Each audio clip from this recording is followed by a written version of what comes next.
didn't change much, so shouldn't need to do much.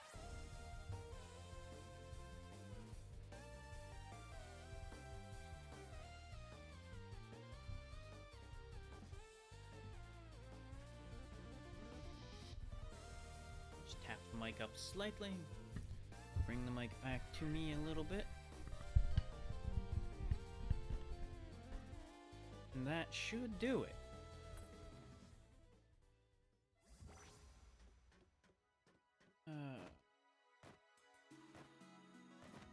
Just get myself acquainted with the physics a bit while I wait for people to pour in.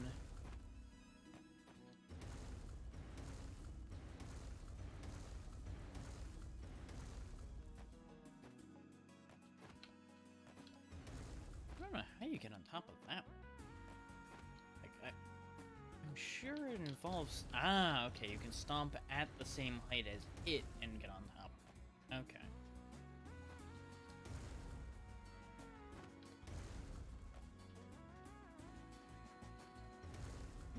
They gave me this whole stomp path to follow, so let's see where this goes.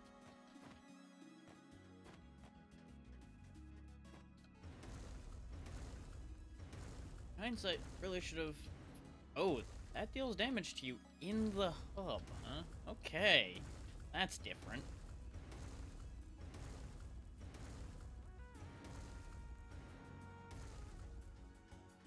Keep hesitating right there at the end of that.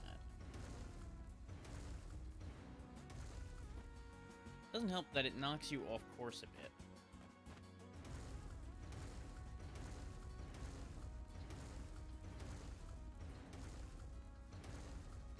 Take the hit. Okay. Not gonna keep mucking about with that. That is a lot of climbing. Anything over here? Death water. Okay, fair enough.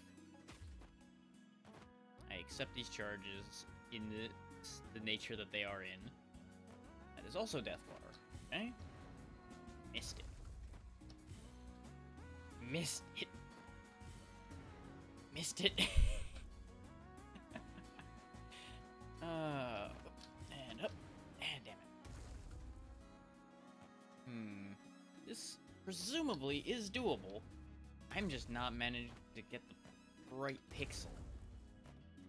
I'm assuming I can't just drop through the floor here. Yeah, no, that doesn't work. Where does it go is the question. Below. This is certainly a thing. And it moves. I have concerns.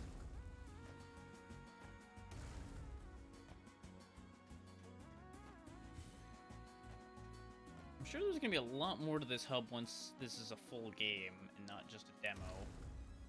There's a lot going on in here already.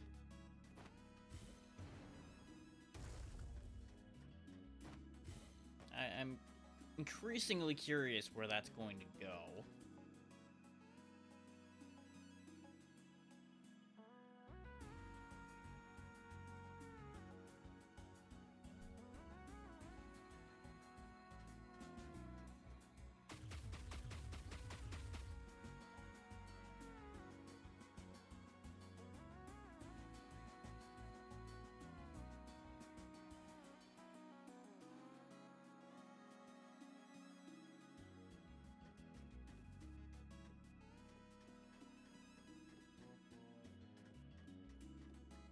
There's an upper path, a lower path, and of course, just the standard exit. Hang on, I'm gonna make another mic adjustment. It's gonna bother me where it's sitting right now.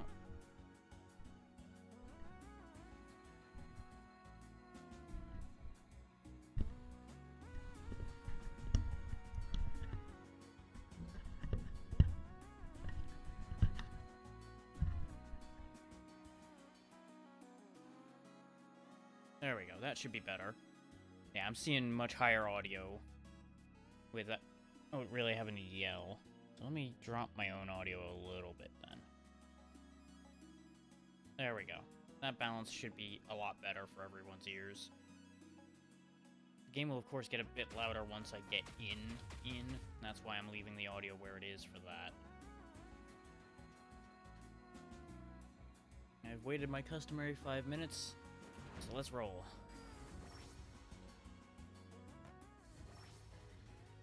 Jolter and grenade. Okay, that'll do. Not exactly what I was hoping for, but I'll take what I can get.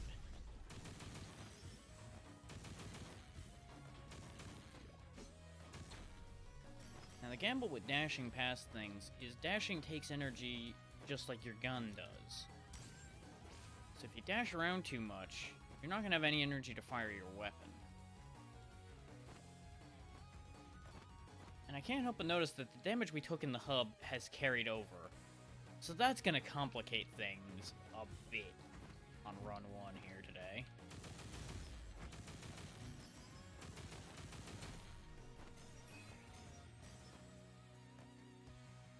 I wonder. I have an idea. Okay, that didn't quite work the way I wanted that to. But it does ensure that we can actually land on one of these blocks to use them as a platform. I don't know if I need to get up there, but curiosity dictated I'd get up here. Didn't help at all. But, well, at least I proved I can.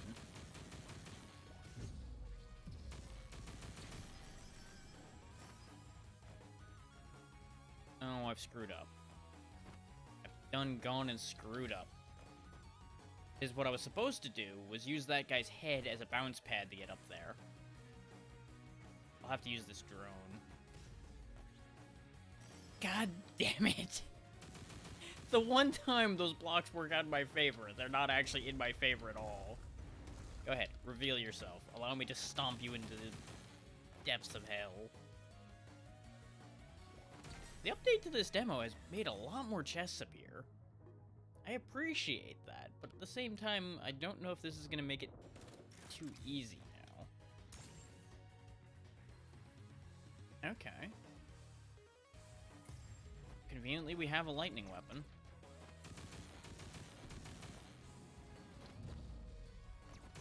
Sometimes you'll see me purposely jump into an attack so I can counter it, so I don't have to worry about where it's going to go. And then there's trying to stomp things when you can't see them.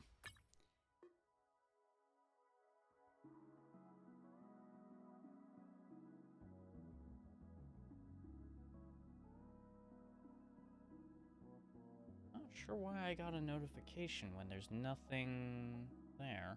Ah, there we go, it just had a delay.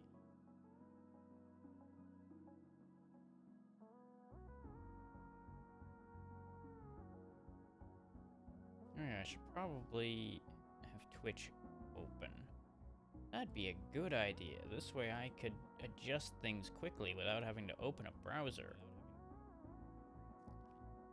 Almost like I know how to be a streamer, except I don't. I just make it up as I go along, because that's how it works. It's looking like this ain't gonna get a lot of attention, and that's fine. Okay, it just gave me a second chance with what I lost, that's fine.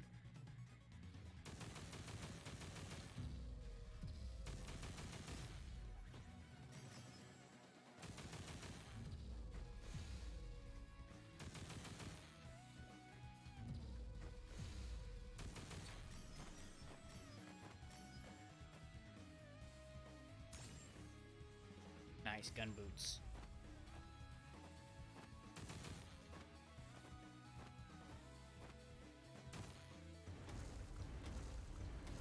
What's the matter? Can't do anything about that?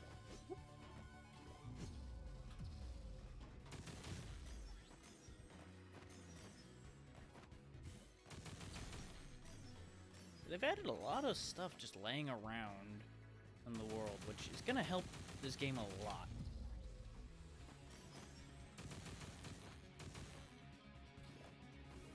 I screwed that up. I was trying to stomp the bee like that. Ever since I learned that that stomp attack exists, I've been getting myself in a lot of trouble trying to use it. Am I crazy or was that box empty? I'm going to assume it had currency in it or something, and it just didn't show it properly because it just went straight in my pocket. Or, you know, just unlucky and box was empty. I would completely believe that to be true.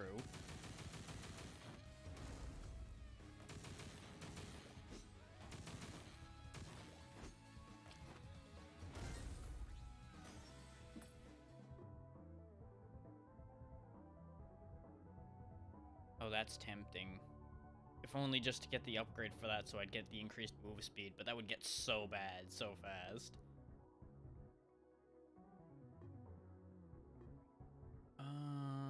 This is probably the one I want. Let my damage keep chaining higher and higher.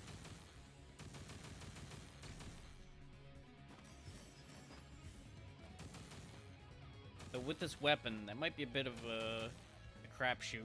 Specifically because of situations like that where I end up outranging myself, not realizing I'm not going to reach my target.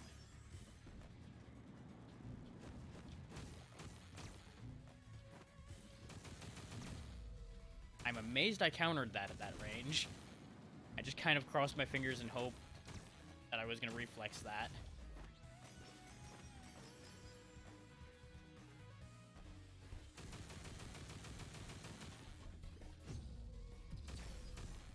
Okay, that deals with that. Oop. I jumped too early and took damage. Great. Good for me.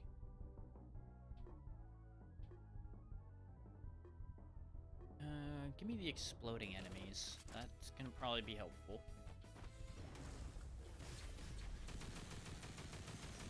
Hi. Not gonna lie, brain did not process that man's existence until after his sword was in air. So I'm really glad blind reflex worked out in my favor on that one.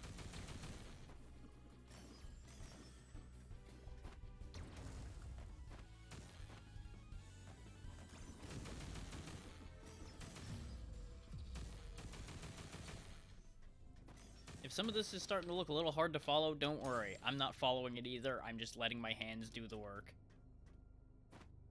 And really just hoping that my hands know what they're doing. Interesting that this popped up twice. Sure. Embrace greed. This might be the only way I'm going to be able to afford anything in this first shop. I almost always end up with 950 exactly somehow. And I knew I was going to get this heal anyway. You're always going to get a heal bonfire after the first section. And of course they offer me the same thing I'm using as the only thing in my price range. Thanks, game. Love it.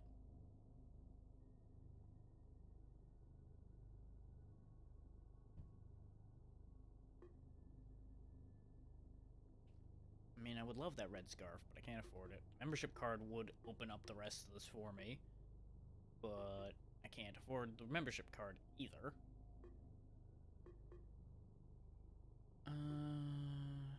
No, I'm good. This shop ain't worth it to me.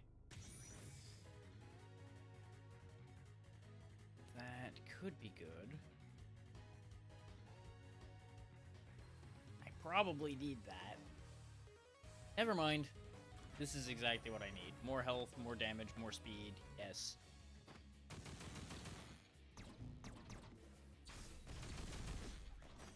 As I immediately throw that health away because I'm good at this.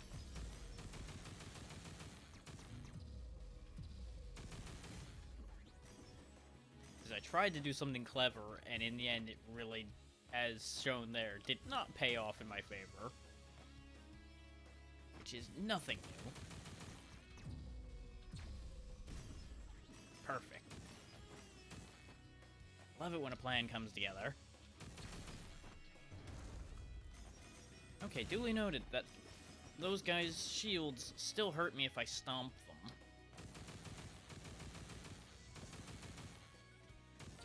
That's the end of him. What's my level up give me? I don't really want any of these. I'll take the counterattack one, since I at least use counterattacks.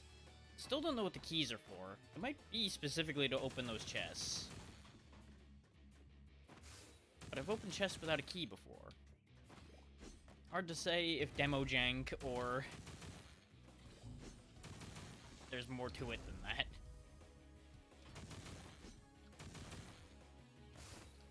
Ordinarily in a game like this, I would be avoiding a lot of these enemies to preserve my health, but since I need the experience and the money, I'm more aggressive than I would normally be. Well, that's not true. I'm always very aggressive.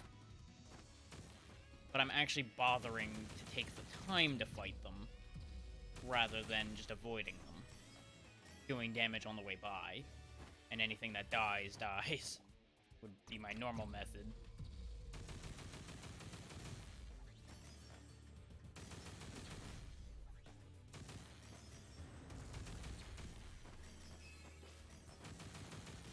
Of note, you won't automatically pick up things you come into contact with, you have to actually press the interact button to pick them up. So if you see me fly through something and get annoyed, that's why. Because I will have reached for it and not grabbed it. This is a bug I've noticed. The last thing on a screen will always freeze. So a chest at the end of a section like this just doesn't work.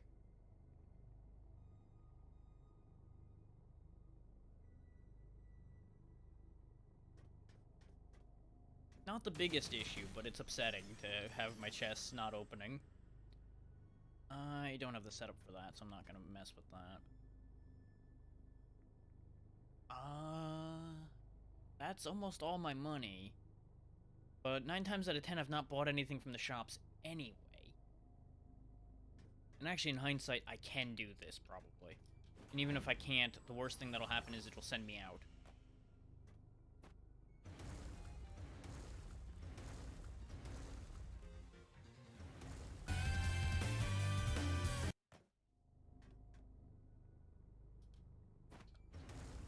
Okay. And I don't know why it made a suddenly much louder sound there. I had no volume control over that. That's the first time I've also managed to pass one of those. So, did not know. Hopefully it wasn't too loud for everyone else, because it was a bit jarring for me.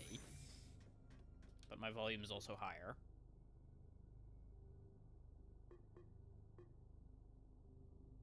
Oh, game, you know exactly how to tempt me. Anything that says luck is something I will almost always jump for. The problem is, 10 straight up more damage is so good. I'm going to buy that and hate myself for not buying the luck.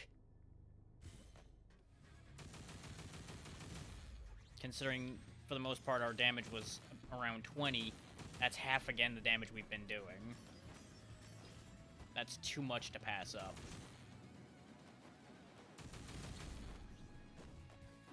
And as you saw there, those missiles hang around for a while.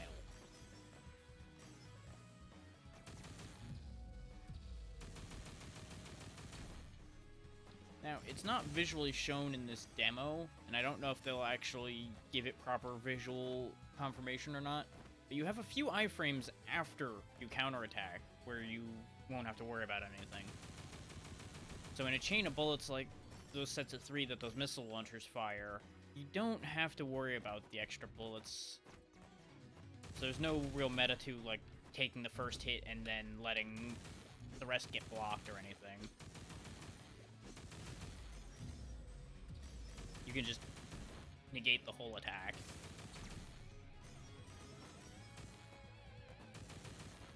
Flip side is, enemies don't really have a stagger or anything, so you really have to rely on that counter as a means of self-defense. Otherwise, you will just get tore apart. His dashing doesn't have iframes in this. Unlike most games of this style, your dash is not a protection. Aside from making sure you avoid the attack entirely in the first place. Not really sure what this part here is for.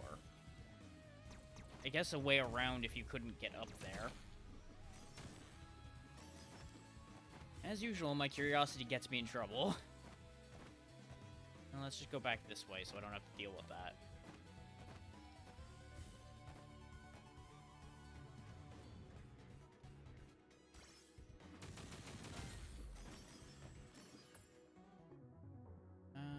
bouncing bullets, piercing bullets, faster bullets, dashing piercing, faster bullets.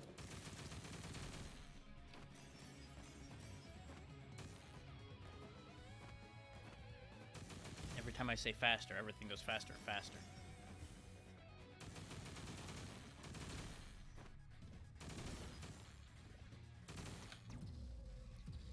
The only problem with this plan is I'm never going to have any energy, so dodging is going to be a problem. But who needs to dodge when you can purge the entire screen in a hail of gunfire?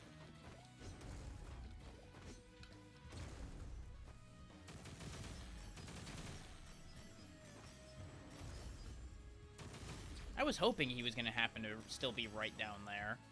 Didn't have any means of knowing that, though.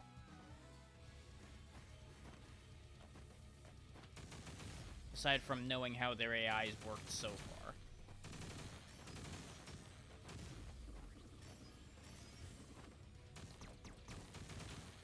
Now, you'll notice a bunch of times where I'm trying to land on something and I won't do the down slam like I expect to.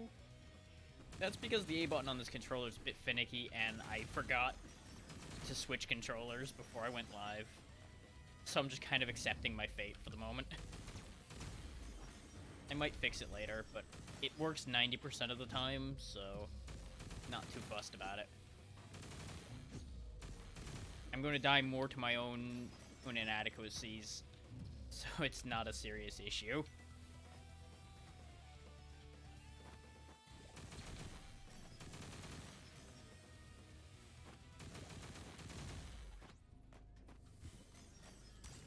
Of note, our hitbox is a little bit smaller than our model actually looks.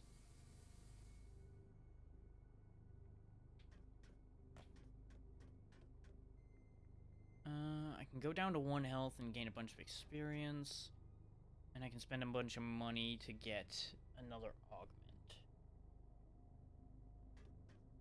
I'm gonna go ahead and take the... Oh, they fixed that.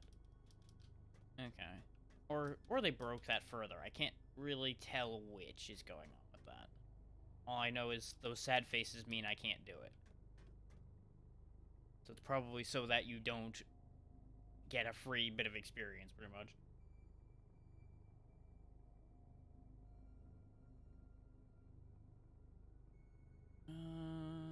No, I'll gamble on the shop being better than whatever augment that's gonna be.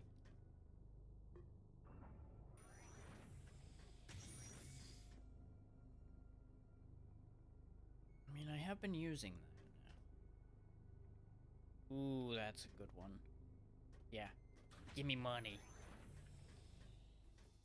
Oh, there was no shop this time. Right, I forgot. There isn't always a shop section. God damn it. Well, I did say I was gambling, and, well, I gambled and lost.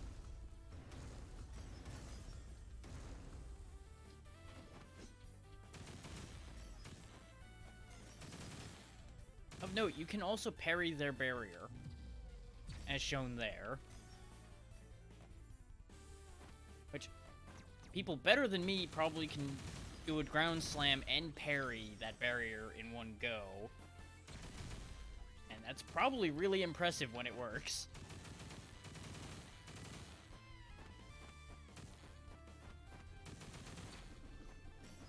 And I think it goes without saying, but I'm going to be playing a lot of this once this actually comes out. Which, I don't know what the release date is, because there was none listed on the Steam page for it.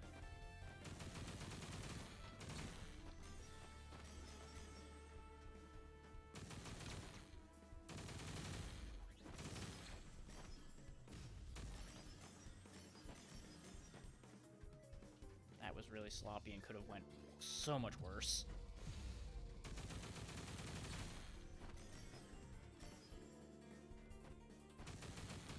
These things are an easy kill, so I may as well take him out.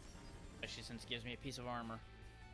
Now, you'll notice my health may look a little weird right now. That's because armor covers over existing health pieces. So, I still have 2 health, but I have 1 piece of armor over my health. I spent enough energy I couldn't dash when I jumped there. Yay for me. And then I botched the counter there. This is about to be the end.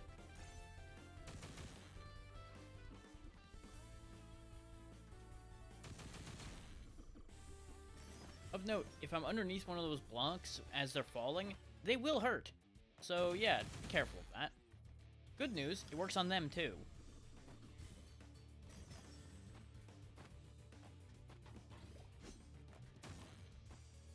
I'm gonna have to play it real safe for a bit here. I say as I waste all of my energy. Okay, we're in a bit better respawn now.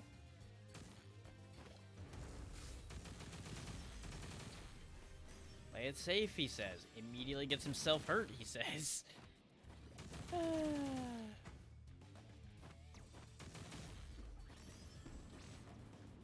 Sometimes I wish I was less predictable.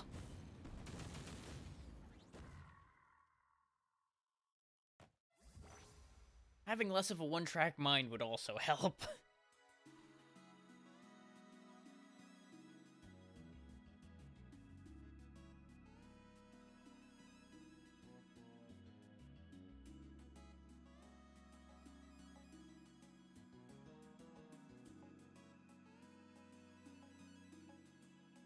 But I can't say I'll ever change as far as that goes.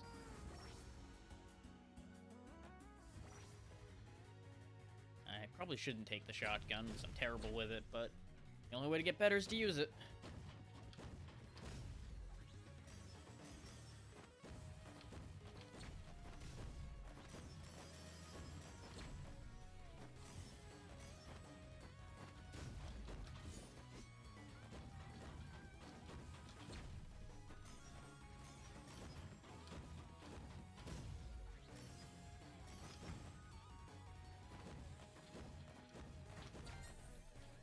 Okay, gained another free level.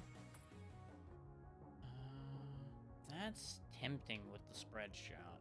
It also has short reach, so the homing would never really pay out. And take the SP.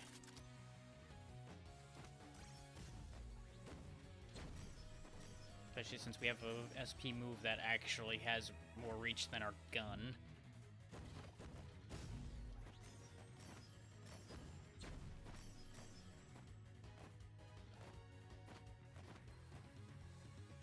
Down here? No, just death. Death and uselessness.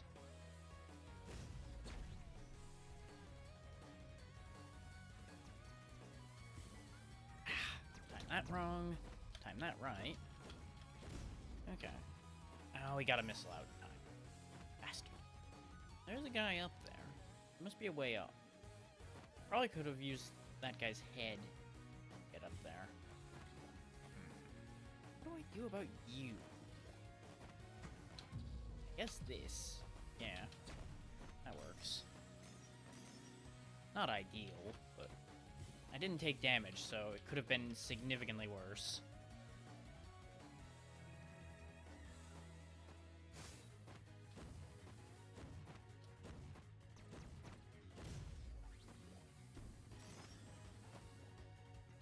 I'm not gonna worry about getting that particular bee right now.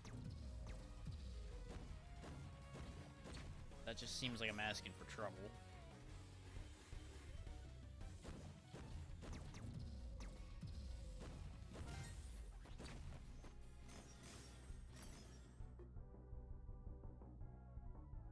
That's tempting. I don't have any way of increasing my crit right now, so that doesn't help. I don't want to take increased damage, so that's a terrible idea. We'll go ahead and take the parry boost. Since we're going to be pretty parry reliant if we're using the shotgun. Not that we aren't already.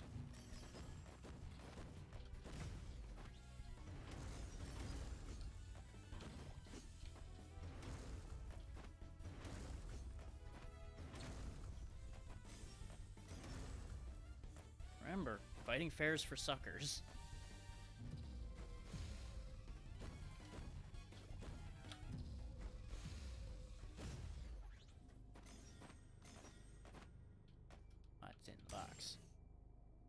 I could get rid of the shotgun, but it's been working out, so I'll keep it. Armor.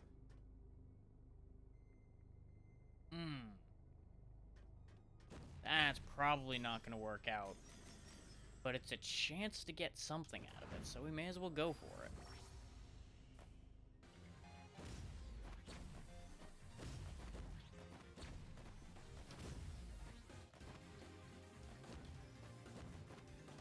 Ah, that's a solid block, okay.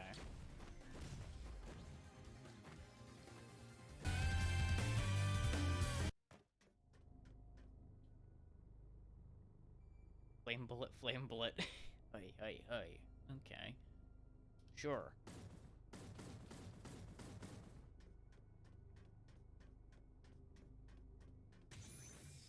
Does mean we're kind of throwing the build I was just starting to assemble under the bus a bit, but that's fine. We'll go ahead and get energy increase on this one. Because we're in decent health right now.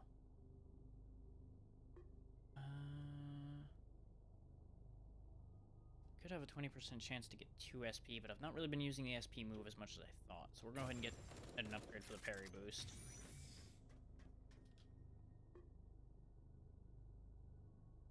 I can't afford anything. So I don't even know why I'm looking. Aside from to learn what these things do.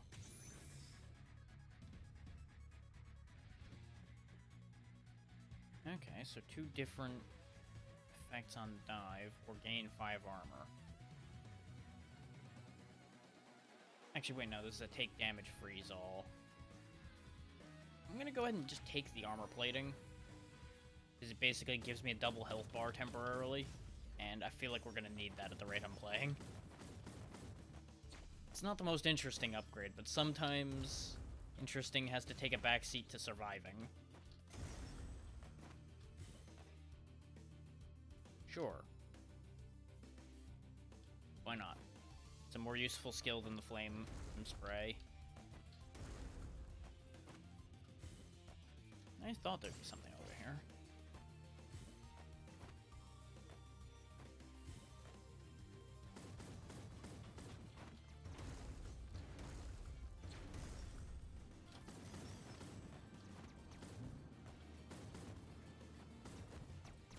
Thought I was gonna circle that missile around far enough. Turns out, not quite.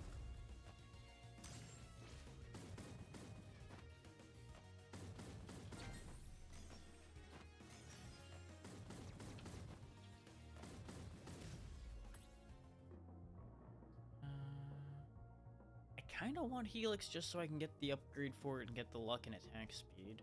Let's see what else we're getting. Never mind. Never mind. We may as well take the upgraded flame bullets since we've got a weapon that uses flame bullets.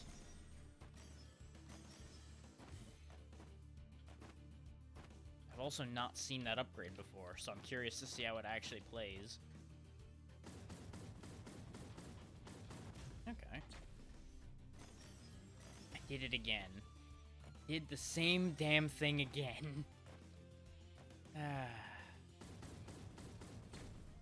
I would love to say I learn, but I don't.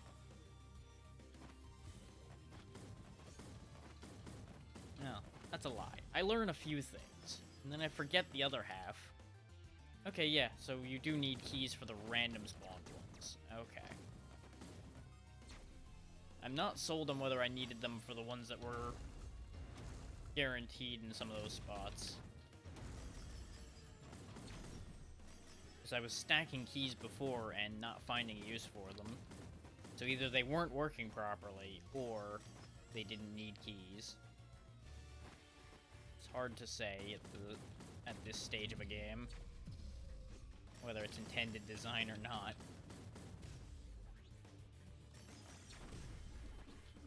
Just throw a grenade in there to solve that problem.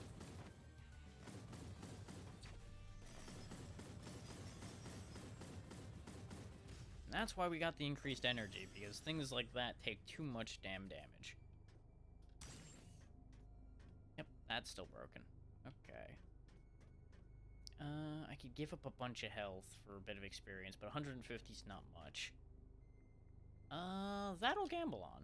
Especially since it just takes armor. That's huge, actually, because now we can actually start buying stuff from the shop. I could go further with energy. Let's get an actual extra bit of health now.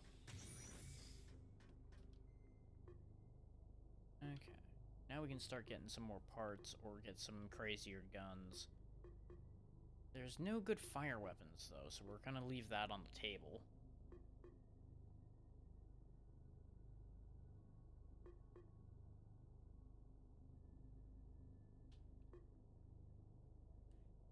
And of course, even with the discount card, I can't afford the only thing that works with my setup. Some things never change.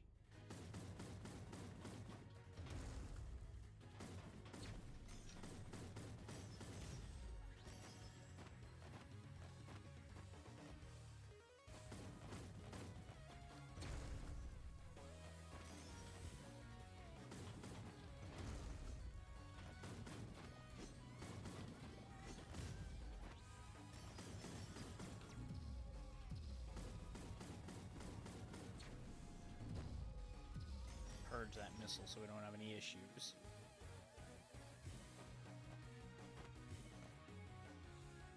Oh, there's spikes here. Son of a bitch. I'll get back to you in a minute. Stealing your stuff.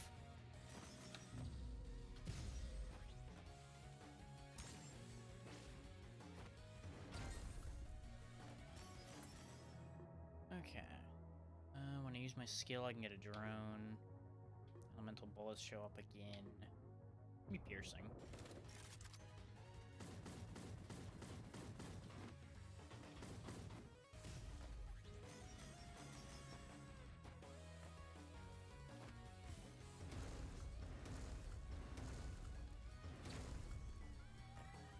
Him.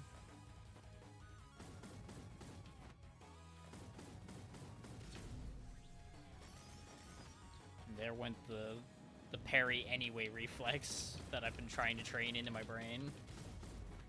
Whether you think the attack's gonna hit or not, parry. Yeah.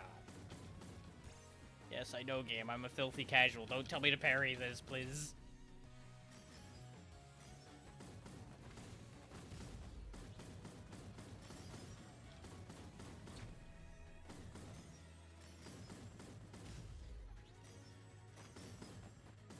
Which, fun fact, you can parry that giant laser. It's just a bastard to do.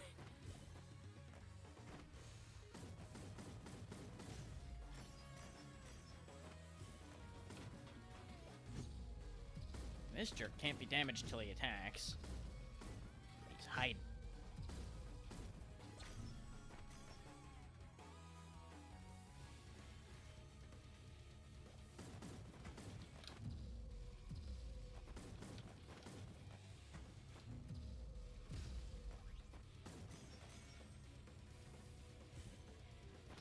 Yeah, it was either catch a bullet or catch a saw. There was no good situation with that one for me.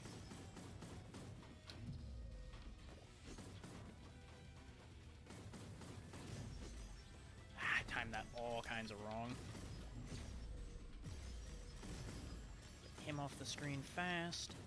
I don't have enough energy to use that.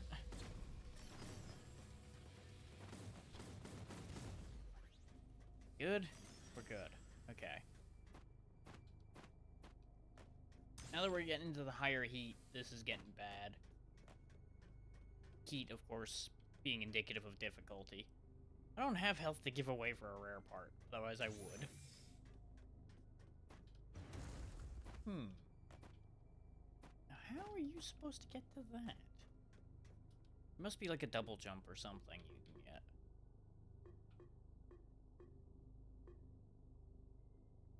I need the health. It was so tempting to do something stupid, but just no.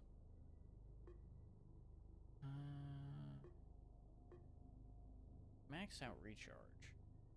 Flame attunement is probably the way to go, though. So I'm going to assume that flame attunement will make me do more fire damage. There it is. Of course, I get the thing that I would have needed in the last room right here.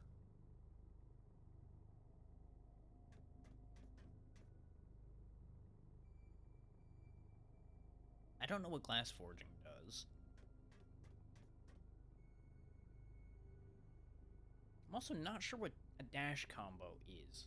I would assume it's just dashing through multiple enemies or dashing through an enemy multiple times. We're gonna take the wall double jump, though. Just gotta remember that it's a situational wall jump. I have to hit a wall to do the double jump.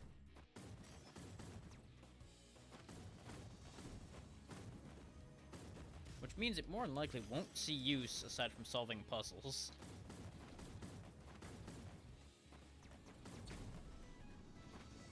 It's going to be inherently unreliable.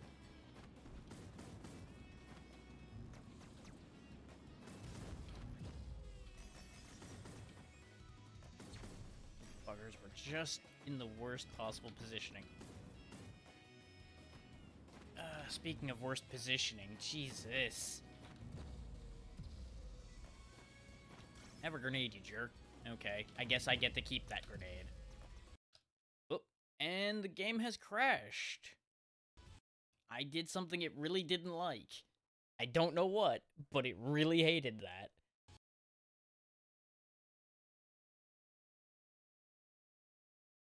Interesting. We're gonna go back in that for a little bit longer, because I'd planned to go for at least the first hour of the stream for that. So we'll go ahead and just put that back on and pretend that didn't happen. It is a pity, though. That was getting to be a good run. I'll just have to make this one be just as good.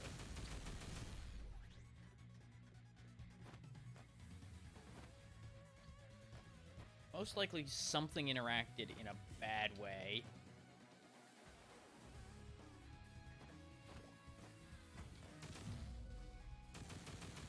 And I'm going to currently assume that it involved the grenade that bounced down into the bottom area.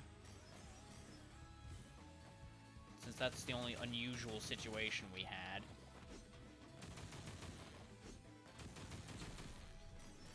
And considering this is just a very early demo of a game, I would not get too upset about the crashing, because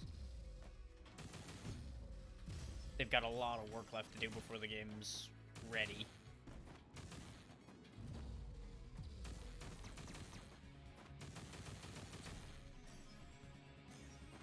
And it already showcases things very competently.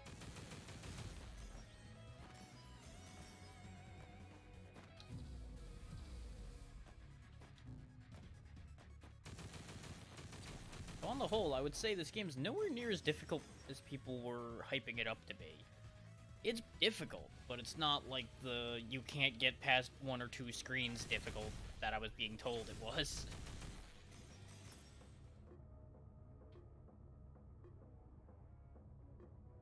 And I think that's mostly because a lot of people haven't been noticing that you can parry.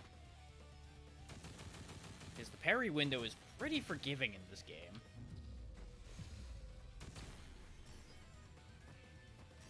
That's coming from somebody who's awful at parrying in most games.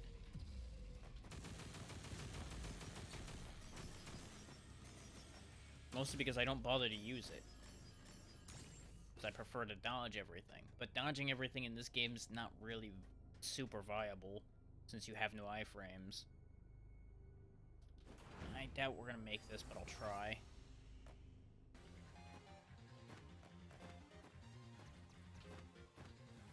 More to the point, I think this is going to kill us rather than us running out of time.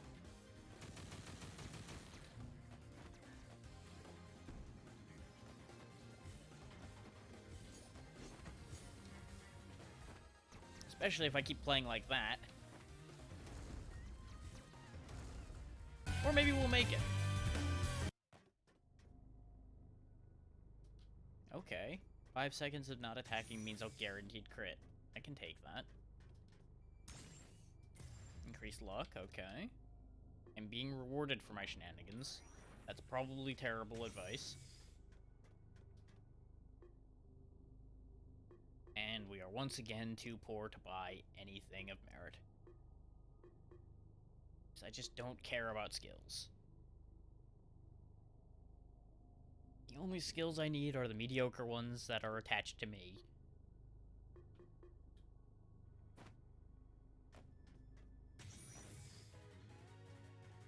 I can get the wall double jump back. Ooh, there we go. After parrying double jump.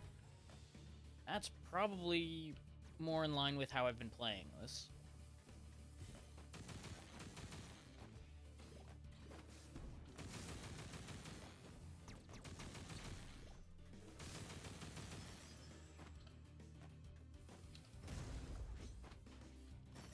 Of course, I get up here for a change, and there's nothing up here except pain.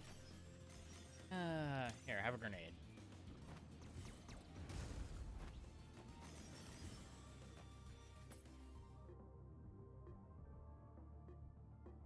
Give me the parry fireflies. I'm starting to run out of things to gain on level, it seems, because I'm starting to see a lot of the same stuff. In hindsight, I should have taken the piercing, because we have boomerang shots. I forgot we had boomerang. And it doesn't matter now.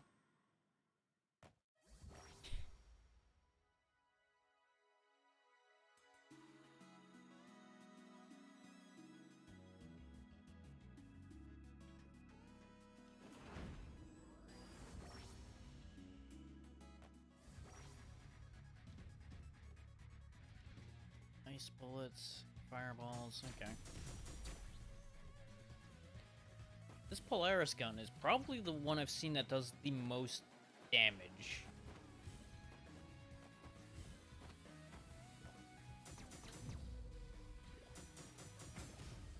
Because the other high ones have been doing 20s, and this does 25, while still being pretty rapid. Nope, I screwed up. I should have bounced off one of them to get that. Oh well. Not about maximizing my money at the start, I'm maximizing my survival.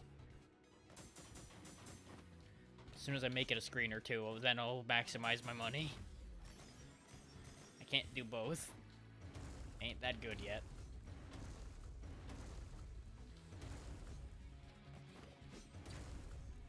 Ah, okay. That's something I didn't catch before. Dive attacks take energy too. I assumed, but I didn't really pay attention to it. That might also be why, when I've been on long jump chains, I've run out of the ability to dive.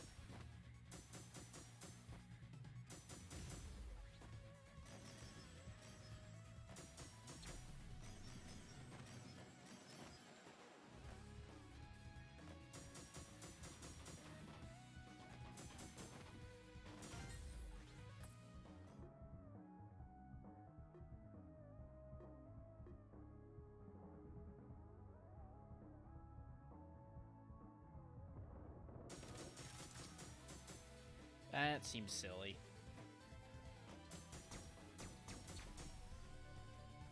Not sure this was the right choice, but it's funny.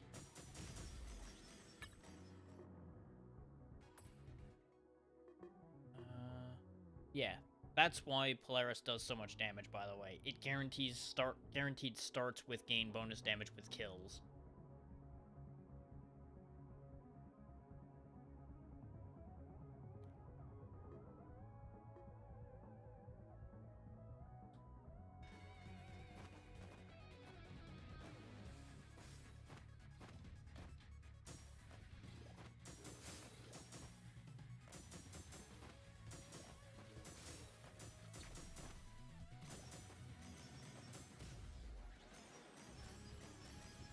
Even if it's not guaranteed to start with it, so I shouldn't really be guaranteeing that. I've yet to see it not start with it.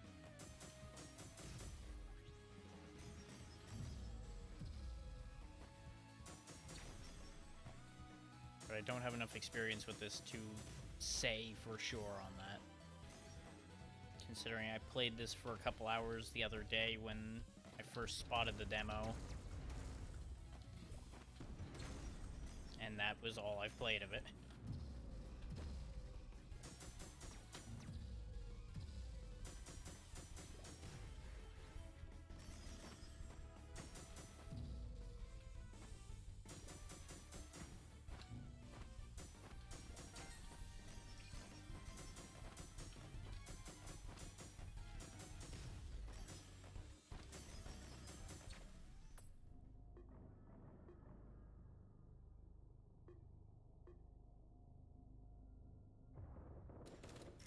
not tried the split, but may as well give it a shot.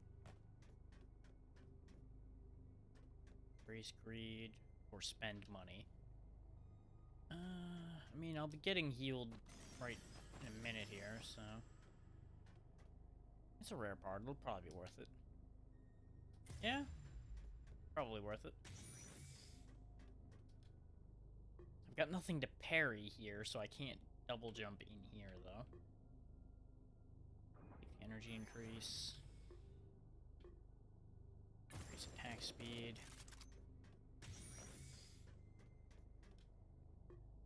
And now we are most definitely too broke to buy anything. Which is a pity, because I keep seeing weapons I've not seen at the start, which I'm assuming means they are only buyable.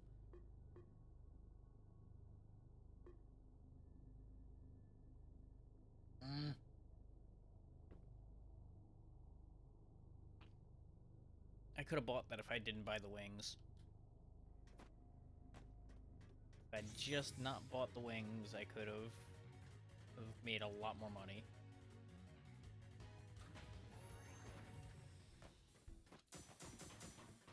I need more means of restoring health.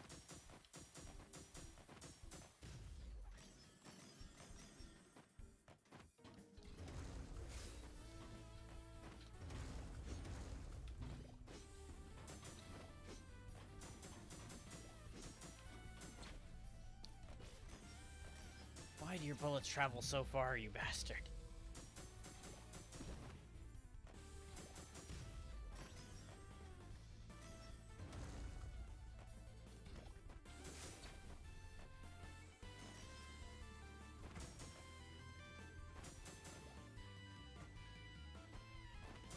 Especially since I sacrificed a bunch of individual bullet damage, I need to keep stacking Polaris up as much as I can.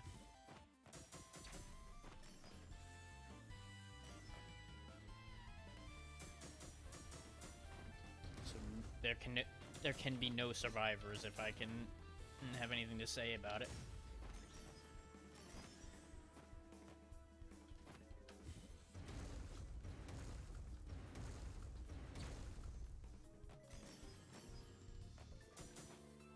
Even though there's a risk involved in stomping on that guy, it's less risky than standing on the same plane as him.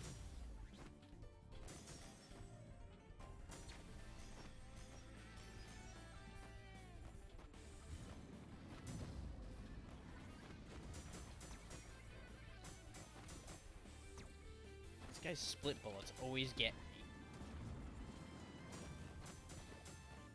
His missiles, less so. I can just let the spread get him for me. There we go.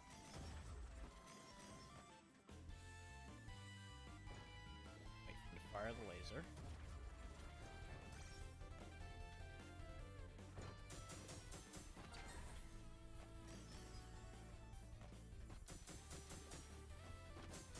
Yeah, Foxfire is expensive, but it does some real good work.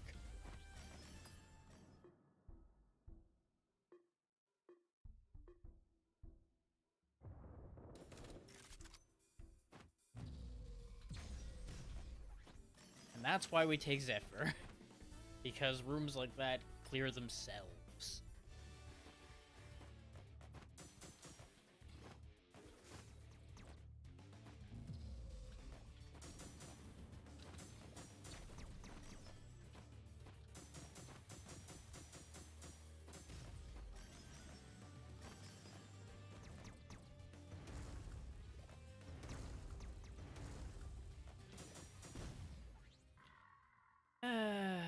And another death because the dive kick didn't work.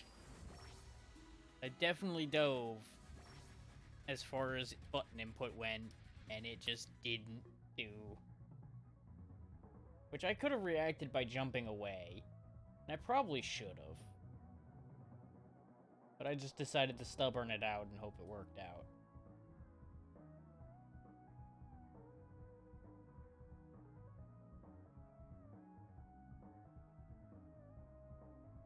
Just keeping an eye on things in Discord, because I keep seeing notifications. Gotta make sure nothing important comes up.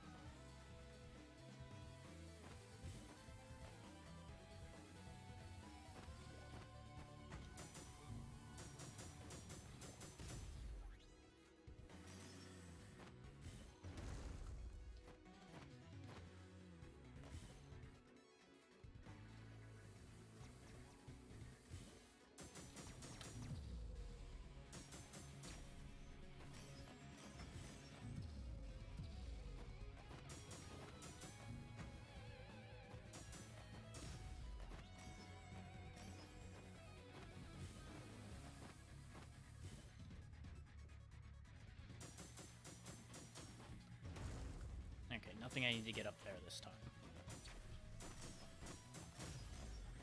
Sometimes I focus enough on what I'm fighting and where I am that I don't notice the rest of the room around me. Shouldn't have stomped him. Still a wasteful play. But it's funny. Ran out of energy at a bad time. We take Zephyr again. His bullets actually timed out right before they hit me, so that counter didn't work.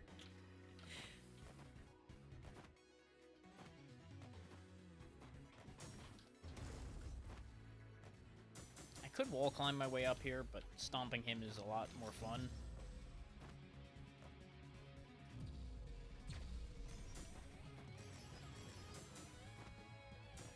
There's always a special place in hell for those little flying enemies that pass through walls.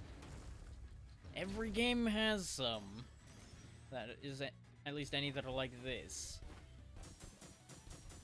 And they never stop being a problem.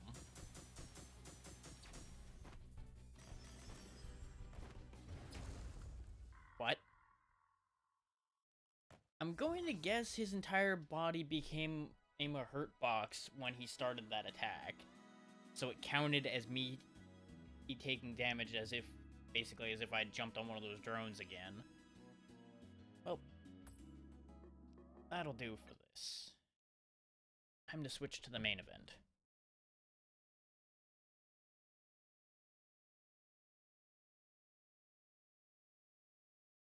This has updated a bunch since the last time I played it. I feel I should give it some more attention.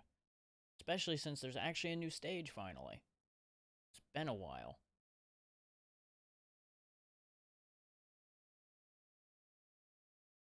Now, I'm rusty as all anything at this, so I'm probably going to put up a similar showing to what I've been doing.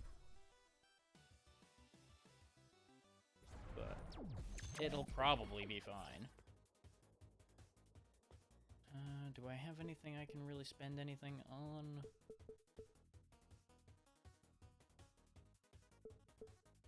I can upgrade my auto tank. Let's grab salvaging.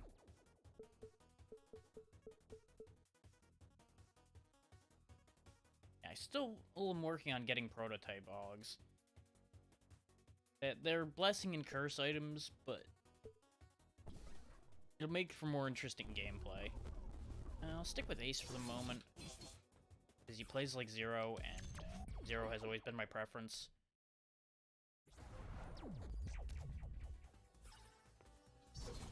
I do have auto-charging on, because I'm lazy. Yeah, Dracopent Fang will work just fine. Okay, there's my dash button. The vitally important dash button.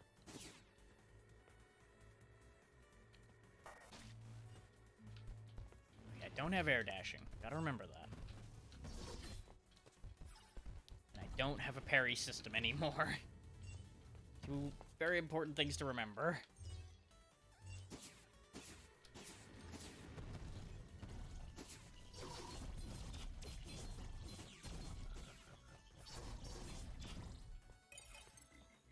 And I know that they changed how Ace works, as far as energy goes.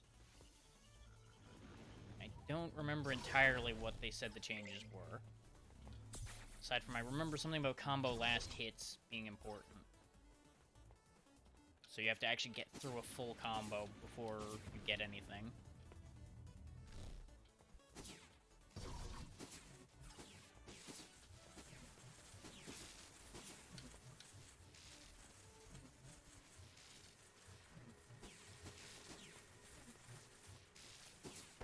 I didn't realize that laser was continuing. I thought it was going to stop there.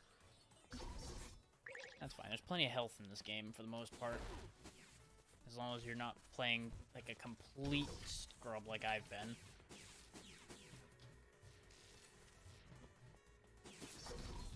Just kill that because I don't feel like dealing with it. Now we fight the snake. How this thing works is whenever a section of it dies, it drops a bomb. And if, as you might expect, it just tries to bite you. otherwise, so...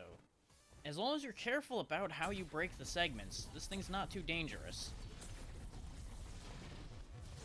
The other thing to note is it gets faster the less segments it has.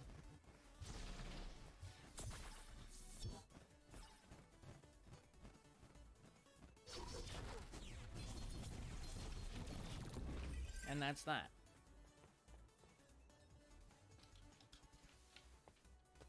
Really wish they'd stop spawning that there. Yeah, Excalibur. Because I don't use powers with Ace that much, because most of his powers don't really fit the way I play much. Yeah. Yeah. Gapminder's gonna be helpful, because I fall in holes.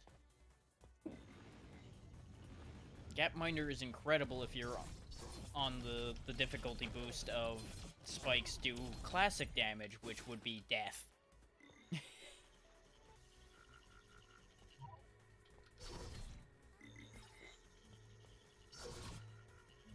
Yes, there are difficulty modifiers, and yes, there is one that gives good old insta-death spikes. Not recommended for the sane.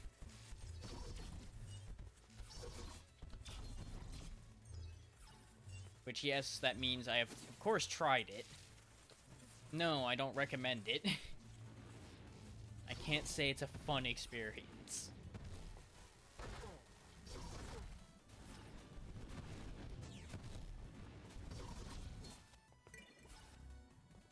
Well, actually, it is a fun experience. Also, let me stop for a second, because I forgot something vitally important. Which is telling Twitch what we're doing. There we go. Game has been updated.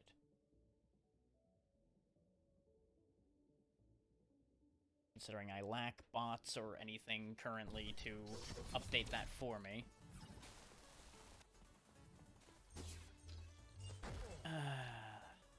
Timing.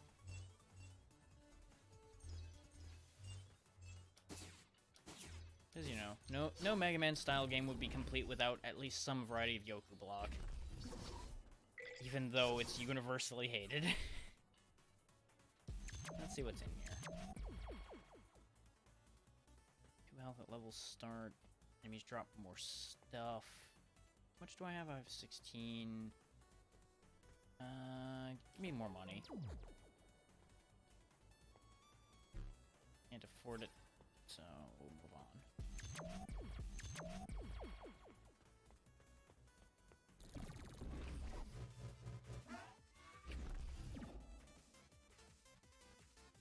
Yeah, he's absolutely a gracious host. He's about to show us some real good hospitality.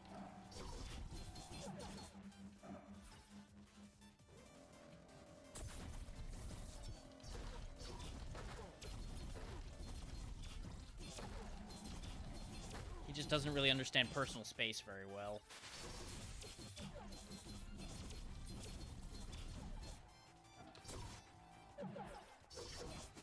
We don't want to be near those. Now, if I remember right, his barrier also hurts, so we kind of just gotta wait this out. No, barrier doesn't hurt. Never mind. It just blocks powers. Glad I didn't just believe myself on that one. Every boss will drop a Potentia fragment. That's the only way to get the fancy upgrades. Yeah, that'll be alright. Okay, that's on left trigger.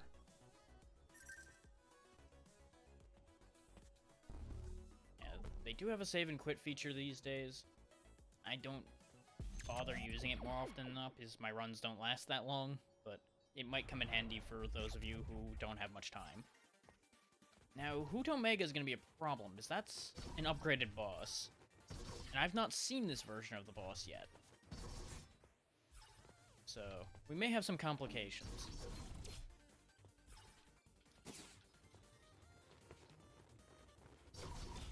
I'm just gonna bank on the fact that memory will come back for how to play this game, and we'll be fine. Oh, good. They updated the visuals on that, so you can tell better that you get an extra jump from that. That's good of them to do that.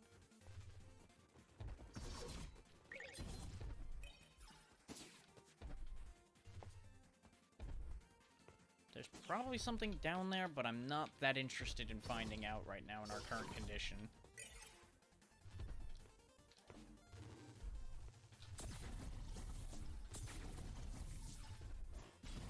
And that's how the Osafune ability works. You teleport out, you slash, and you come back. Takes a bunch of energy. Usually keeps you reasonably safe, though, so not a bad power to have. You just won't see it listed there because it's on a button that isn't attached to the Y button. Because the tracker there only applies to the Y and directional button moves you have, for the most part. I believe there's a setting to change that, but I don't remember. I just kind of memorize what buttons all my stuff's on and move on with my life from there. But that can get to be a headache once you get really far along.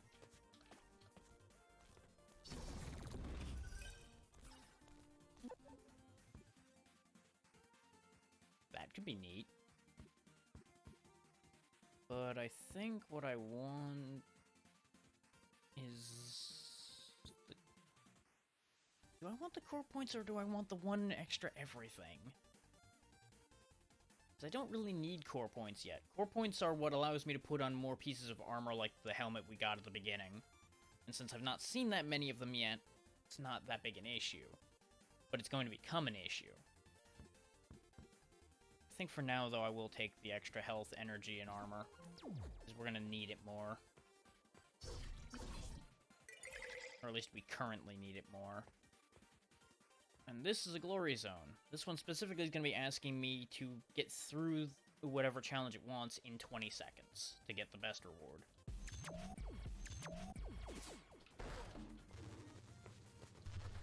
I thought for some reason I could jump on those as a platform.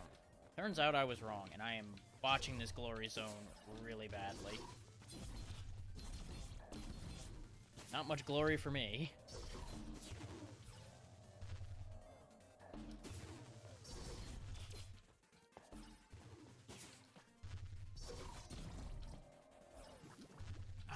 Upsetting.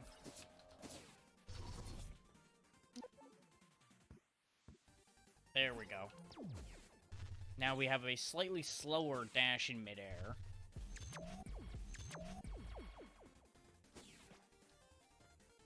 But it does not apply more than once. You can only get one of those dashes when you're in the air. Nothing up here these days? Okay. Now, if you hold down, you can drop faster in this section.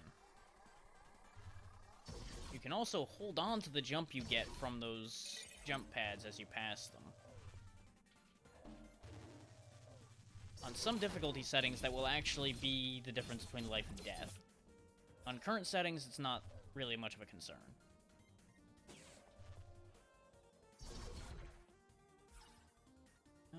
Yeah, sure, more iframes is never bad.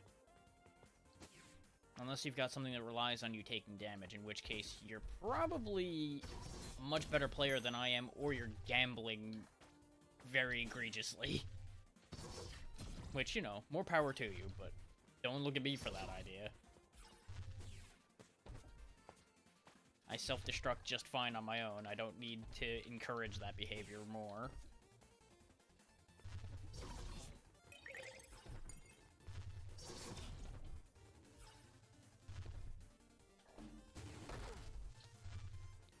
Well, guess we're going this way now.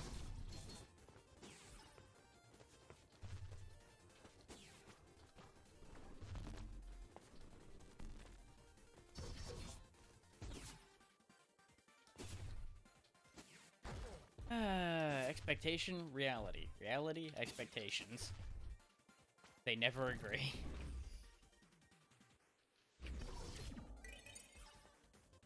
I can spend health for money there. Let's see what's in the shop before I consider that concept. Ooh, okay. I am kind of slow right now, so increasing my speed wouldn't be bad. I'm gonna take Vend Smasher, because I've been running into a lot of vending machines I don't need.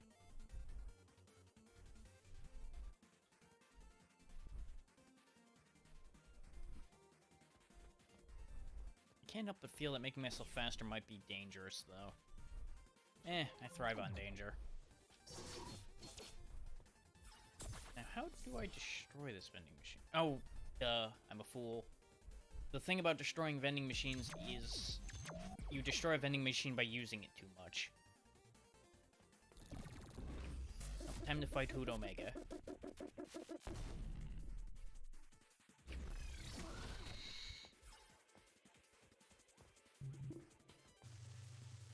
Now, the thing with Hoot is he'll keep running away, and you have to pass through all kinds of nasty stuff trying to pursue him.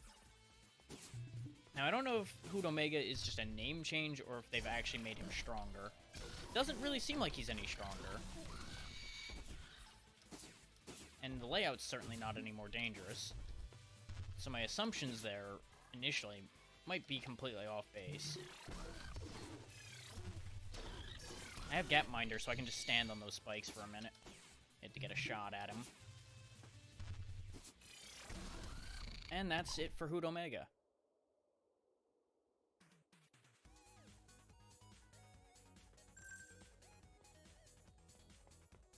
And this gives us Raijin Call. Now what this does is it calls lightning, and when you attack, it'll shoot Hoot a blast out. It's a pretty helpful move to have.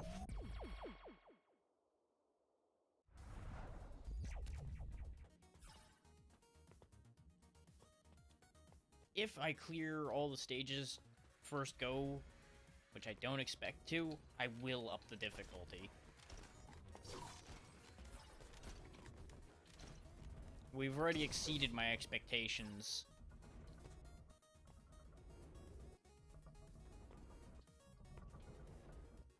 Considering I've been out of the game for a few months. I had expected to die in the first room a couple times. They've either toned it down a bit, or my warm-up worked out better than I thought.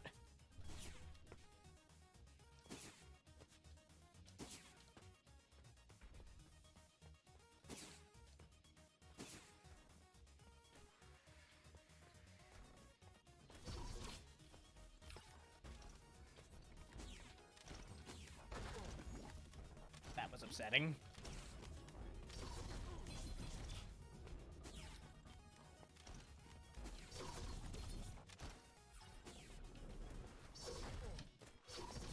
I don't know what the deal with those red gears is, but they seem to be a lot more difficult to kill, so they're probably just stronger versions. Okay. Ah, I see. If I don't take any damage, I'll get the best result. Means I've got to do a lot of hitbox cheesing.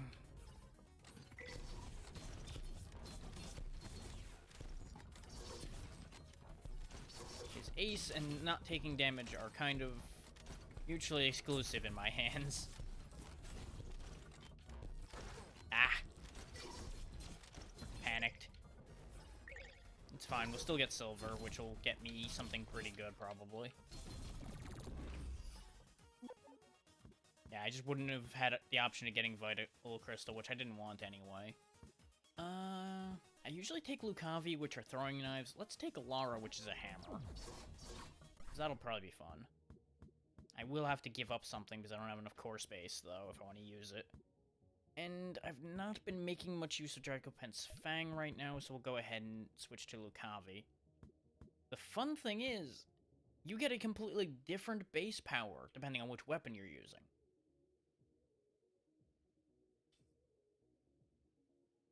So instead of the sword throw, we now throw a hammer in an upward arc.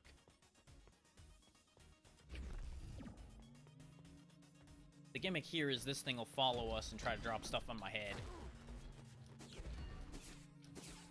It used to be that if you went too fast through this, it could glitch out. I don't know if that's still a problem or not. But it's looking like I'm not gonna go so fast that that'll be a problem anyway, because this layout's not being favorable to me.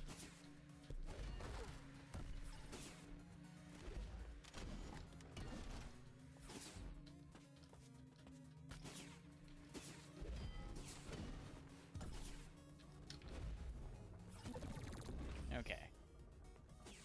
Forget to grab the money. And one more Memoria. Ooh. That's another part of Draco Pen.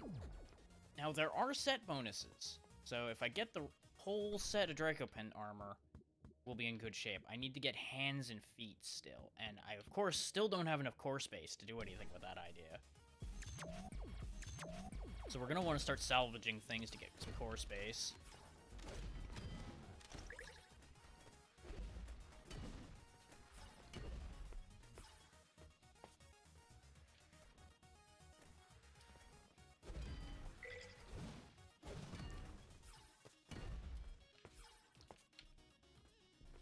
Yeah, I've already missed out on going fast in this one because I was being careful.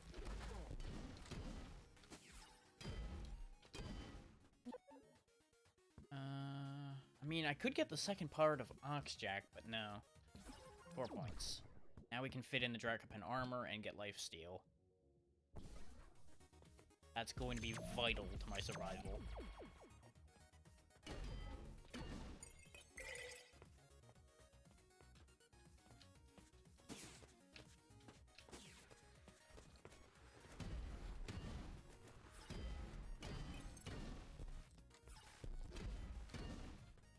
Looking like they better lower the odds on it, giving the health, though, which is fair, because it used to be really busted strong. Considering they love to fill rooms with lots of weak enemies.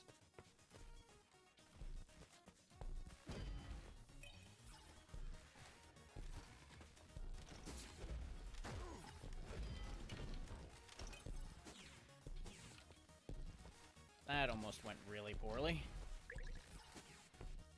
Gotta stop panicking, gotta stay in control. The moment I lose control is the moment I lose the game.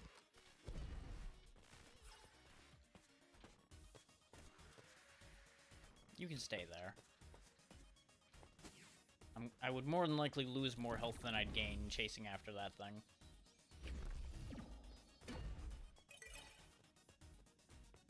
I mean, I could try to get extra drops by blowing this vending machine up, but it would cost me enough money that I don't think it's worth it to me. Lethal Tempo. It's technically 4 enemies, because each of these heads has a separate health bar.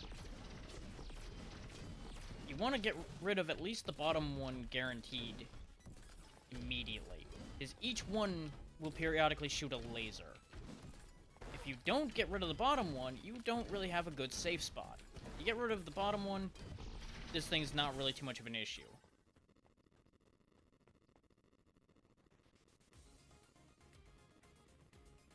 That's also why I decided to take the hammer, because I can hit 2 of these at once with it. And the hammer just generally deals pretty good damage. Oh my. And as it may have looked, it's a grab move. You can pull things to you with it. Not something I use that much, but it's neat.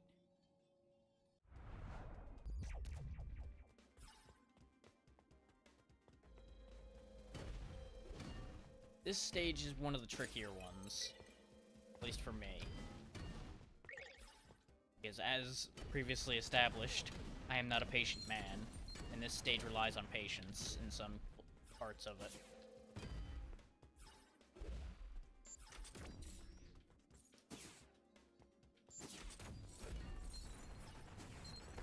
So it is possible to get better spawns than others for this stage, so we may just get lucky, and it won't be that bad.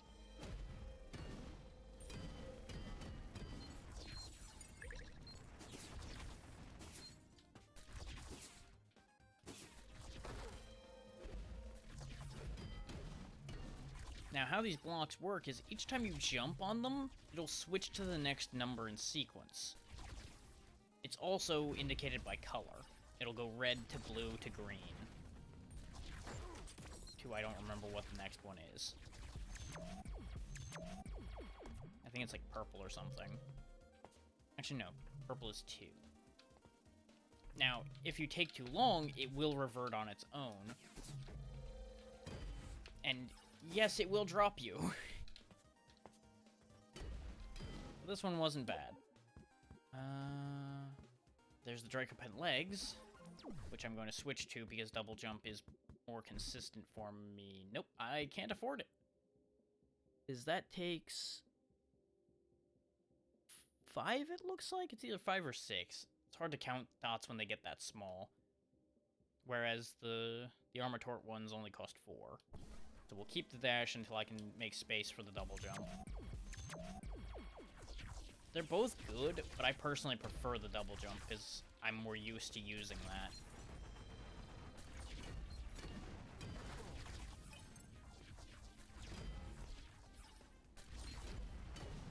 But I would very much like to get the full Dracopent set, because I've not actually managed to get it in this game.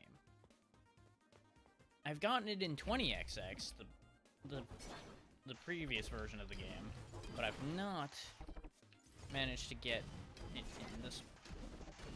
Now, how these guys work is you could sit there and move around the platforms in the middle here to make them shoot each other, or you can just beat them to death. I tend to opt for just pummeling them into oblivion because they're not exactly a threatening mini-boss. They also share a health bar. Not that you can see it.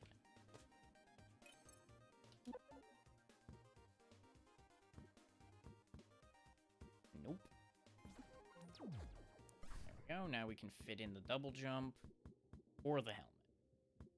I'm gonna go for the double jump, though. I could put the hammer away and fit in more of the Dracopent set, but I would only do that if I had the full set on hand and could afford it with that change. So the hammer's really helpful. For me, at least. As much as I like the saber. And this is where this gets a bit bad. You've got to move through these sequences pretty quick, but also bear in mind exactly where you're going and what you're doing the whole way. One slip could send you all the way back to the beginning of it, in some cases. This particular version of it's not so bad.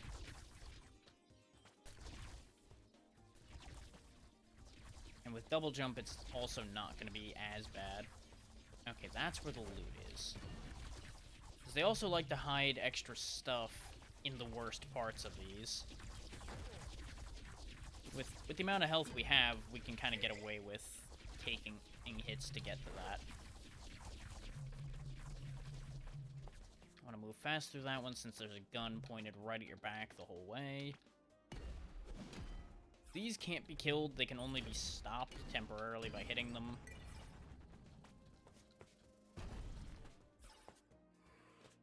And now the other gimmick. You push the button, it changes what color's active.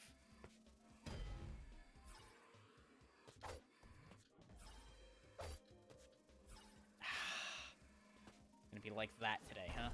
There we go. Nope, that didn't work out in my favor. I was trying to be clever, and I was getting way too far ahead of myself.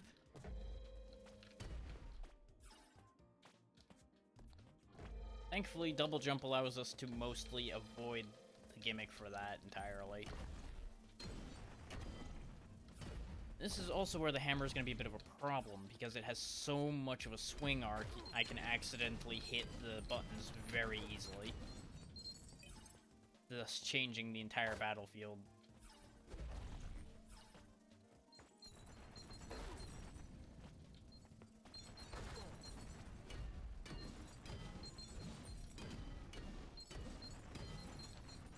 And the damage numbers may make it look like I'm doing increasingly more damage. That's not how those work. They actually are calculating your total damage on the target.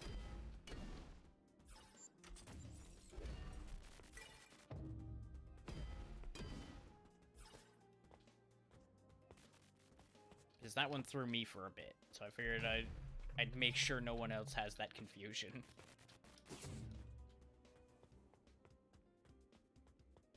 just about out of here. Penumbra, yeah, it's right over here. Now, this boss is a bit of a pain. But in our current setup, he shouldn't be too bad. Yeah, we'll take the nut saving string. I could get more health. I can also snag myself 3 core points by sacrificing Owlhawk's helmet. Which, I don't particularly care for Owlhawk unless I'm playing Nina. Because since Nina operates more like Mega Man and directly, so, you know, using a buster and relying more on powers, you want Owlhawk more for that. Yeah, I'll go ahead and take the health, too. It can't hurt to have. And now we've got max health.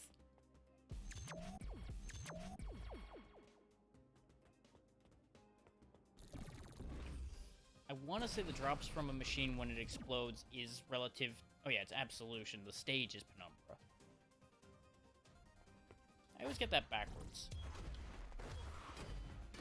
Now, they throw a bunch of shots around, which isn't too bad. I can mostly just kind of sit here and eat that. Just beat them to death. This is where the gimmick comes in. Each of these colored sections back here do a different attack. And I want to say you have to destroy all 3 of these before Absolution will come back out.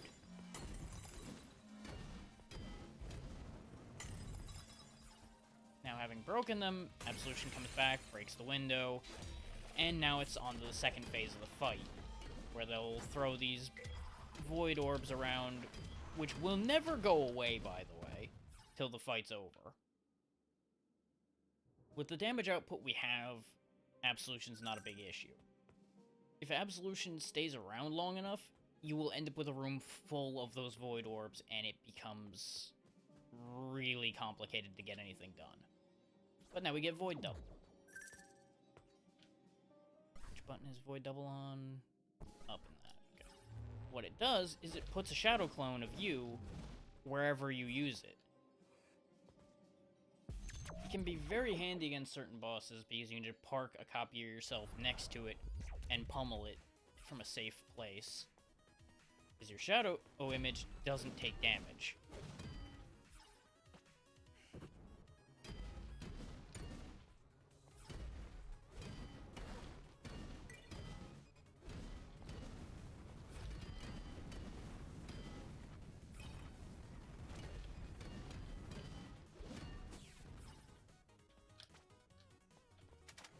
Gapminder saved me on that one.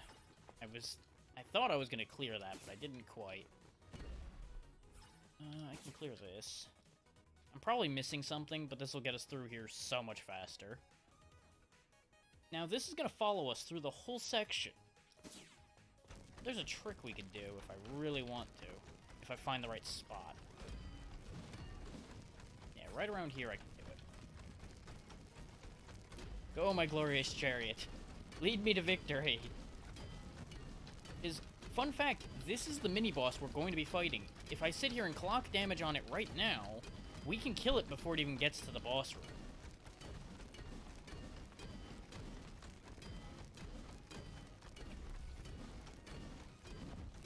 But you need something like double jump, or you need to be very good with your wall jumping to get behind it with any real guarantee. Thing to note, though, if you're playing on classic spike damage, I'm reasonably sure it touching you counts as spike damage, so you would die instantly upon making contact with it, making doing that trick significantly more hazardous to your health. And as you see there, it has a lot of health when we've gotten to this point, so you want to make sure to weaken it before you get there. These are all pretty good, but I'm going to go ahead and take the core points so I can get more of the Draco Pen set online. Actually, I can fit in Oxjack shoes as well now, because you can stack multiple pieces of the same armor that go in the same spot, rather. So now we have double jump and air dash. So we've got good mobility right now.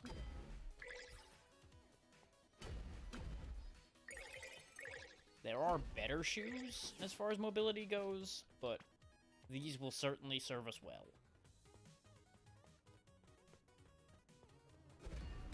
Now it all comes down to RNG whether we get the last piece of the set. Okay. That's a new AUG, because that wasn't... I've never seen that one before. I mean, it may be relatively new. I want that token. What those tokens are for is there are slot machines that'll appear sometimes that you can gamble at, and you'll either get some really nice things, or you'll get a lot of nothing. I've tended to have really good luck with them, so I always hunt down tokens when I see them.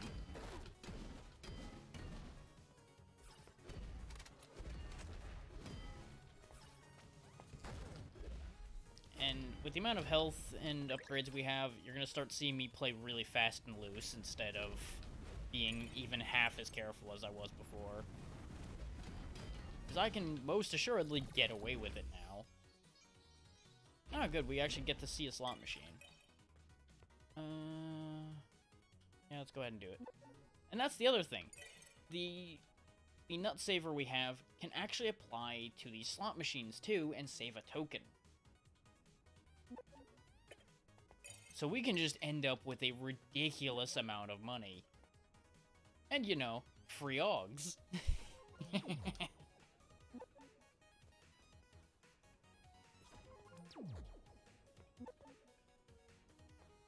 I am getting ridiculously lucky.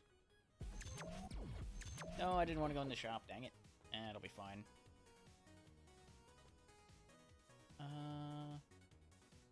Yeah, sure, let's bring a friend. Extra damage, sure, why not? Okay, now we're out of money, more or less, so let's go back to the slot machine.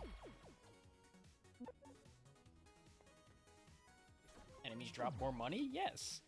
Oh, it finally took a token from me. No, my tokens. Oh, we finally lost. And now we're out of tokens. Okay, that's fine. We got a lot out of that slot machine. I am not upset. We didn't get enough money to do anything, so on we go. I don't expect that Flame Spear to be super useful, but I just like the model, so I bought it.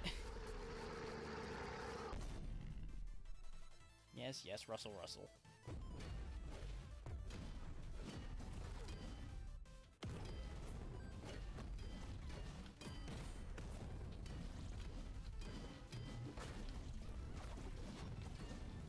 Of note, the grapple move will actually take you to bosses instead of bringing them to you because they're bigger. What you gotta do here is just break all 4 monkey statues and then his shield will go away and you can continue to hit him. And after that phase, he goes into a rage mode where he attacks faster, but we have so much damage now that he's not an issue. We have officially come around the bend on this run, I'm pretty sure, to the point where this isn't going to be much of an issue anymore. This is a move I like, because it allows you to traverse terrain much better, and it does some good damage. This is the map I haven't been to. I've never been on Dustria. So, this might still manage to kill me. But with our setup, I find it unlikely. I need to raise the difficulty.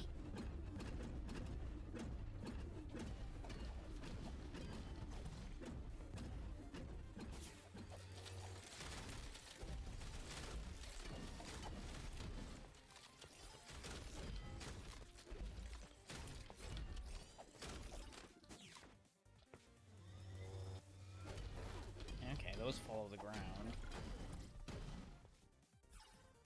Sure.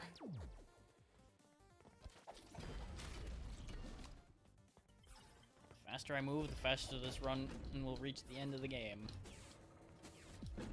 Okay, not going that way. We are not fast enough for that.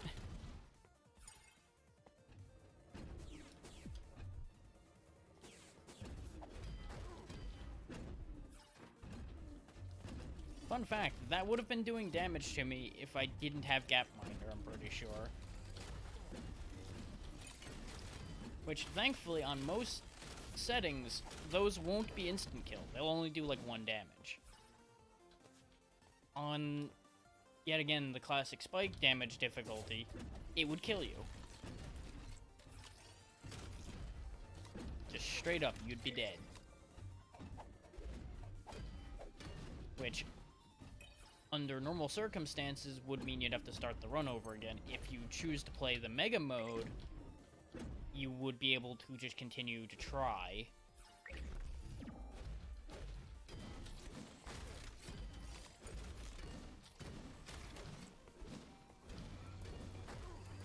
Which I appreciate them giving you that mode as an option. And I have cleared the whole game on that mode the first time. Just so I could guarantee to see all the stages. But I tend to stick to the I die. The spear is really neat because you can actually use it to platform. Grandmaster is just a lot of fun. I'm gonna take Grandmaster. It also frees up some more core space that we don't need at the moment. How Grandmaster works is you punch. You punch a lot. You punch really fast.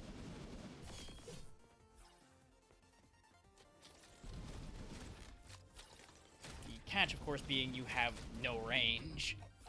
But with this pressure item we have, it's going to stack pressure ridiculously. So I'm looking forward to reaching the boss and seeing what the Fists of Fury can do to him. So I get the feeling he's going to have an awful time. So we might die doing this. There we go. And that's full Draco Pen. I believe.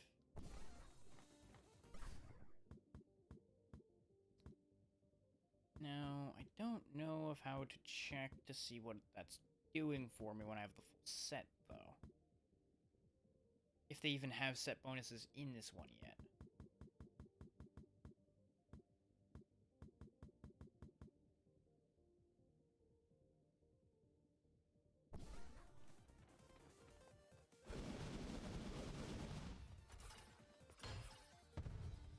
Now, admittedly, using Grandmaster with it's not necessarily ideal, because Grandmaster can't charge. And a big part of Draco Pen is charging. Oh, no, it's charging now. Never mind.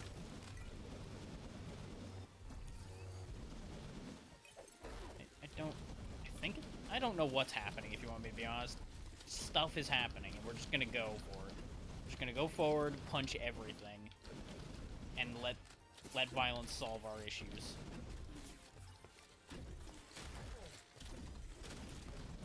Disclaimer, don't let violence solve your problems.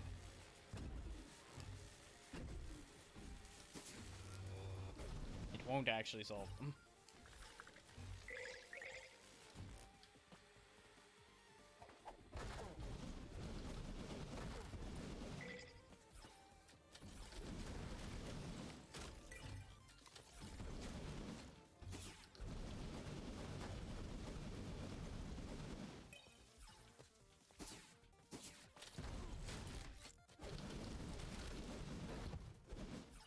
Yeah, I didn't think that was gonna work out for long, but it was funny.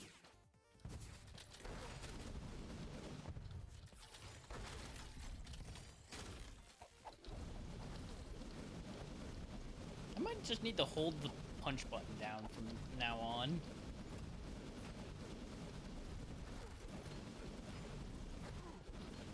As I jump into my own explosion like 6 times, because, you know, absolute disregard for safety.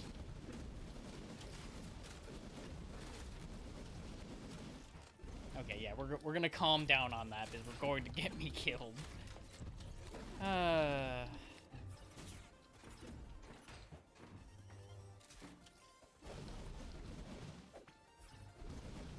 Really need that Draco Pen heal to start kicking in again, game. Could really use it.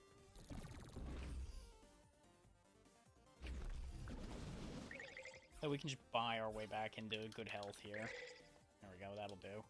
See what's in the shop before I spend it all. Oxjack arms. There we go, that solves that. I could go even faster. I think that makes my pets do more. I don't really need any of that, and the only one I could afford would be the energy one. Now I don't need to buy more health, so I guess we'll just sit on this money. Hoard it like a dragon.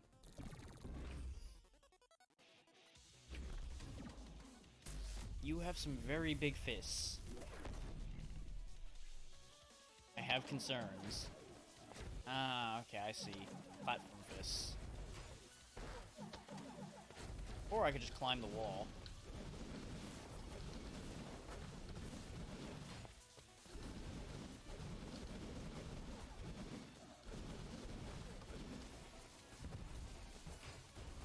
Well, that's just hardly fair.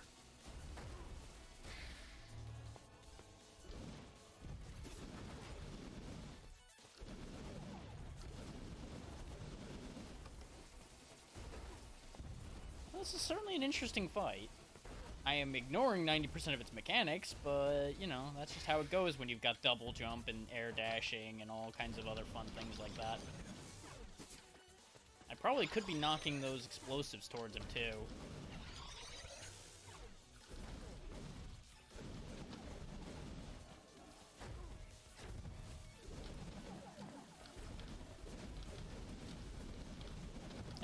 I think he'll respect the fist-to-fist combat, though.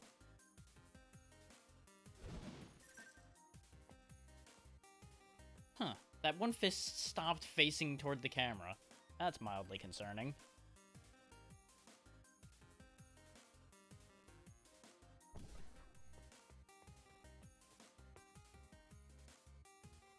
Okay, it's a down slam move. Didn't have one of those before. Probably not going to see much use, but it might come in handy now and then if I remember it exists.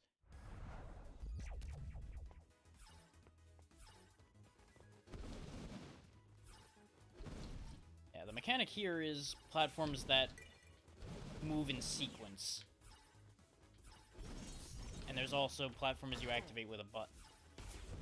That's the two big platforming gimmicks in this stage. We will, of course, be mostly disregarding those by the power of many jumps, but just so everybody knows how those work. Because it'll be important later when I'm no longer capable of flying around like a crazy person.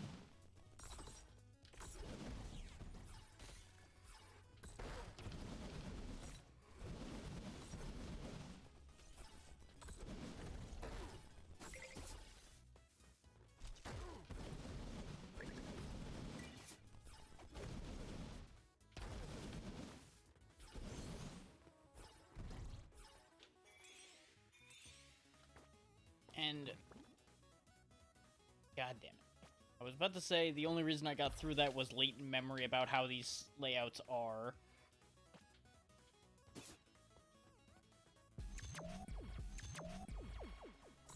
Which, of course, the moment I'm gonna say something ridiculous like that is when the universe decides to punish me for my shenanigans. In wild and understandable ways.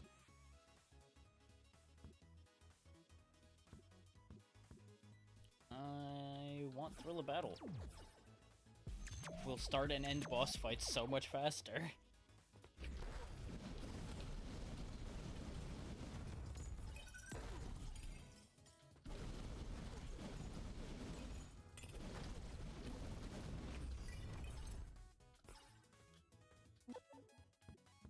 I don't know if that counted as boss fight bonuses or not, but that went quick. And they're just gonna give me back a big chunk of that health. Fair enough, game.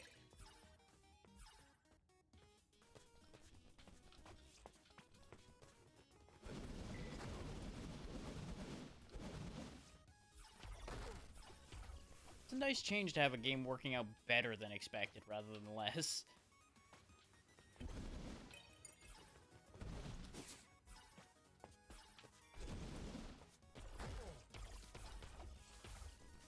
Oh yeah, I don't have the directional dash on anymore.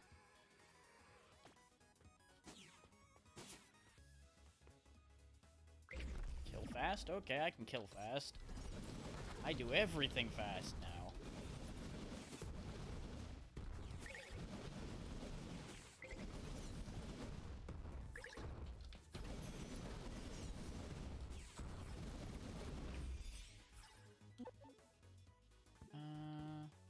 Ooh, enemies drop more everything is really tempting. But for sake of showing it off, I'll grab Tunbakiri. Now, normally it just is this.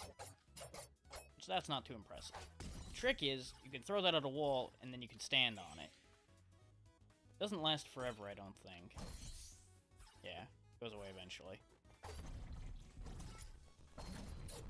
Big trick with it is, it does give you a screen-wide clear. You could also stick it to buttons, which is a neat trick. We're just out here making friends. Throwing myself off cliffs.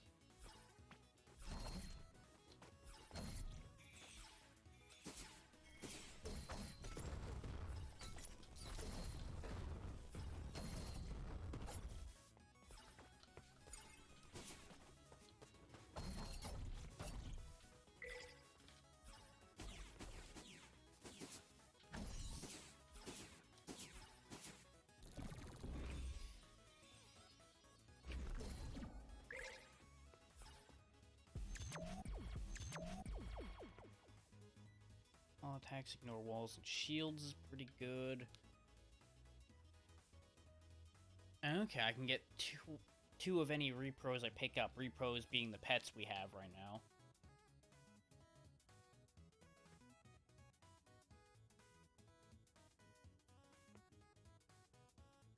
Ooh, we just barely can't afford that. And that's so sad.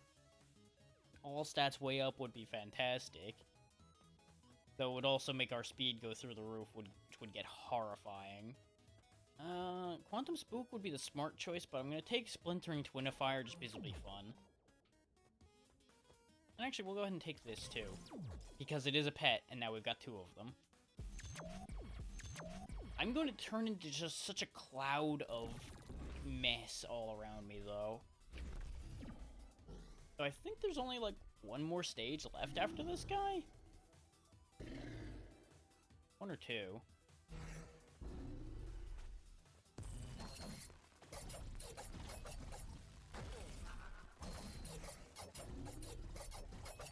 But as you can see, switching to Tanbiri has really thrown our DPS out the window.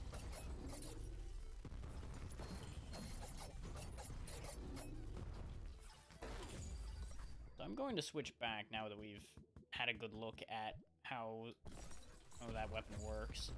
Because we don't need the platforming benefits of that.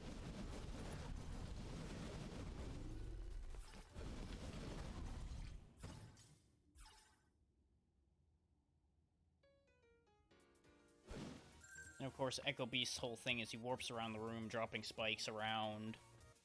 Some of his spikes are destructible, some of them aren't. He also, I believe, has a barrier move, and that's also what he just taught us. We can just put a shield up for a bit. Oh yeah, I forgot. Yeah, that was the last one. Is when it loops in regular mode, you're done. So that's a complete run.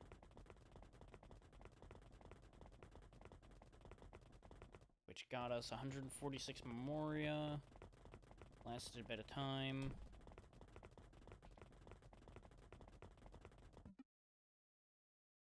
43,000 damage. Yeah, and of course the game is upset that I didn't die, as far as the jeering comment goes. 166 damage is still a bit high, but that's also because I was just smashing my face into everything. Oh yeah, I forgot I never finished a run after they added Maker Mode. Maker Mode, of course, being a stage designer. I'm not even sure how you activate that. Hey, there's daily challenges too, which I've not really jumped into. Leaderboards. They still haven't added dialogue to that. Wait, I remember something. I'm gonna show a little secret I found the one time.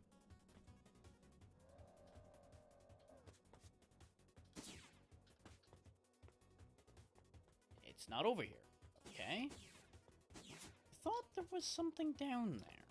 Or did it move? Let me see if I can find it, because I remember something. I think it moves around to various locations. Yeah, there it is. It's a Robo Kitty. Meow. Yeah, basically you do parkour challenges and you can find Robo Kitty around the hub area.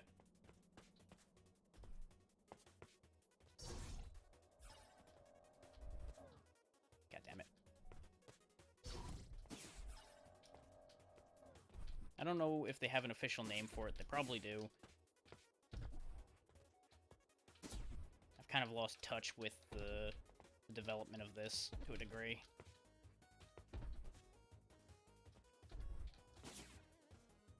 This is going to be kind of difficult to do.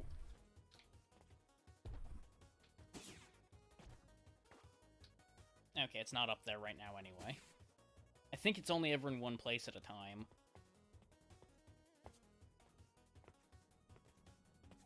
And we happened to get lucky and it wasn't in a particularly bad place. Okay, so we'll switch to Nina. Which works as you'd expect. Regular, just Mega Buster style weapon. Does not start with any powers. There is no base power for Nina. We also can get prototypes going now, so that'll make things interesting. I could have upgraded shops instead, but we'll get to that. And these are your difficulty modifiers. You can make stages longer, you can make spikes and all other traps do more damage. All enemies do more damage. You can make the game start at a higher difficulty, because as you go through each stage, the stage design will get more complicated. That's why you saw it start getting really ridiculous in terms of the stage design. Yeah, you can make it so you don't get powers, which I wouldn't do because that's not very interesting. Enemies get more durable. There's a time limit, which will kill you. And everything costs significantly more. What I'm going to do is I'm going to up enemy damage 1. I'm going to make spikes hit a little harder. And stages are going to be significantly longer. We'll see how well I can endure that. I'm not going to make stages more complicated because it will just add a ridiculous amount of spikes and death and misery to the situation. And as it stands, with enemies doing more damage, I'm probably going to get destroyed.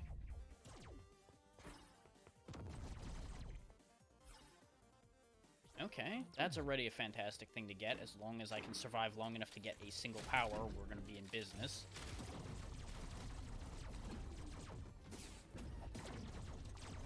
I typically have auto charge on specifically for when I play Nina, because her charge shots are so much better than her regular shots.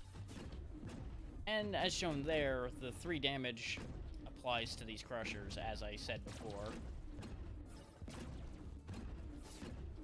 And with her current really low speed, these crushers are going to be a serious issue. All enemies do 2 damage instead of 1.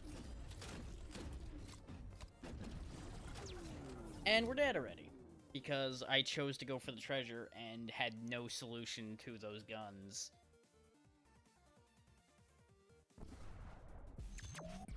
Now, you may be wondering, why didn't the auto tank trigger? That's because we put nothing in the auto tank. The auto tank can only activate if you've gotten health beyond your maximum health. You have to fill it like an E-tank. Okay, Oxjack shoes should be helpful.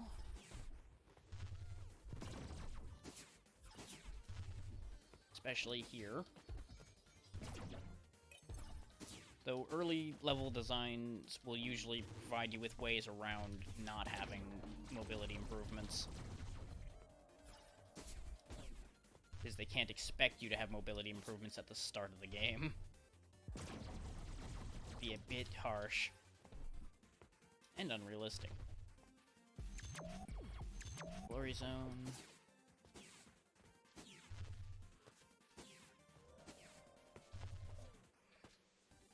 I was trying to ignore level design a bit. That didn't really work out in my favor for a change.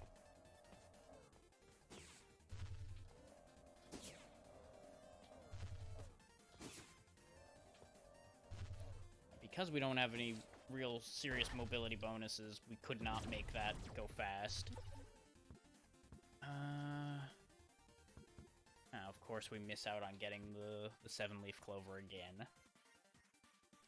Go ahead and get stronger charge attacks. Because what that does that I didn't explain before is it gives you a second level of charge. That's why you see those pink bubbles around me. We now fire larger orange shots whenever we have that full charge. They also, I believe, have improved piercing and of course, do more damage. And as you may have caught when it popped up on us when we got it, it also increases your attack strength straight up.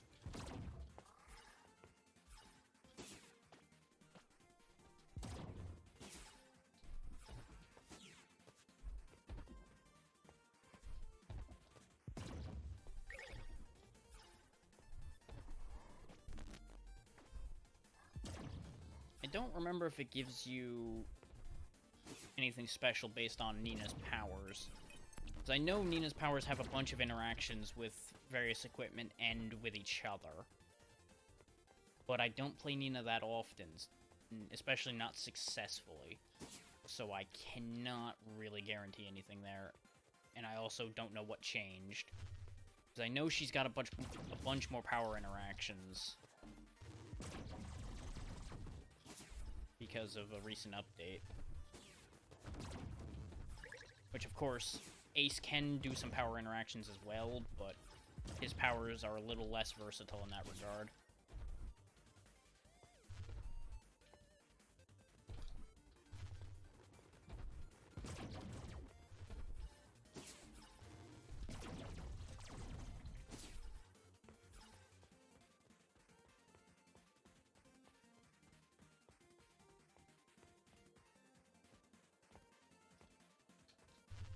And you might be thinking, well, wouldn't Nina be the easier character? And for some people, she probably is. It's just not really my playstyle, so it doesn't entirely work out for me. And I also just tend to have worse RNG for her.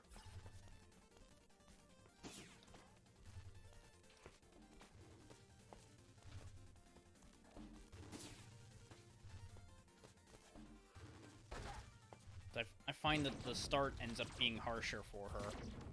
And that's typically where my runs die, is at the beginning.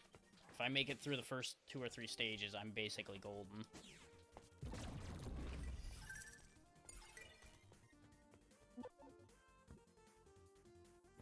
Gonna need the boost on that one. Okay. Get paid for picking up prototypes. Would have been happier, actually, finding a prototype first, but okay. Now we do the falling segment again. Now, admittedly, one downside to this game is once you know the stages, there's only a handful of versions of each stage. So once you know it, you're going to be able to just redo it over and over again, and it'll get real samey, but you will get very good at it. Which is why I put the game down for a while, because I got a bit burnt out. Because I played a ridiculous amount of this for a while.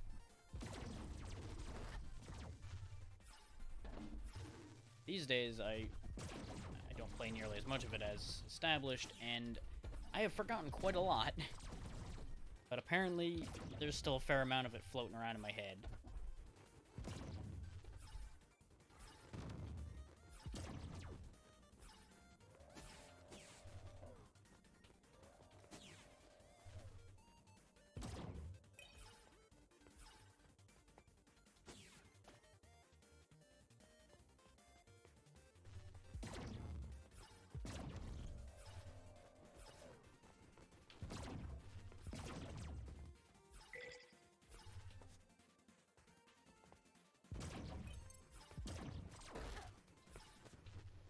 Over there? No. Okay.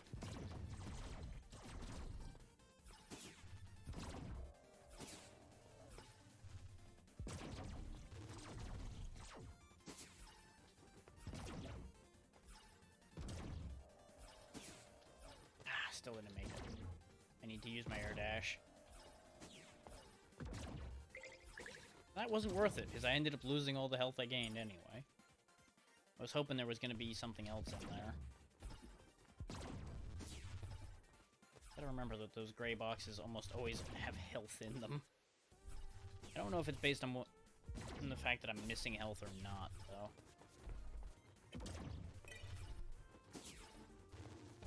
That would indicate not, because otherwise you would expect it to have given me health there since I'm missing half of it. But at the same time, it may still just be percentages either way. These knives only come down when you pass under them or over them.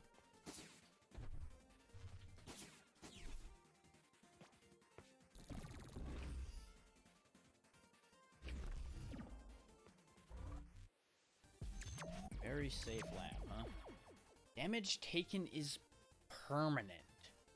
I'm gonna take that to mean I lose max health when I get hit.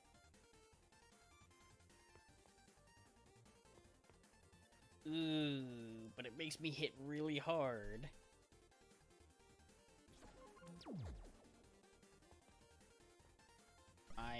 I can't help but feel I'm going to regret this. Like, I'm going to regret this a lot.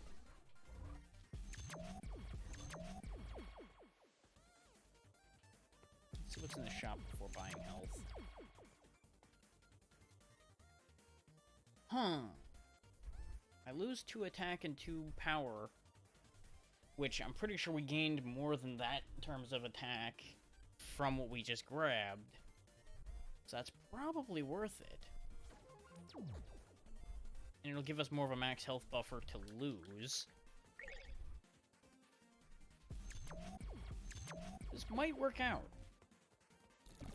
Depends on if I actually understand the circumstances on this situation or not. Yep, nope, I have it right. Damage is max health now. Okay. That's going to be a problem, but we know what we're getting into. Does mean I'm gonna have to play a lot more carefully.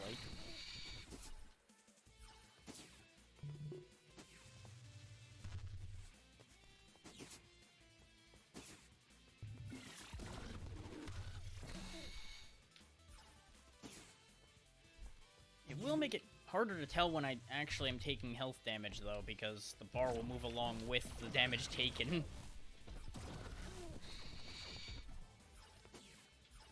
So it'll more or less look like we're at the same amount of health for a bit here. As we technically are, since we have a gap in our max health.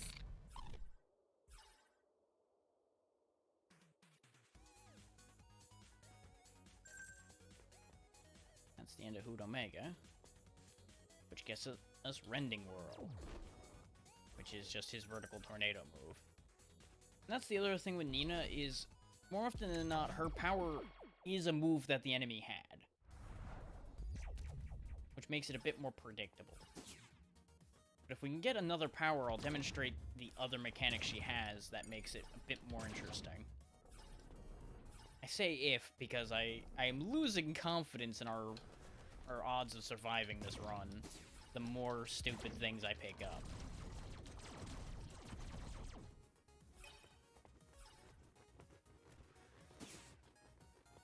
I'm making it less a question of skill and more a question of how many ways am I going to attach lead weights to my own feet.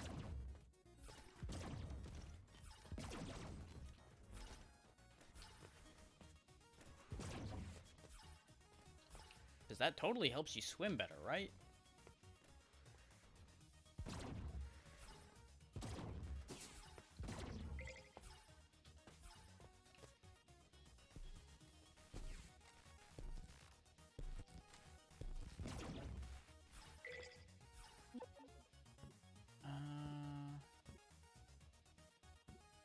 With what I'm doing to myself, I probably want Armatort's helmet so that I can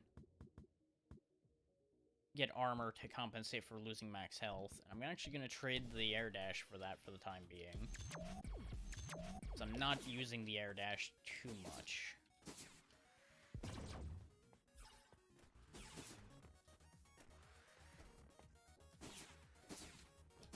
Because my muscle memory doesn't really account for it.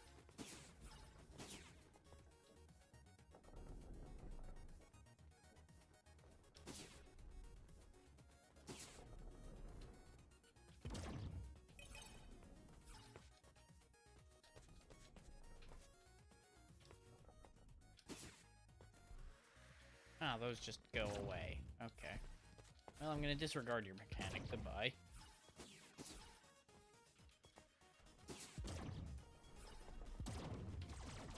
The phrase "screw you" and your game design comes to mind.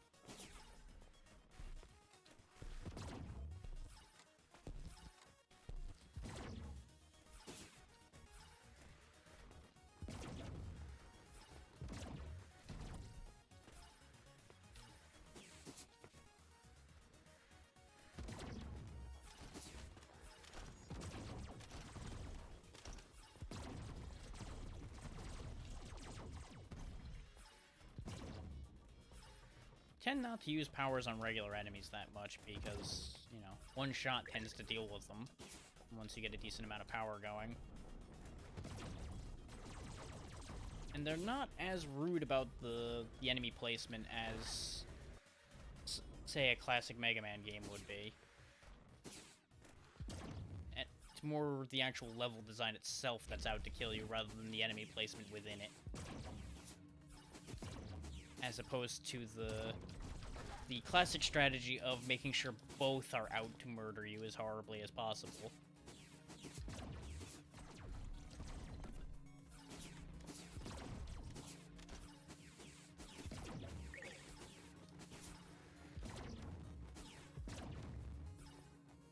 On the bright side, we now have a fully charged backup tank. The bad side is, I think... Now, I don't know this yet, because it hasn't happened, but I think our current prototype's going to make it so that the backup tank won't save us. Because I'm pretty sure that if our max health goes to 0, I don't think there's any saving that.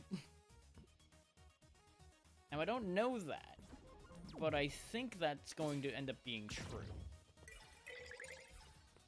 So we need some means of increasing our max health to compensate for this prototype, or we're going to be hooped over time because we are running out of max health.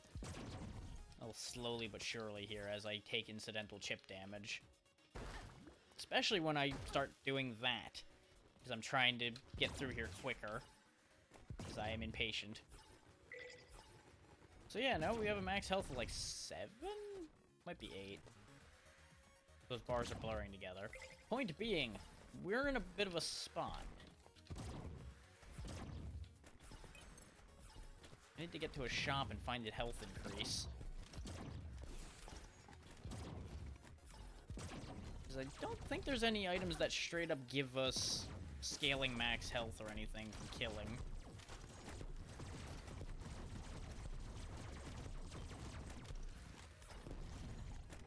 That's one of the handful of times I'll use a power in regular combat, because there's no good way to hit that. And I know, I could be spamming my powers a lot more, because energy's pretty easy to come by. I just don't do it. It's just habit from games of this type that are a lot harder to come by energy for.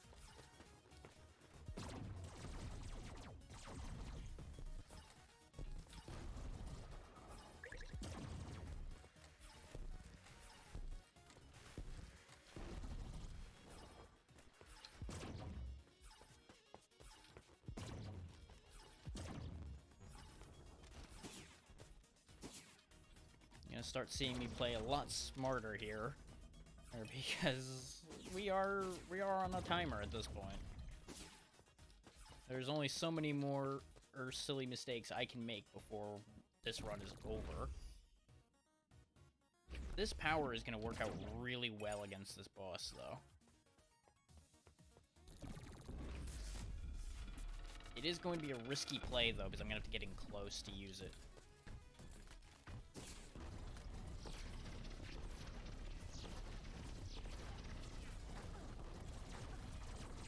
Yep. I knew I was taking a gamble. I thought I could burn him down before the one at the bottom could kill me.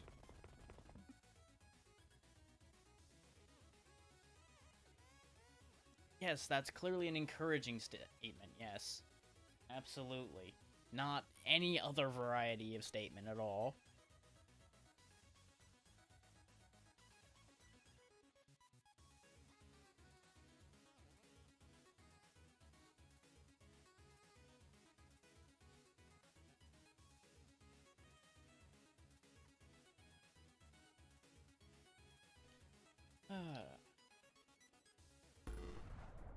So I think the settings are fine as they are. I just need to not take as ridiculous a prototype into hand while that's going. Now, I don't know what that upgrade did. I figured it would have increased the amount of health it would give me, but it doesn't appear to have done that. Maybe it'll do it more than once now. I don't know. Oh, the cat's here now. Hello, friend. Good kitty.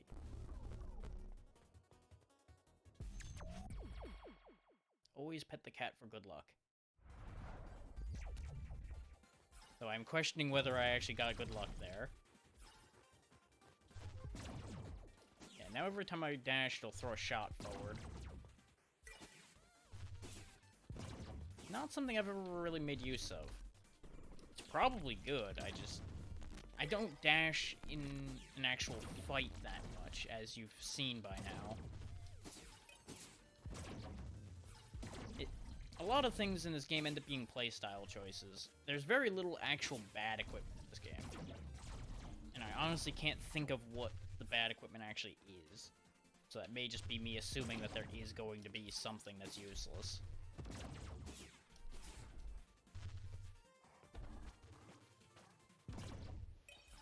I mean, there are definitely plenty of things that are situational, but I can't think of anything that's out and out useless.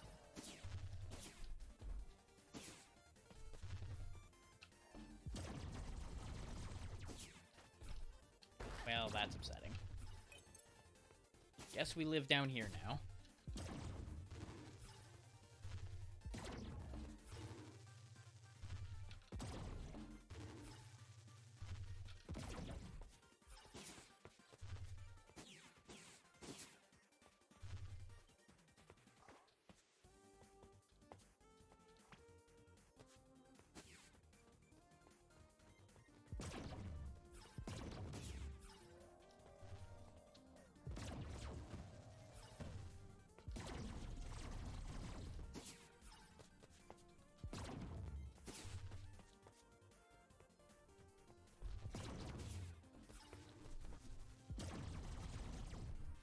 Really thought I was gonna jump the gun on that and get myself hurt again.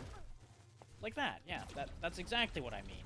Thank you for my own demonstration.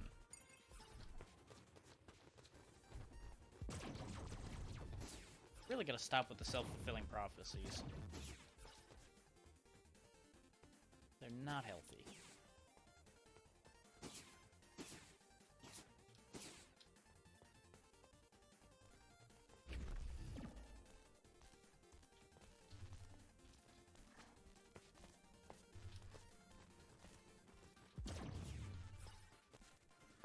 That was the wrong choice, okay.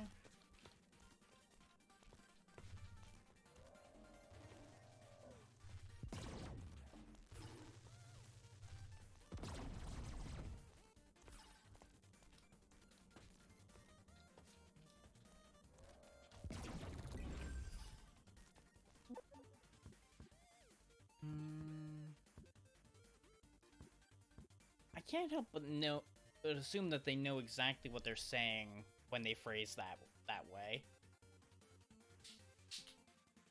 Which just leaves a lot of questions, but I'm not gonna go too far with those ideas.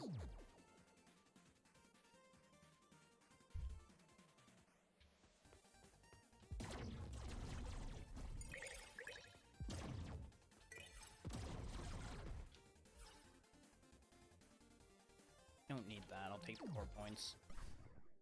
Okay. Wanted to make sure I was actually able to fit what I grabbed. Because it's all starting to run together a bit now. I have lived many lives. I don't know which one I'm in anymore.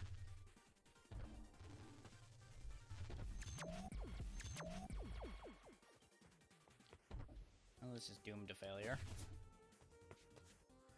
Can I make this corner jump work? If I still had the dash shoes, yes. Since I don't, no.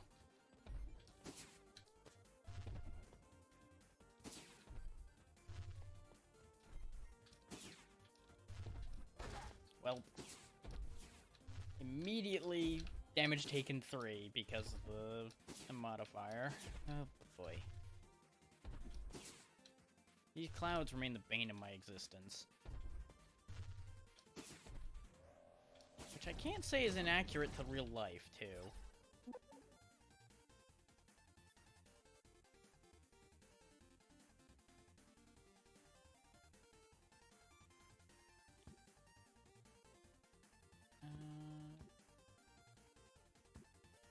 Go ahead and take the Owlhawk armor. Just give me 2 different kinds of lifesteal. That'll probably carry us. Oh yeah, of note, you can use right bumper to dash, and you can also double tap your movement to dash as well. For those who have a preference one way or the other, those are both options. I believe it's a toggleable option as well. You can turn off double tap dash if you don't like that. I leave them both on because sometimes I will reflexively hit one or the other. So it's good to have both available to me. I don't know if they've added that many more options like that, because I didn't actually check the menu today. Should probably do that. In fact, let's do that right now while I'm thinking about it.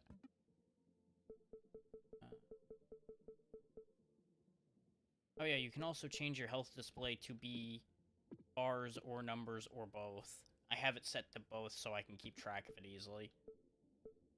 You can hide any numbers you don't want to see. Screen shake can be turned off if you don't like screen shake. And as you see here, you can get rid of a lot of things from the game if you don't like them. Specifically, you can get rid of the enemy explosions if they hurt your eyes. Which I might lower the bloom, but not been too bad, so I'm not going to worry about it right now. This, I believe, enables... Oh, okay. Yeah, this allows player-made chunks to be added to the spawn rotation. I'm going to turn that on, just because I've not seen any of those. This might get really bad. Just as a warning, this might get really dangerous. But it'll be fun. So I didn't actually see what I was talking about. Yeah, because there's auto charge. I might have just been talking out of my ass on that one. Unless it's in change controls? There it is. Yeah, you can do quick drop, which I believe is pressed down to drop faster, or at all times. What's power selection type do? Ah, okay, you can have wheel or you can cycle. You can adjust your dead zones. I don't know what arcade stick test mode means. I'm assuming it's some means of adjusting your dead zones. Not that up on that idea, but it's there for those who understand it.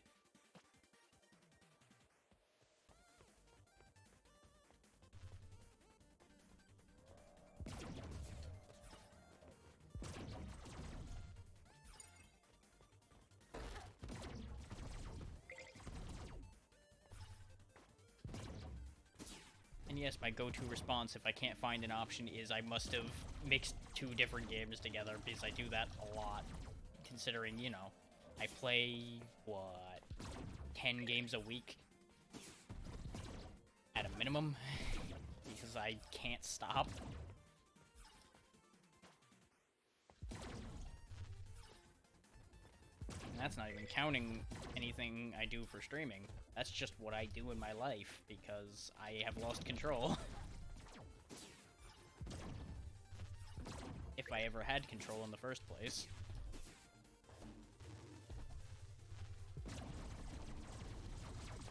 I've just now taken that loss of control and tried to make it beneficial for everyone else.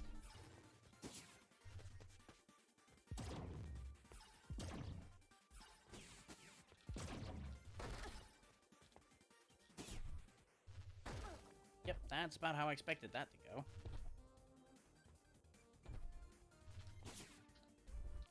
I'm not sure I can do that. Okay, yeah, we can reach that. Okay, it's just very close. Really didn't think that was gonna work out. Of course, when I'm down to 1 health, they want to offer me spend health to get money. Monsters. Okay, power damage for energy, gap finder. Health at level start. Give me gap finder. And we'll just have to make do with 3 health. Which, since it's only Hood Omega, it'll probably be okay as long as I don't get hit, but I might still get hit and die. Considering I'm basically going to die in 1 hit. Or at the very least, I'm going to tell myself that to make me less likely to just go, oh, I'll just take a hit to win the fight. There, now I'm guaranteed to actually only be able to take 1 hit. I have solved the problem. Because that's how that works, right?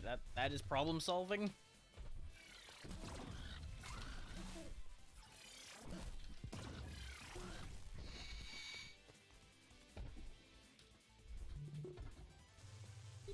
Damn it.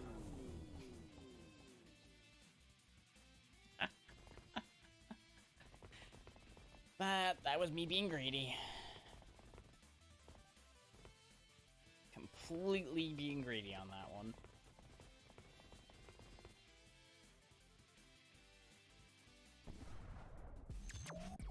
Okay, let's lower this. Not this. Let's lower this back down a little bit. Specifically, let's get rid of the spike damage increase, because that's what's throwing my health off so hard. Enemies doing 2 damage, not that bad.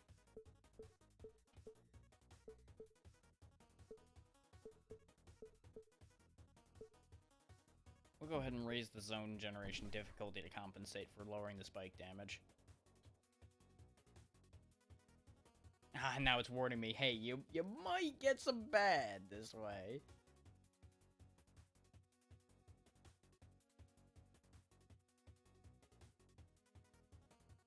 Okay, and you can skip a chunk that's undoable.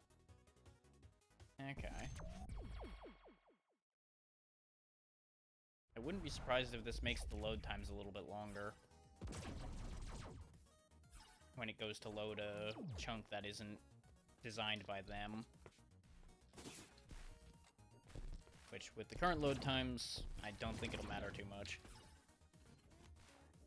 I want that, but not badly enough to jump on the spikes for it. Well, now that there's health there...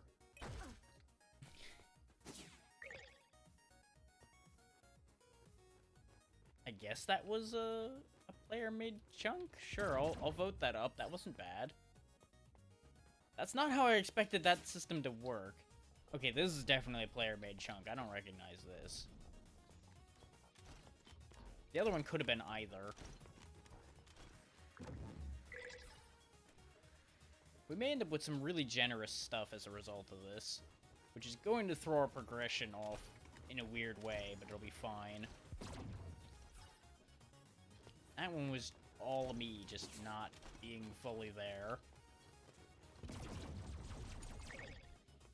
I assume this, yeah, this was designed for if you climb up and over. I almost want to downvote this just because of where the button got put. Because you almost can't touch this button. Nah, it's... What? Apparently this is a chunk? Sure, why not? It's great. It's awesome. I have some questions. And I don't think I'm gonna get answers for them. Having armor made me make a bad decision there. And I accept these charges.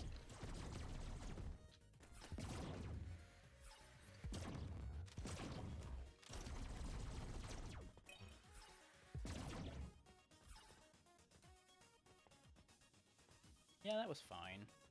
I could go back and go get the other things that were there, but I don't care that much. Okay, this I might downvote because this is a pain to climb. It looks neat, but it's... Oh, no. This... No. There's nothing here.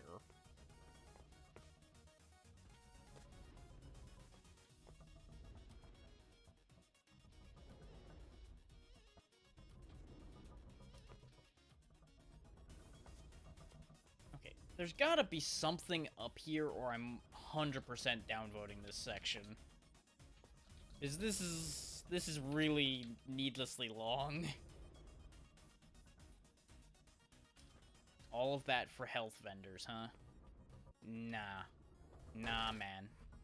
Not gonna say yes to that. Nah. This is gonna be the first downvote of this session. No.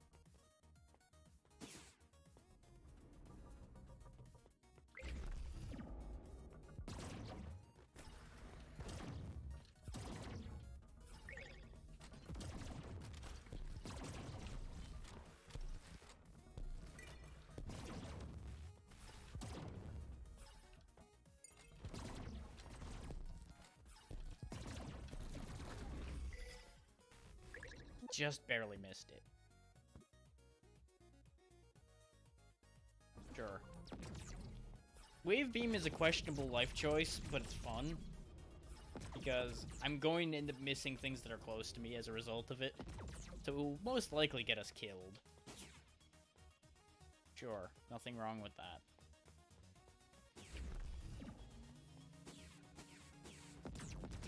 It looks like they're using the player added chunks as part of the level extension I had told it to do. So they're basically just using them as filler, which is fine.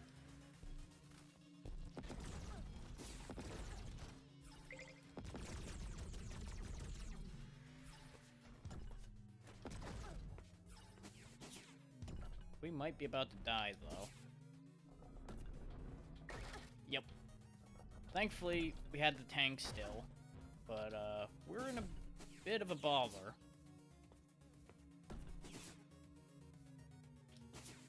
There's so many sections where I'm stuck in place so this thing can hit me is the problem. Oh, this is a problem. He's parked where I need to go.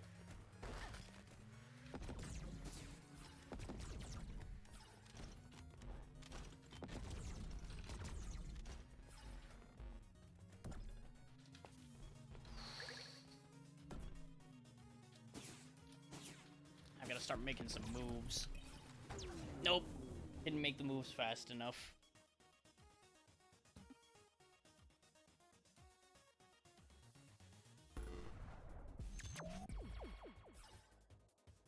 So Wild West mode ain't that bad.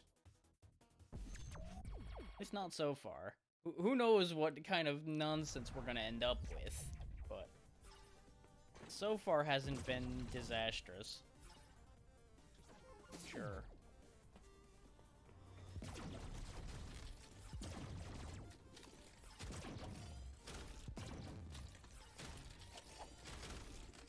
Down to hold. Oh, that's spikes. That's still spikes. It's putting me back in the spikes. Please, no more spikes.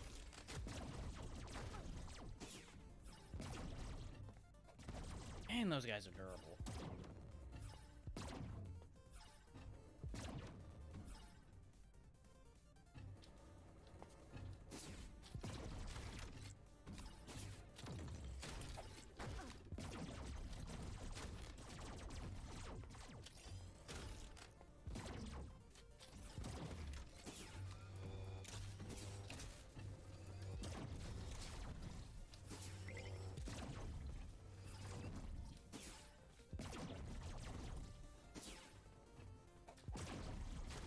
this was alright. Decent amount of stuff going on. The acid pool section was a little bland, but can't all be constant insanity.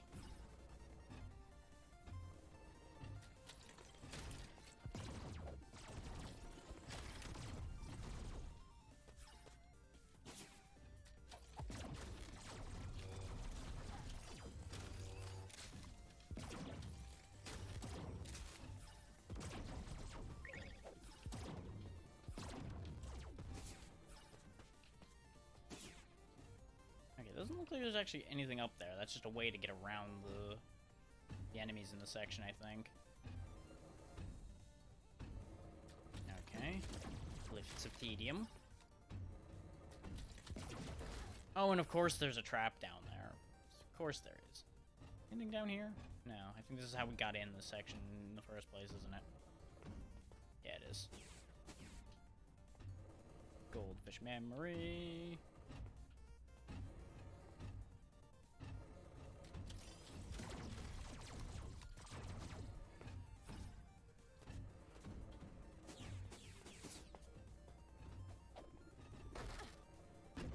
This is a problem.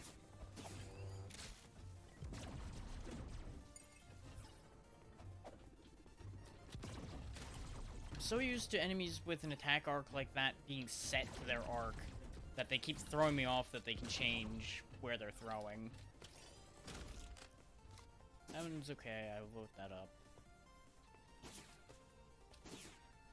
This is a section? Okay, it's okay.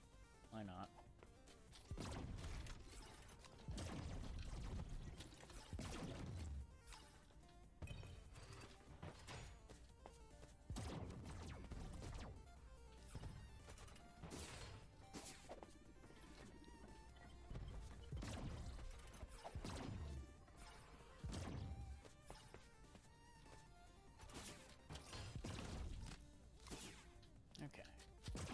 Oh, that's a problem. Things noticed right before disaster. That.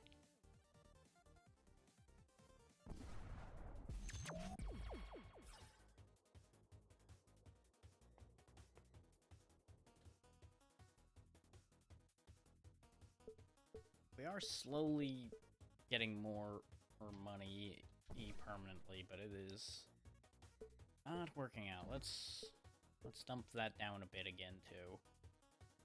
So I'm clearly not up to it being that big a challenge, so we'll just go with long levels, and that'll be that. And I'm willing to accept defeat on that, finally.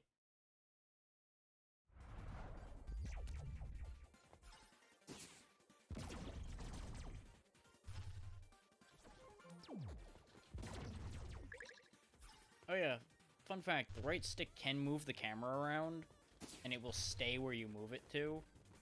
That's why you'll sometimes see the camera judder when I have to do a fast move, because my finger ends up bumping the right stick, trying desperately to keep me alive.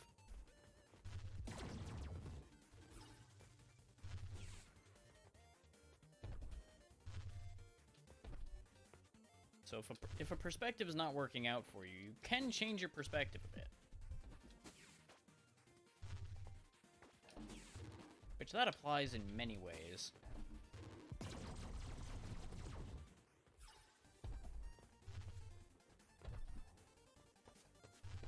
Okay. That section honestly felt like it belonged, so that one's okay. I'm more likely to upvote one that actually feels like it blends in with the regular design of the game. Or one that's particularly interesting. I'm not particularly fond of sections that are difficult for difficulty's sake. Like, if there's just nothing but spikes everywhere, spinning death, and just enemies thrown around like candy, that's not really gonna get positive vibes. But it also can't be just an empty section of nothing.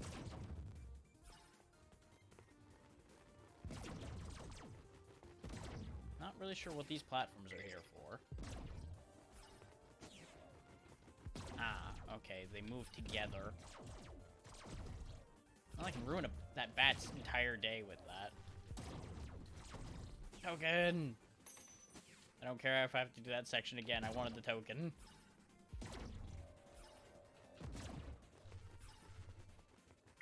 As I've said before, I will die for a token.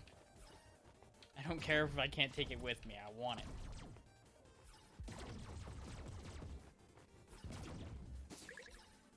I think I pretty plainly demonstrated the power of the casino.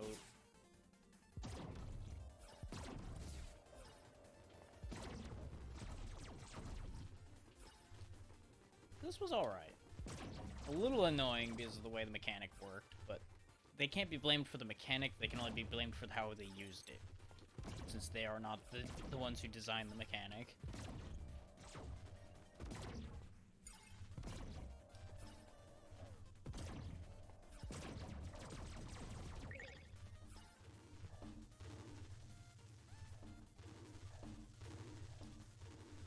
This is a section that I might downvote, because this is just annoying. It was short, though. That's okay. If that had gone on much longer, there would be a real consideration of downvoting it. Though, now that I realize this is here, I should have downvoted this, because they need to have some manner of protection to keep people from just going up and over their entire section. Or at the very least, make it so it's interesting if you go up and over the section. Rather than just having a blank space up there.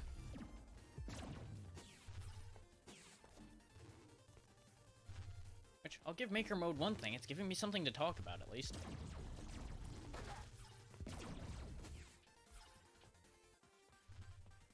And that right there is the catch to having double tap the dash on. Is sometimes things like that will happen.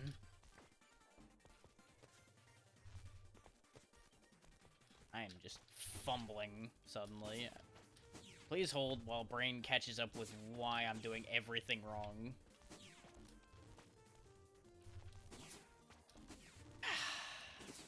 Come on. No, not quite that either. There we go. After 1,000 years of being stuck, I'm finally free to continue the game. Bloody hell.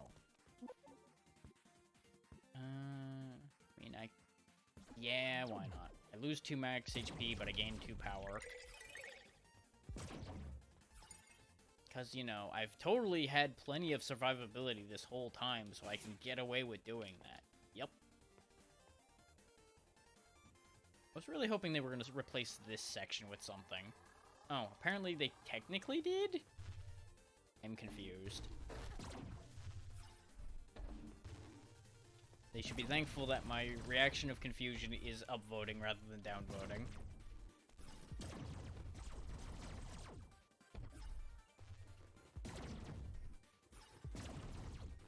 That was okay. So they did add sections to this. Okay, good. That varies this up a bit, because this was honestly one of the blandest sections of this game. So it feels really similar to the section that was there already, and I didn't get to vote on that one because of where they put the button. Which, not gonna lie, that button placement alone might have gotten a downvote, so they're probably better off that I couldn't vote on that.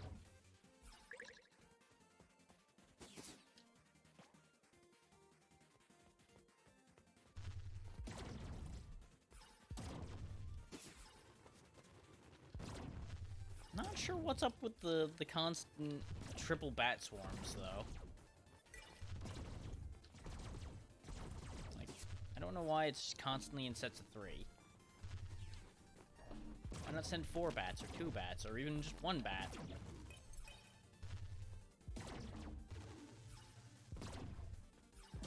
Or hell, just send 7 bats. I don't know.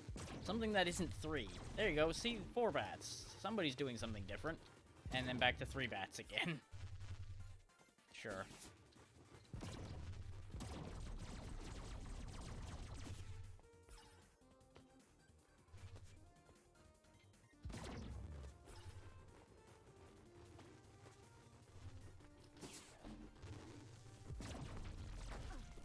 You got a decent split path there. That'll work.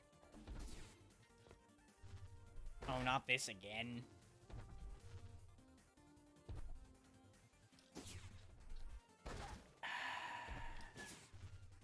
gotta be super precise with this, and I just don't have it in me right now. I'm also an idiot. I just realized why I'm an idiot. Yeah. As people may have imagined, I have air dash. I wasn't using it. I am a fool.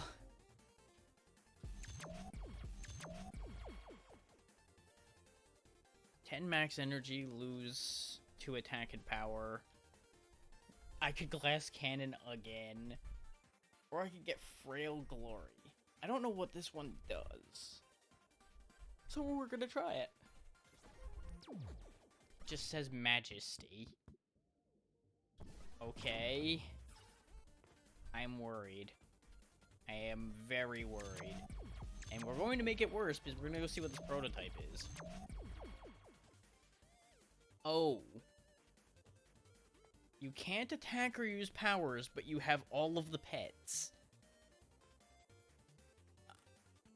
That would be the worst with this build, considering we've gotten 2 different attack damage things, but I'm so curious about it. No, we're not gonna take it. We'll hope it comes up again. I'm not gonna throw this setup under the bus. Just purely out of curiosity.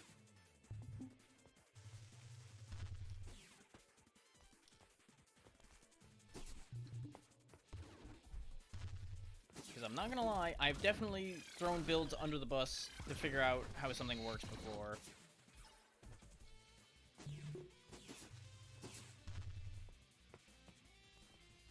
And this isn't that big a build. I just don't care about pets that much.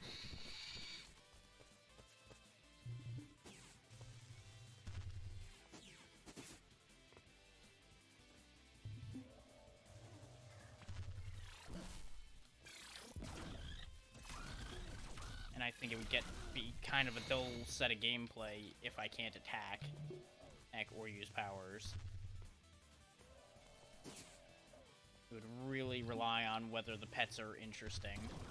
And the pets we've seen so far haven't been that enthralling mechanically, so I doubt there's anything so amazing out there that would make it worth doing that. Really would like to win a different first area, though. That'd be great. This way I could showcase a different power.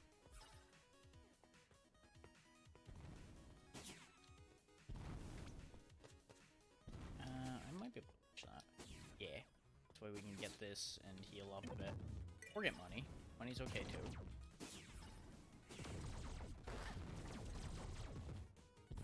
I don't even know why I went after that snake so hard. Didn't have to.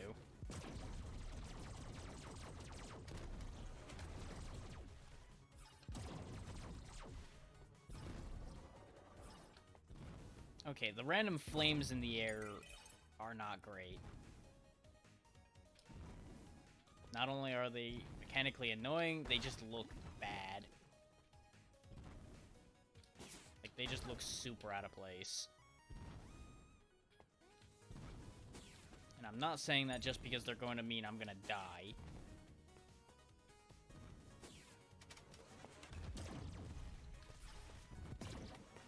God damn it. Nope. Okay.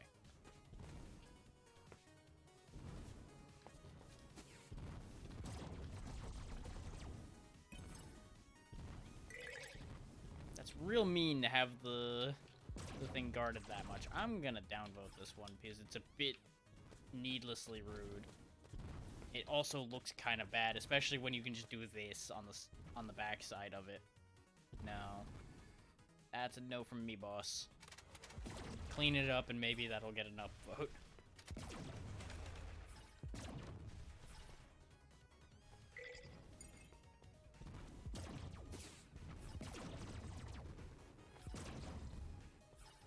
And of course, if any of the makers see this, I may start getting some hate mail, and you know what? I don't care. If you want honesty, you're going to get honesty. If you don't want honesty, don't put your things on the internet.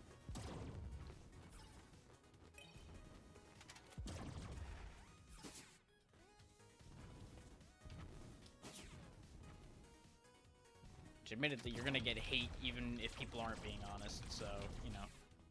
Just be prepared for people who go out of their way to upset you. It's not a good thing, and it shouldn't be the case, but that's just how it is.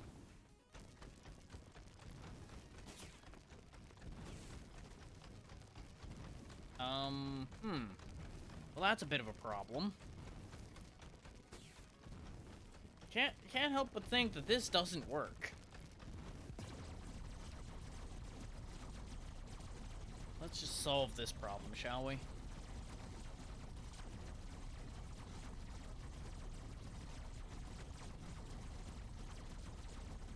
Anyone with photosensitivity issues, I would advise not looking at this boss while I'm doing this. Even I wasn't looking at it because that was going to make my eyes hurt after a while.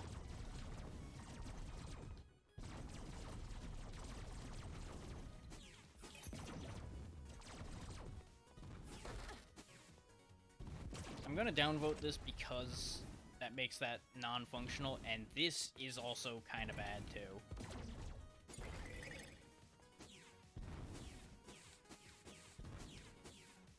Like, if you render a normal part of the game unusable but leave it in, that's not worth the way you design it now. You need to put that section somewhere else.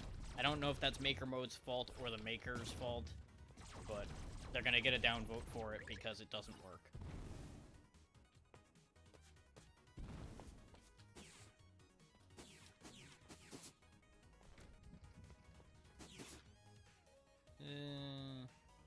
This is okay. It's not impressive, but it's okay.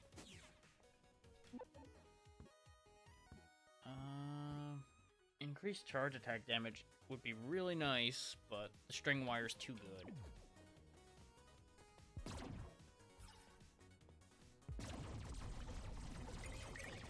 I don't know if it's more accurate to say my luck is too good with the string wire, but the string wire just ends up being ridiculous.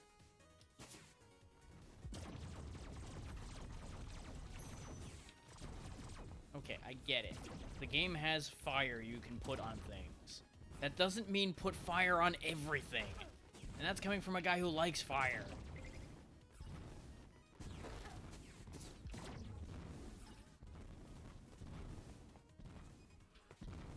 But at least this guy put the fire on physical objects, so I'm more... God damn it, I shouldn't have said anything. Now there's floating fire over there.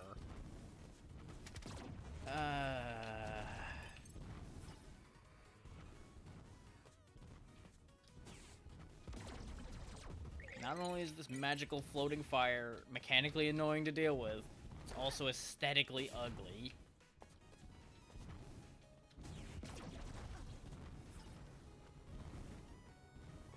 They could have at the very least made the fire point up so it would make some sense. But no, it's just floating there sideways because reasons. Which I'm assuming it's a limitation of the maker, considering two different people have done it that way. Well, then again, I can't even assume that two different people have made that. That may have been the same person who made two different sections for this area with that trick in it. Well, I call it a trick, but it ain't much of a trick. Also ain't much of a trap.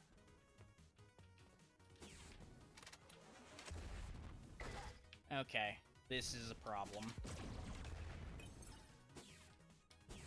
This is definitely a player-made glory zone, because this is a lot worse than normal. Oh boy, that was not worth it. That most definitely was not worth it. Just take the max energy. Yeah, that's a no from Mage Boss. That's a big thumbs down. Because if you have a few power-ups, that's probably not that hard.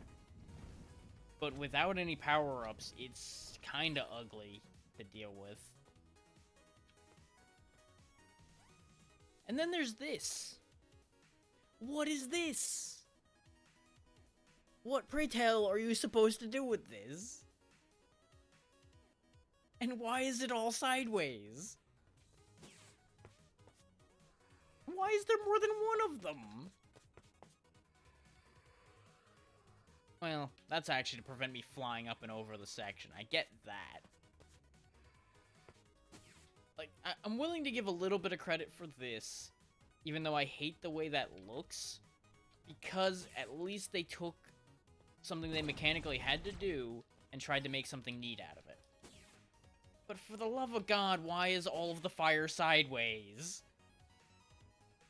Like, is this a meme in the maker mode of this game? Is that what I'm missing out on? Is the fact that it's just a meme that everybody puts fire sideways? Because it's going sideways? I don't goddamn know. I don't understand. There are many e-cultures and many memes I don't understand, and that is just another one of them. This is also not exactly an engaging section.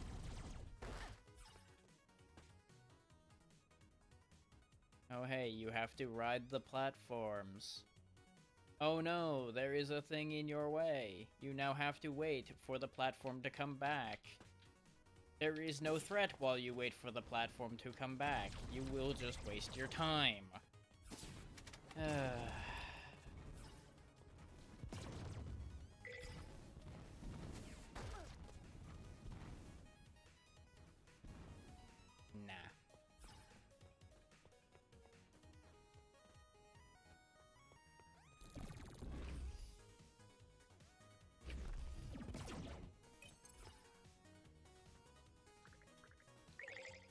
Now, people may say I'm being needlessly harsh. I don't know if people will say that, but I will say to them, no. Just no. You can go right ahead and deal with those sections all you want. I don't want them.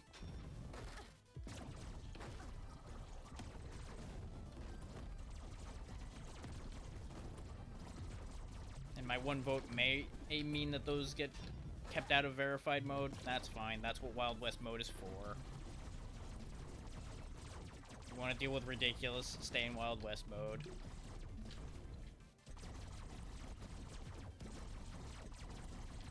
It's not like anybody will get hurt feelings about not being in verified, and if they do get hurt feelings over that, they'll get over it.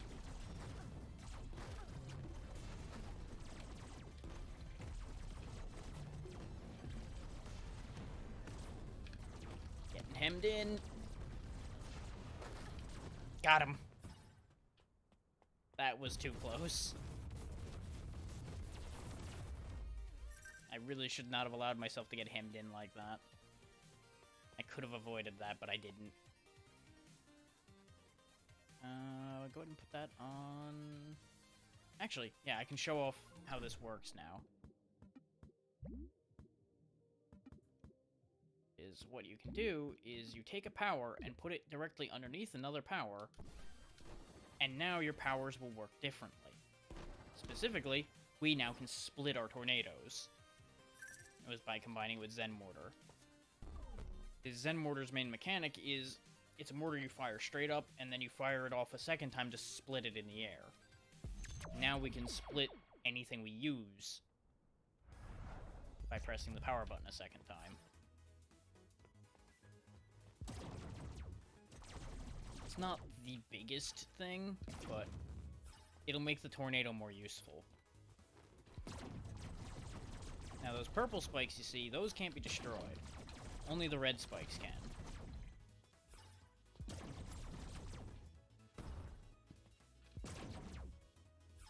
Which in our current circumstances is going to be important.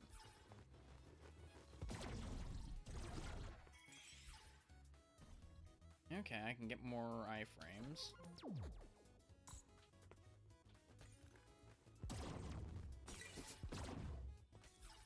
Yeah, this section was okay. Not ridiculously difficult, not boring. Decent sweet spot. And you actually could get some resources in a reasonable capacity. This ant farm we got going on over here, not so sure I feel as positive about this. Because again, aesthetically messy. And what is this? Why did you stick it in a damn corner?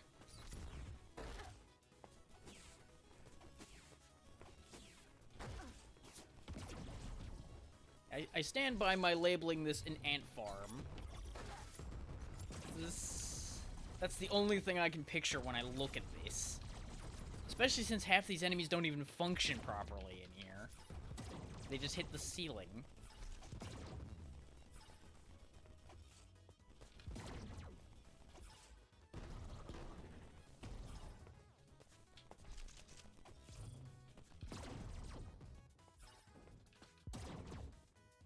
And then there's this. The, ooh, don't jump even slightly. But oh wait, you have to jump over those spikes, but you have to have an air dash to get through that. And without hitting the spikes. These people have certainly made some choices. Certain choices.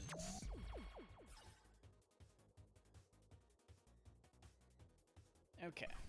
I'm going to take a quick break to stretch and things like that, and then we will be back with something else. I have not decided what else. During the stretch break will be what decides what else. If anyone has a particular thing they really want to see, go ahead and throw it in the chat. I'll think about it. We'll see how it goes.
And we're back.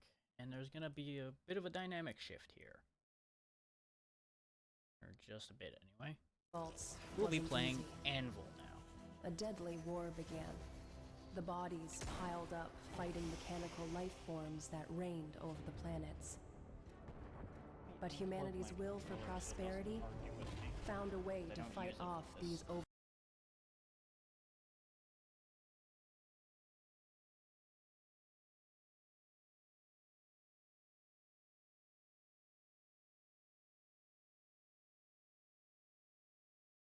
the sound and killed the game. Okay.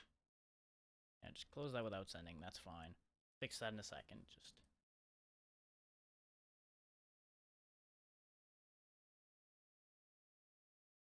I wanted you guys to get to hear the intro, and I also didn't sit through the intro ever yet either.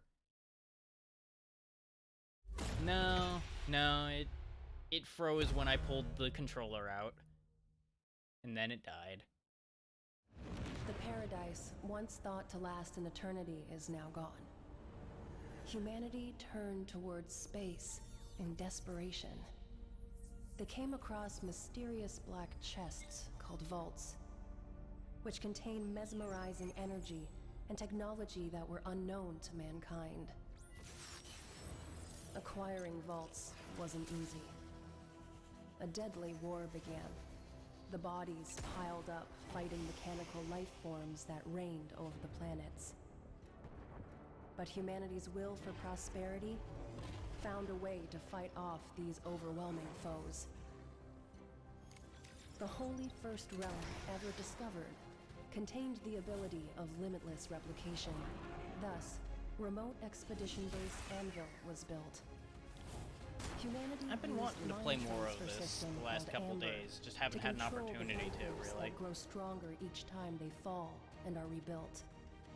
Now, there is no fear of death. Death only makes you stronger. Destroy all enemies and find new vaults. I'm inclined to blame my stubbornness for the mission. fact that I want to play this again today. I still want to manage to pull off that solo Uzi run through the first planet. Because I know I can. I got incredibly close. I just botched it right at the end, twice. Accessing breaker system. Changing battle system. I don't have anything left to buy upgrades with. I don't have enough to buy a character. We may as well just get on with it. Initiating exploration system. Okay, they haven't changed the player count in the first system yet either. Yeah, kinda. Starting planet exploration.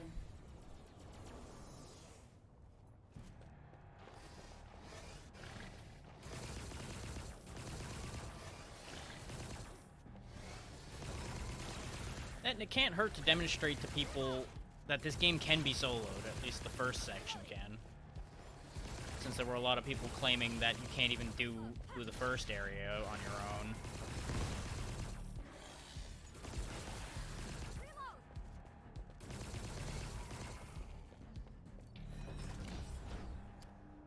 I want this one.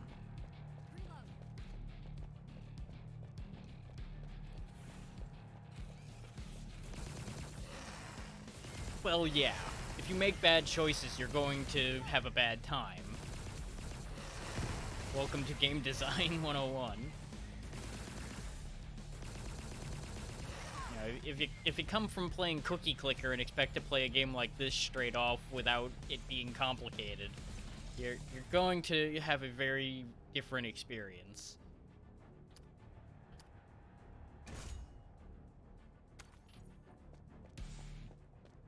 Pretty much, yeah. I'm saying it in a much harsher, more extreme way, but that is pretty much the thing. If you don't know how to dodge, you're not going to survive. Or as we learned, if you know how to counter spam, you will also survive. But that's basically dodging in a different form. It's not that bad. But I can definitely see how it would feel a bit bad for people.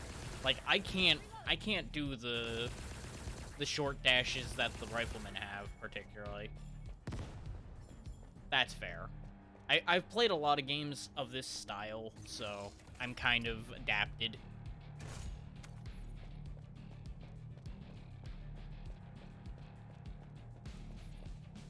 What's in this one? Nothing I want.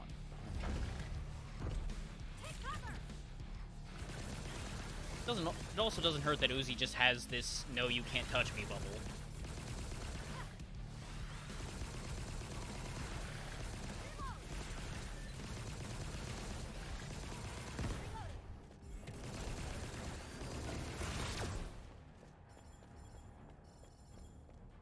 Like when, yeah, no, it blocks everything. I thought auto wouldn't stop them walking into it at all either, but no. They can't even walk inside it.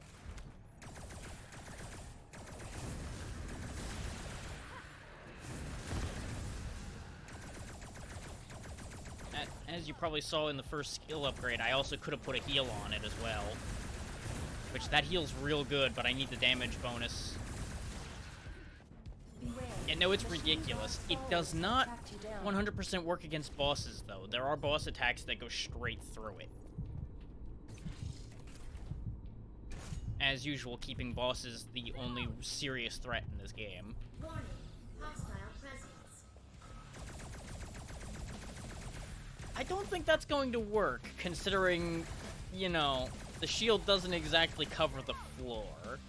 Good try, though. Good try.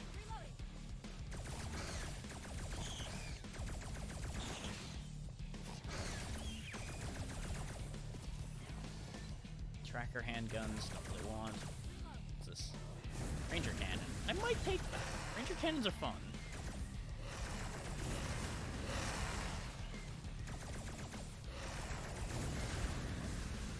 Yeah, why not? Now, you saw me using mostly dual pistols. I'll explain how the Ranger cannon works in just a moment here when I have a target to fire it at. Because it's very different.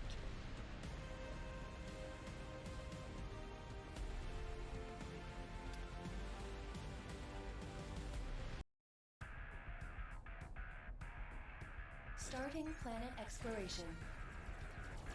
Oh, I'm gonna be going up against a boss, so I'll just demonstrate it out here.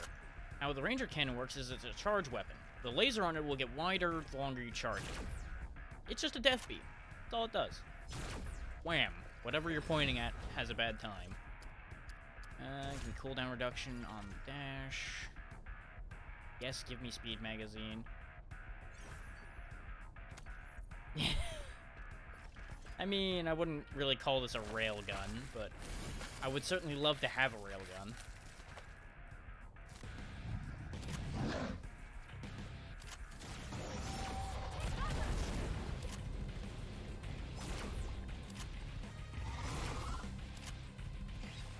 Okay, his little friends can't get through the shield, but if he spawned lava at my feet, he'd still get me with that. This might be getting a bit loud. Let me know if it gets loud on your end.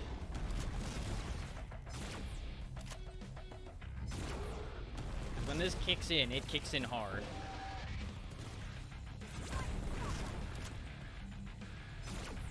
Okay.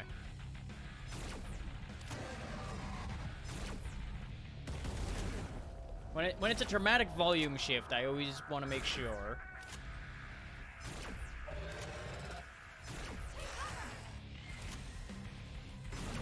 And that's that. No more volcano spider.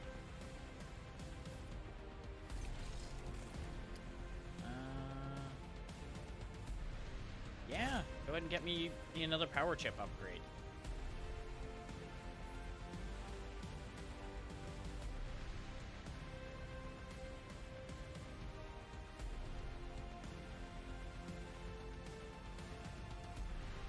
I see something popping up on my phone. I'm gonna take a look at that right quick to make sure nothing crazy happening. Oh, it. How am I supposed to get like 3 notifications at the same time?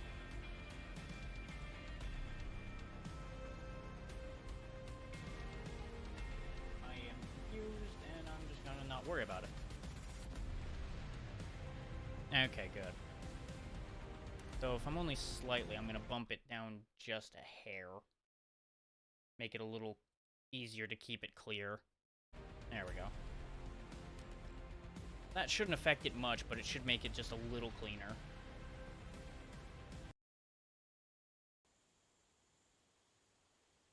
Starting planet exploration.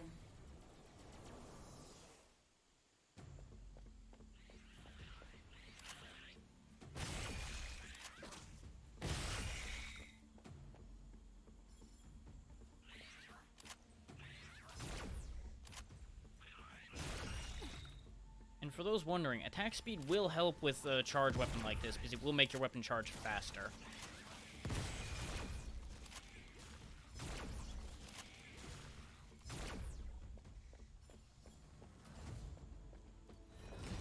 Every stage starts with one of these skill upgrade items. We'll go ahead and take the healing in the bubble, since I use the bubble a lot, and I don't have any other great means of healing. And the skill I've not been using that I keep forgetting I have, you can freeze enemies. It's very useful.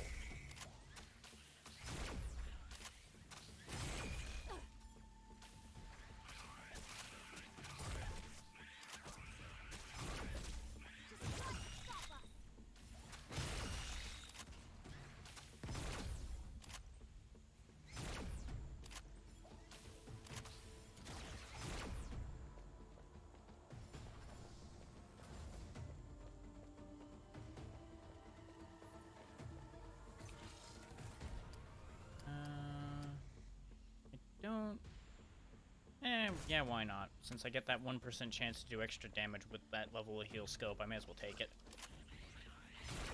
I just don't have a rapid-fire weapon right now, so heal scope's not as good as it could be for me. So I'm most likely going to ditch this ranger cannon when I find something rapid-fire again. I just need to find a good one. The big difficulty thing with this game is the fact that events like this will periodically happen as the difficulty goes up.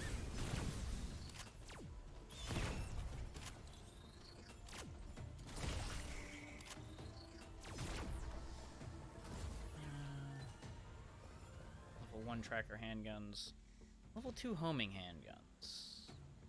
They regenerate ammo, they increase my max health, and they give me damage reduction. Yeah, I'll take those.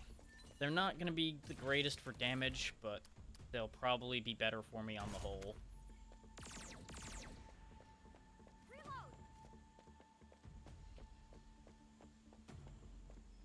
Because it'll allow me to focus more on dodging rather than having to aim as much.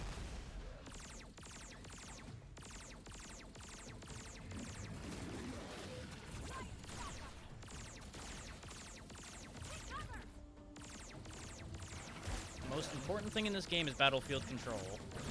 As long as you have control of the situation, you can't really worry too much.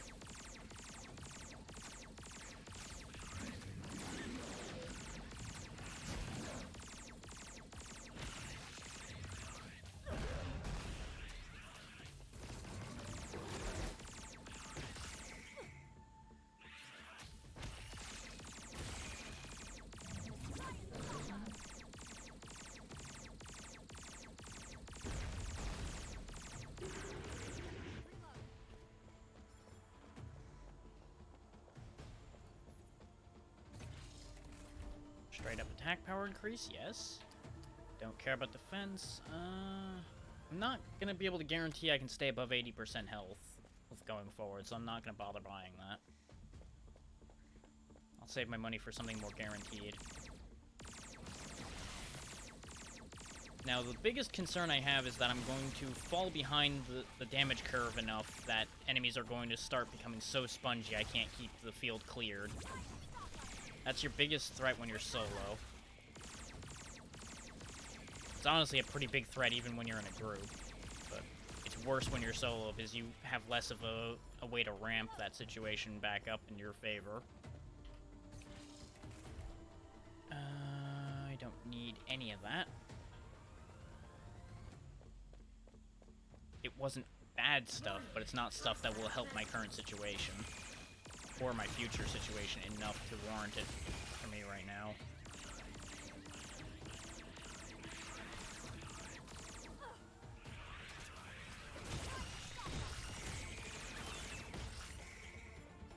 Okay, these homing guns kind of need to go. I need something that goes better against a group. Because they are getting too numerous for that weapon to hold together.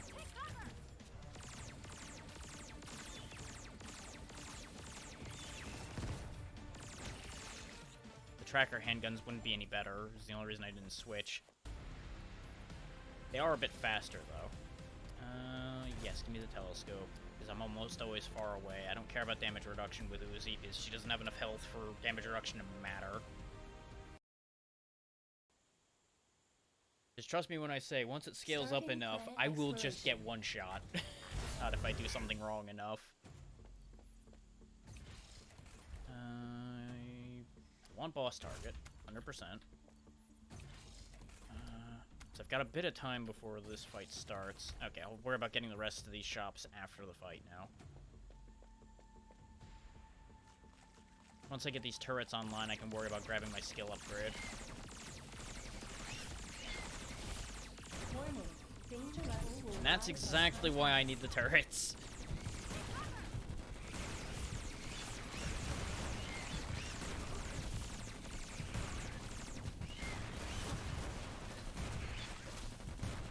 There we go, blink handguns. That'll work.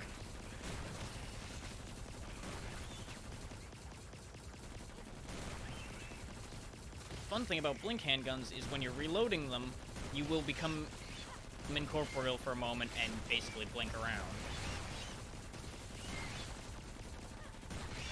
They also just generally shoot reasonably quick and do decent damage. So they're almost always a decent gun in choice. I would never say they're the best choice, but they're pretty good.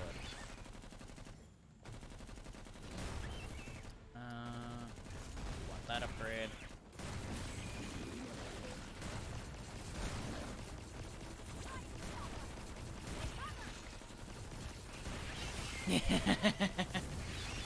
That's an endless situation.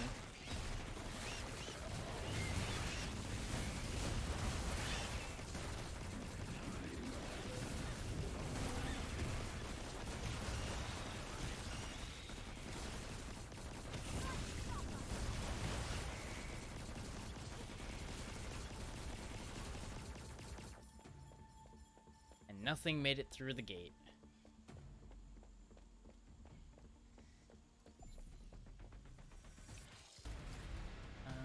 Explosion scope's always fun, we'll take that. That can actually work out in my favor too. Vampire module's fun. Actually, I get pretty close to things too, so we'll go ahead and take the Brawler Tooth. Yeah, the fun trick with the blink handguns, since they let you blink, is you can just hit the reload button at any time and blink. So if you need to dodge something and don't have a dodge left, this might save your life. It's a really convenient party trick to have up your sleeve.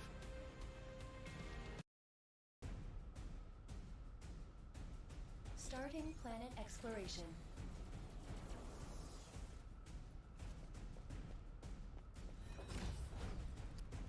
And now this is the big one. This is the last fight of this planet. Ooh, those are really good assault handguns. Ooh, but against this boss, that would be really risky to use. Ooh. Now I'll upgrade my heal scope and I'll re-roll this shop. Yes, I'm better off taking this upgraded inner suit. There we go. Didn't actually gain that much health from that, because we lost 10,000 from when I switched my handguns out. But it'll be okay. As long as I don't screw this up, this'll be okay. Because I've not fought this with Uzi yet, so I don't entirely know how the shield reacts to this thing. But this is gonna be a hell of a dance. Because this thing's got 4 health bars worth of time. And to make my day really bad.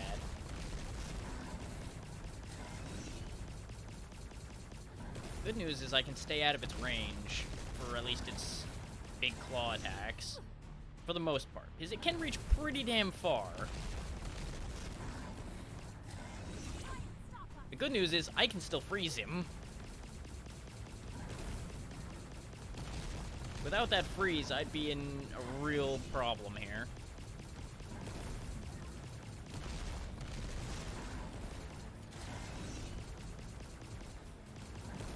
We are going to be in for a long haul fight here, though, I think. And I'm willing to bet my shield will not protect against his spikes from the ground. But I can still use my shield to heal.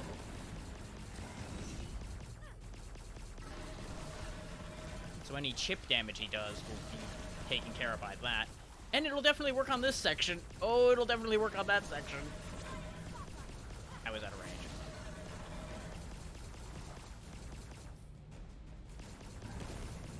But yeah, those yellow circles you see him putting out, those will petrify you. So don't let that touch you if you can help it. Just like his pull will petrify.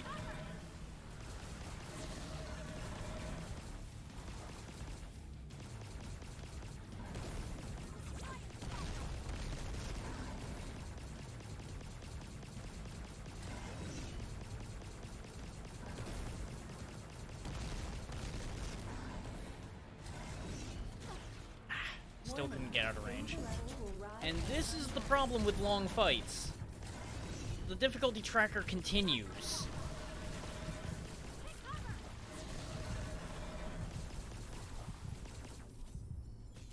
Gonna live or die based on my usage of my shield, I think.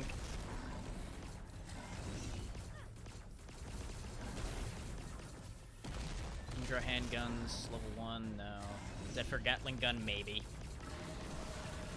It does have more range than these blink handguns, so they might be the play. They might do more damage. Give it a shot. Because the Zephyr's another charge gun.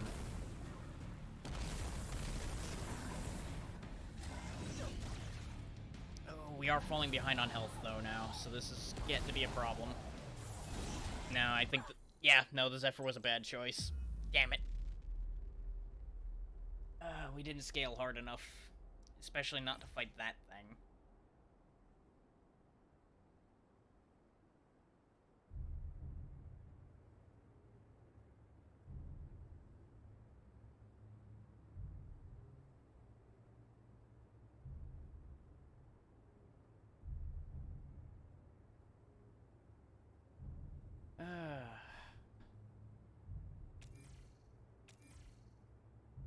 I also didn't quite get the setup I wanted.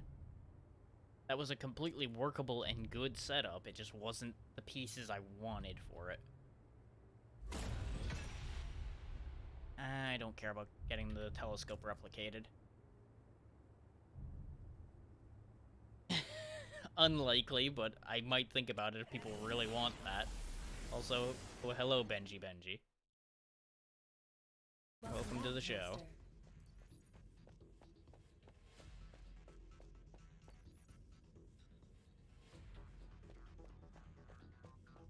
Accessing breaker system. Liner. Connecting to breaker system. Let me show how ridiculous this goes. No, that just tends to be how the volume ends up going. Vault signal. I've heard a few people say it's very low, and then quite a few people, well, including my own volume, have shown that I'm quite loud, so don't know what to tell you entirely on that one.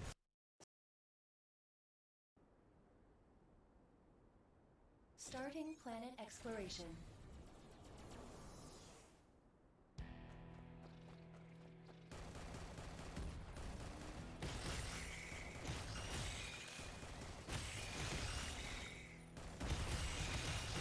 Well, yeah.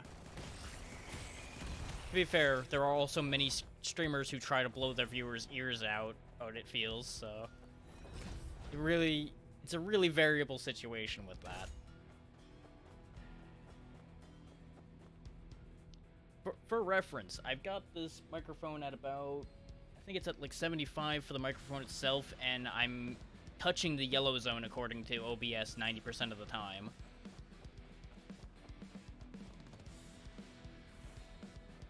Oh yeah, and anybody running it on a TV is probably having a fair bit of issues as far as that goes, too. I tend to balance for headphone users since I am myself a headphone user, so... And as we've discussed before, my headset is kind of sensitive, so any audio balancing I do testing it myself is kind of a gamble when it comes to anyone else's setups. Yeah, I think people have just generally gravitated to either having their own parties or leaving the game behind. Which, I tend to roll with just a handful of people I know, and whenever they're not around, I'll sometimes run along by myself.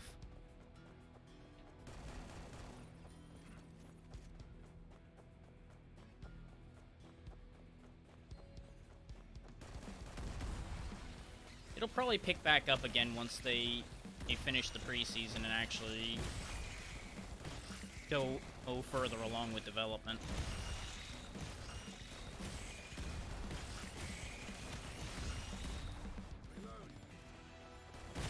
So the current difficulty scaling has definitely left a bad taste in a lot of people's mouths.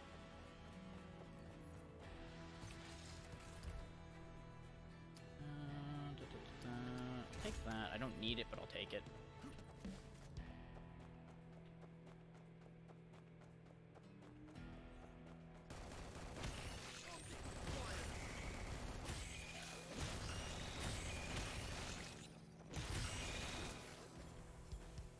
Not particularly. I'm only showing off a handful of things right quick before I move on into something else. I do appreciate the offer, though.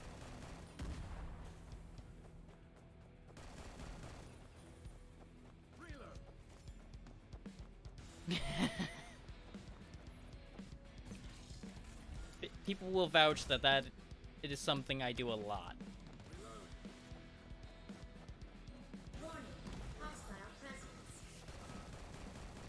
Danger level increase. Prepare against new threats. What's this? That's a shotgun. I don't want that.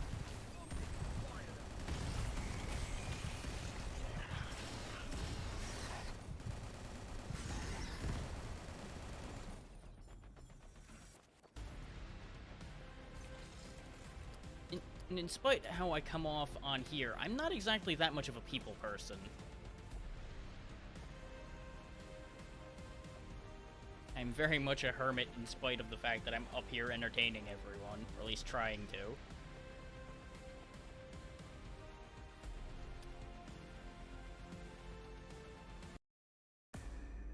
And that is nothing against people in particular, that's just how I operate.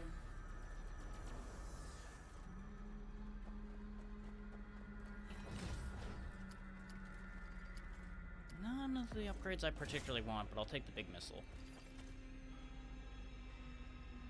That's fair.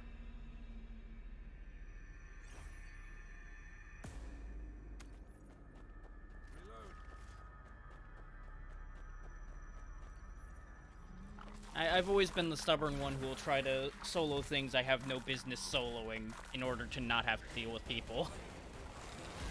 Because even if I'm not talking to them, they will end up aggravating me. Because you know how randoms can be. Especially since I am not exactly a player who plays the most effective or the most sensible ways. It would be nice if they made one for every weapon. They've got most of them.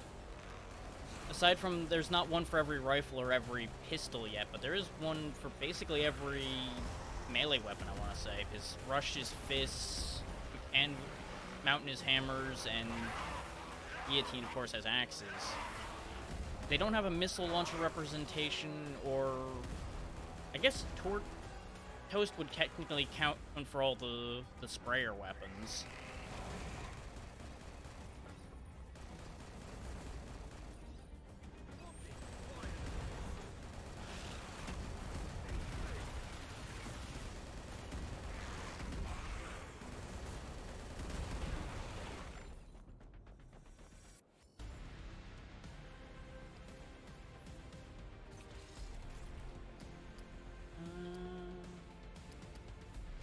Want any of those, because there is no stage after 5 in this particular galaxy, so that won't matter.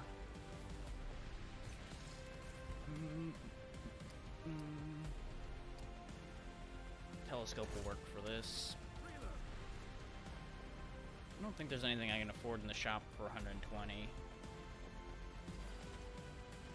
Not aside from the shotgun, no. Which I will basically never use the shotguns, but that's just a personal choice. There's nothing entirely wrong with them, it's just not the way I play. Yeah. I ended up interrupting myself before I got to that point, but yeah, there's not much representation for the charge weapons, that's for sure. Not yet, anyway. I want to say almost every pistol is represented, though. Is homing pistols, I think Elsa starts with... Uzi, of course, starts with the assault pistols. Perron, which is the one I use all the time, has Indra pistols. And I don't know what the other one starts with, the one with the sandstorms. I forget the name for that one because I haven't used it yet.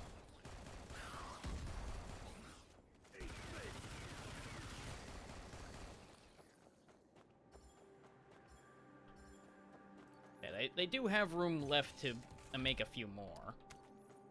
Or without weapon overlap being a problem.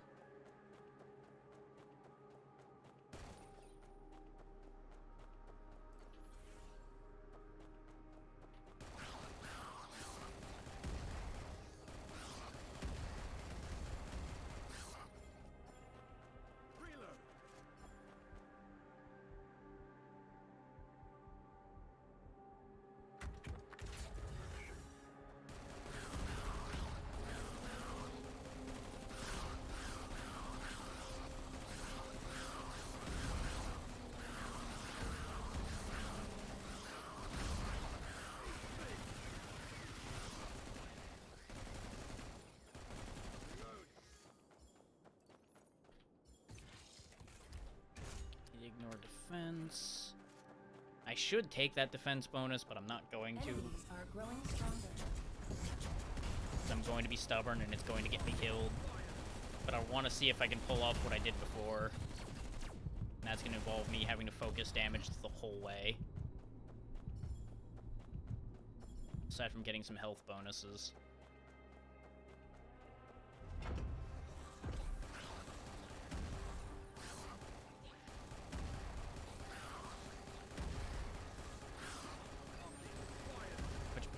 By no means what I'm going to try to show off here is what I'm doing practical, but it's gonna be funny if it works.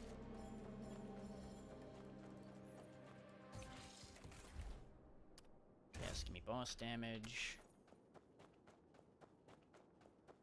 Warning, hostile presence. Yeah. I would definitely say it needs a better talent tree because the bonuses right now are boring. I like the skill upgrades for the most part. They're all pretty decent and at least give you some gameplay changes. And the relics are alright. But the meta progression talents are just kind of boring.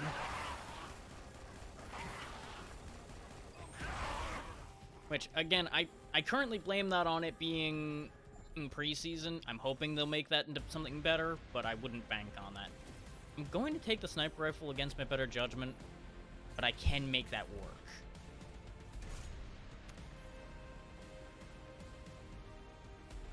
It's just not exactly the way I want this to be working.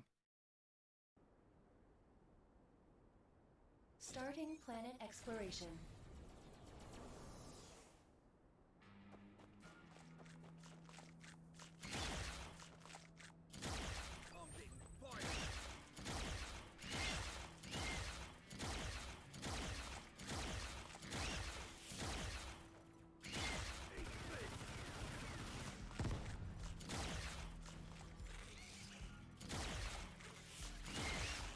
There we go, no more walls, all the workers are activated.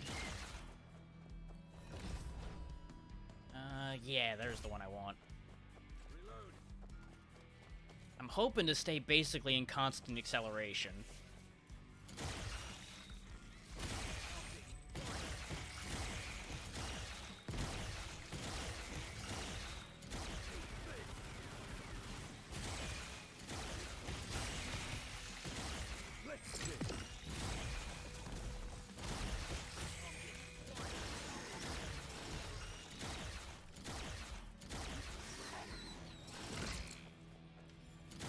But I also need to get that infinite ammo and acceleration talent sooner rather than later. Yeah, considering the range of my dashes, I need that shield on survival skill use. There's the critical chance. Okay, good, good. Since I grabbed critical chance, I may as well take critical damage.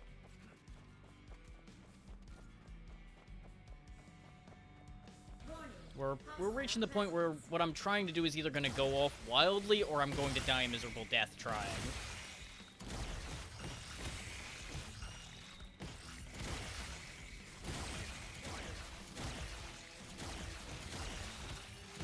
I've definitely had a few false starts with this plan.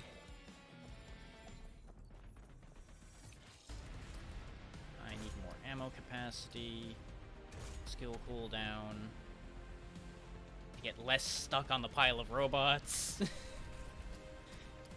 I don't need any of these.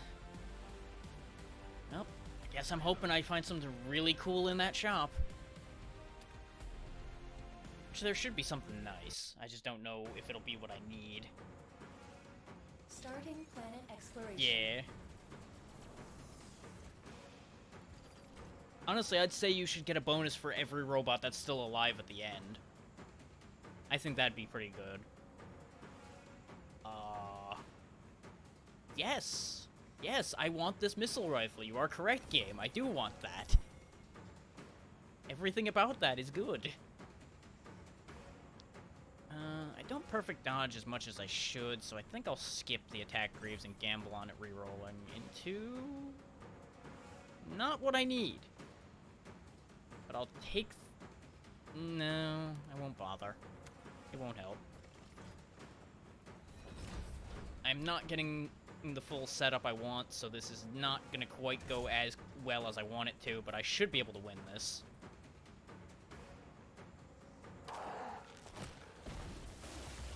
Actually, I haven't fought this that much. I might not be able to pull this one off. We'll see. So I think I've only ever seen this thing once. Okay, it does that. Okay, that's gonna be a problem.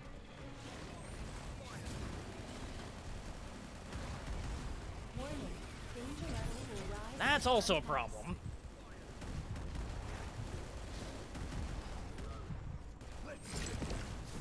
Yeah, since I don't have the infinite bullet loop, I'm going to have complications doing enough damage to make this go where I want it to.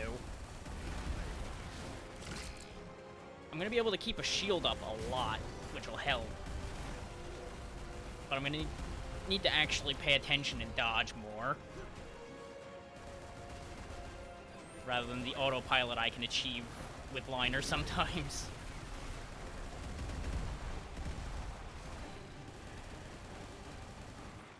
His Liner can get really busted.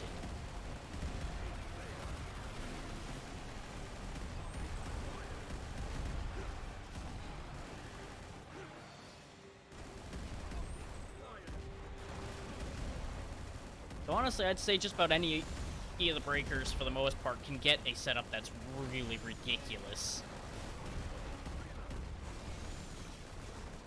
as long as it's under the right circumstances. I might actually want that freezer rifle to deal with this thing, because it'll help keep him off of me.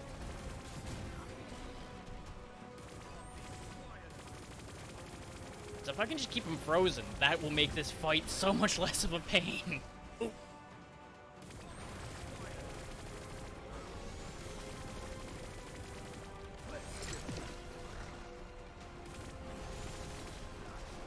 Cool it, Sonic.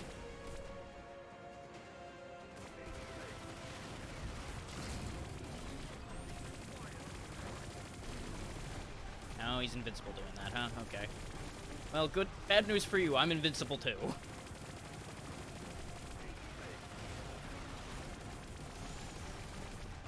Oof.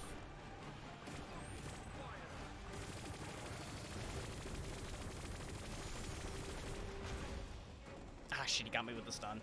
No, no, no, wake up, wake up, wake up! Wake up faster, you fool! Nope, I had armor, fuck you.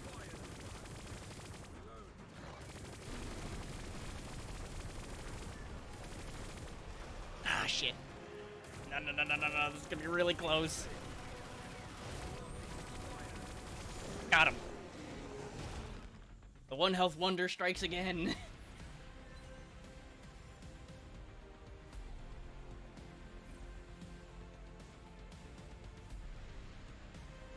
Yeah, I would agree with that. You get a decent amount of money from bosses, but not enough. Okay, good to know. I don't need all the acceleration bonuses for Liner to be able to solo the first planet. So if I get nothing but acceleration bonuses, Liner's fire speed turns into absolute madness. Oh, thank you, game. That's exactly what I was hoping to get replicated. Yes. And something my group was throwing around is that they should start you with at least a little bit of money for the third galaxy, since it's nothing but a boss rush. The first boss ends up just being so bad, since you have nothing to fight it with, really. Accessing breaker system.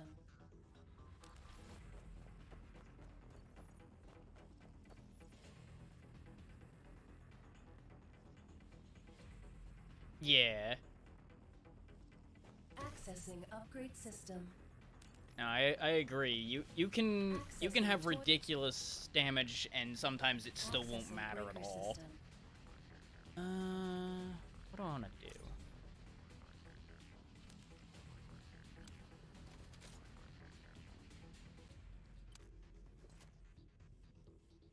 I don't think I could solo this with Bronze, but I want to try. I want to try to solo this.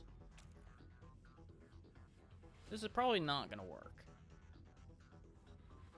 Oh, there's my speed magazine. Do I want speed magazine for Braun?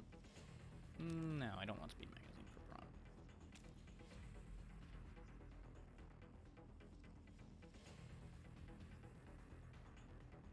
Yeah. I could see there being value to that.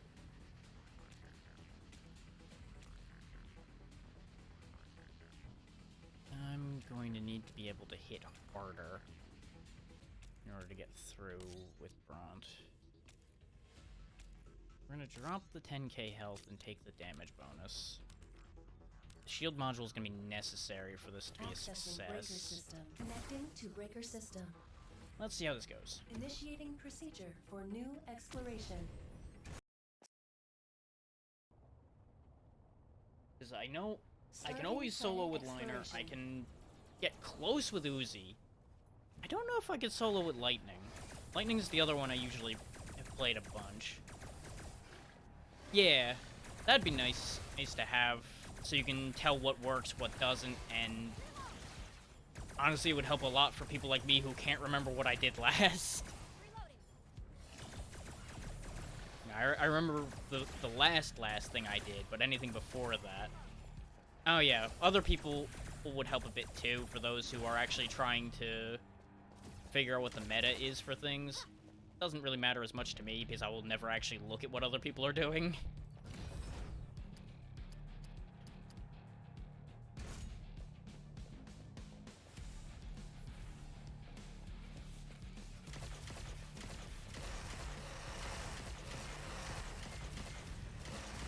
So I could definitely see it helping in a group situation, so you could look at what people in your group, at the very least, had, so you can tell where it went awry for them to help them improve.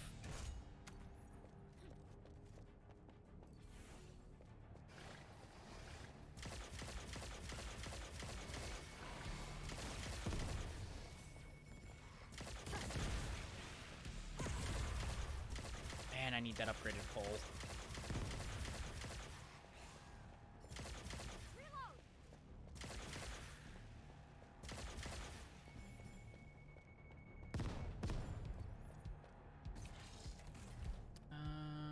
Can we ignore defense?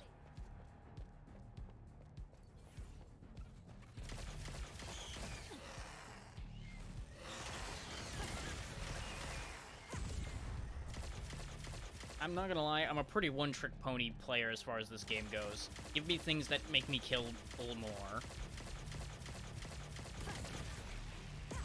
Because I'd rather die fast rather than end up with the enemies that take forever to kill.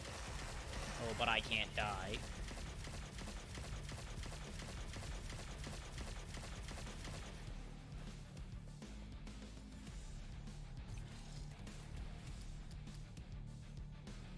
I'm gonna gamble on Explosion Scope because it's fun.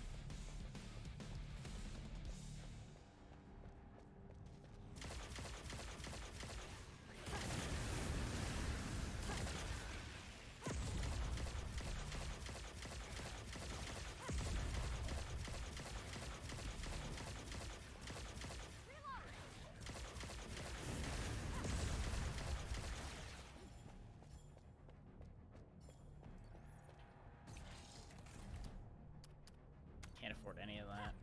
Some of it would be nice to have, but not worth worrying about. Hostile presence.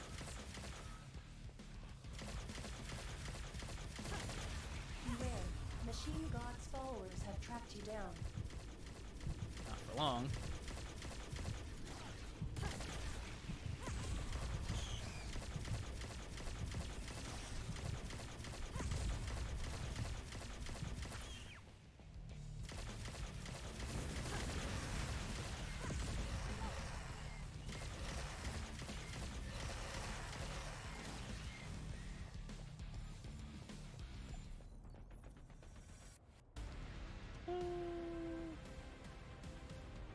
Nah, I don't want those.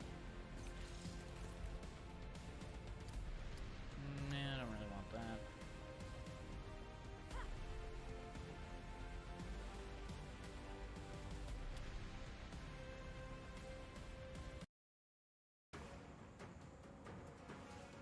Starting planet exploration.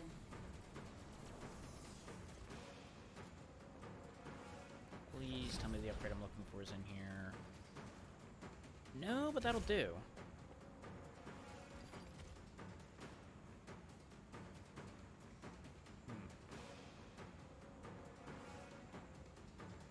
No. Yes. Let's see how this goes.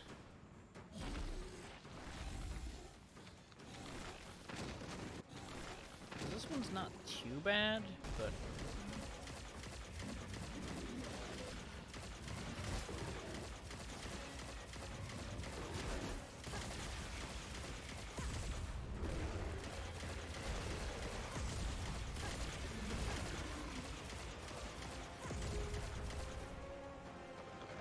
yeah, over there.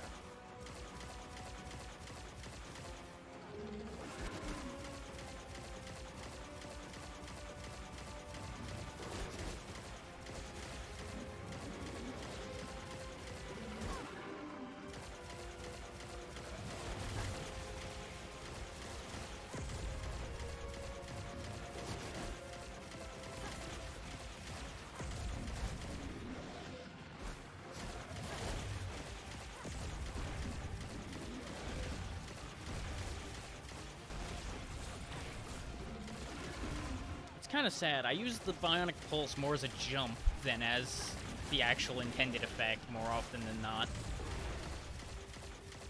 When I'm in a group, I spam it just to keep the benefits going for people, but when I'm by myself, I don't intend to bother.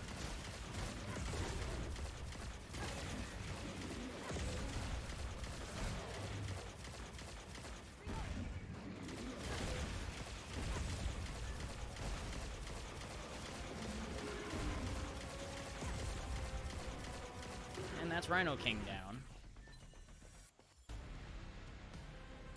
Drop the Zephyr Gatling gun. I don't really want that right now. Don't want any of that, because I don't have any benefits to keep me at high ammo. Take the max HP increase to keep me alive, and skill cooldowns are, of course, good for me.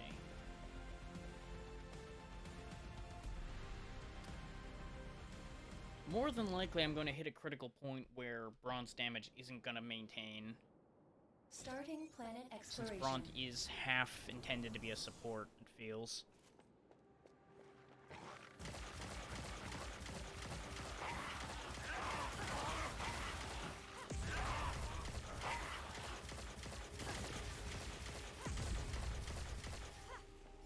Don't get me wrong, I've got battlefield control most of the time, but I still didn't get the better pull either.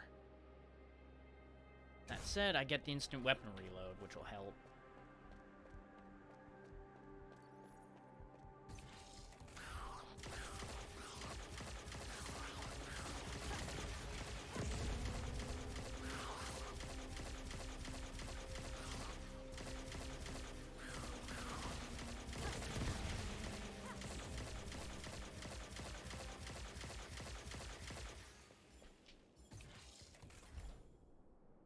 No, I didn't actually want any of that. I just didn't get a chance to read it all because I heard things coming to a jump on my head.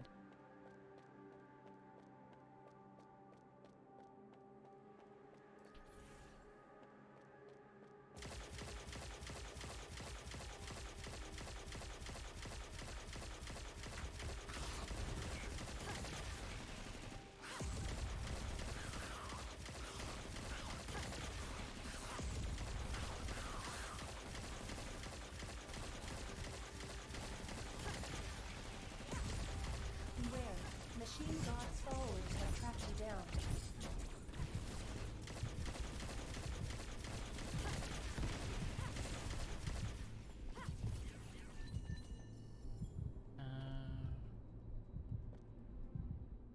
Increased weapon power, blink handguns, or health regen, blink handguns. Damage.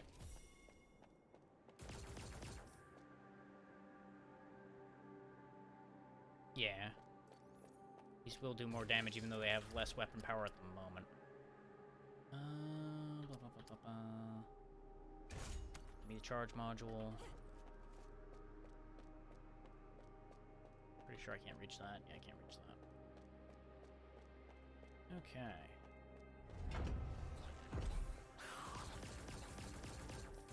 Gonna have to remember I have to aim now.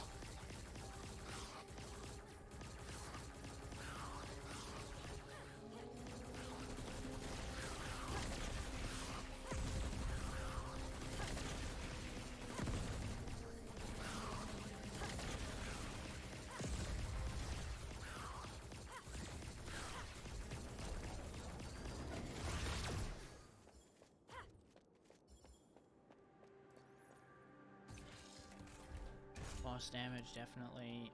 That's a 50% defense increase, so I'll take that. 50%'s not much when I don't have much, but it's better than nothing.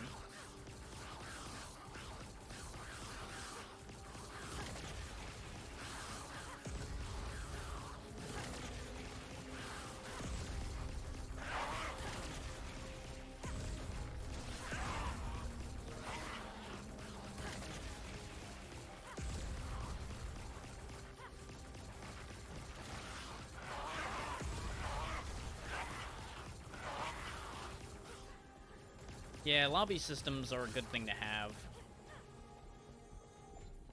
But they've got to make sure, if they make a lobby system, to make sure to make it correctly. You need to have a good means of inviting people, you need a good way to control who's able to come in and out of the lobby, but you also have to have a decent way to freely let people join if you choose to go that route. You gotta cover your bases, not just have a half-assed lobby. And just give me a moment, I have something I need to get rid of.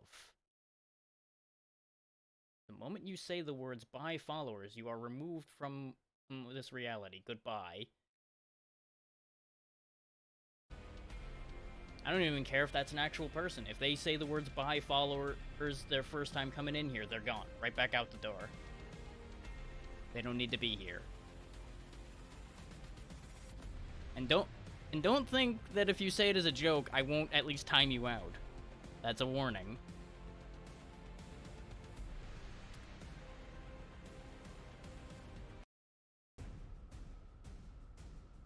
But yes, Risk of Rain 2's system was good.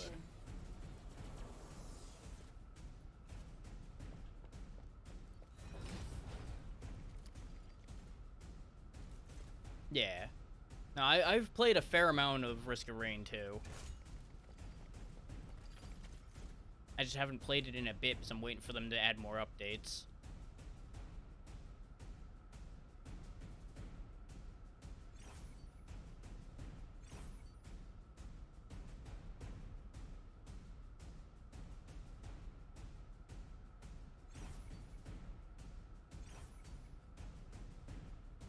That Ranger Cannon is tempting. No, be sensible. I'll reroll one more time. That'll work. That'll work. Absolutely. I mean, if they ask something ridiculous for it, I will probably still not go for it, but anything in the same price range, I'll almost certainly buy it the moment it comes out. And I will make zero apology that this channel may turn into nothing but Risk of Rain for at least a few days as a direct result of it.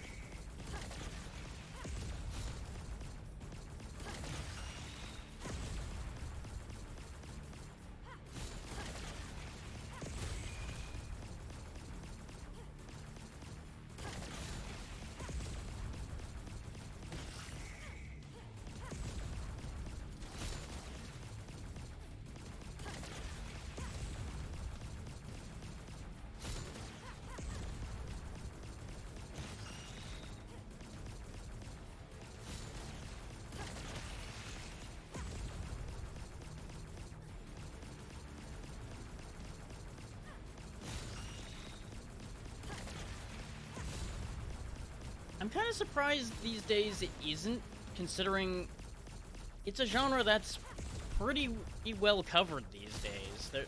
There's a lot of options out for it, and there's a lot of games that are really well received. Just, I guess it's just not quite big enough for them to care about it with the Game Awards yet. Which, honestly, I don't really care about the Game Awards, so it doesn't hurt my feelings, but it'd be nice. It'd be good for the developers, in some ways.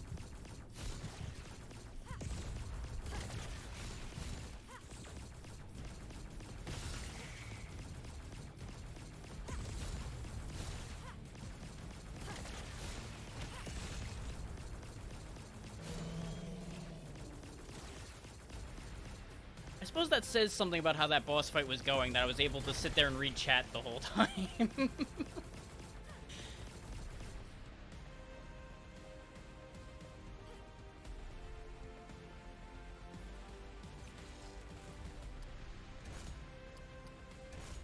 I was really just on autopilot there.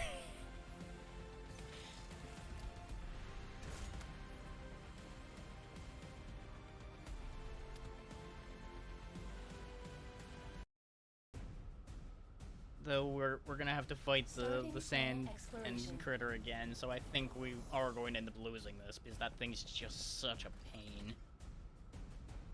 If I had money left, I would buy that inner suit upgrade, but I spent it all. Go ahead and give me attack speed on teleport, because I'm going to need to be teleporting a lot in this fight.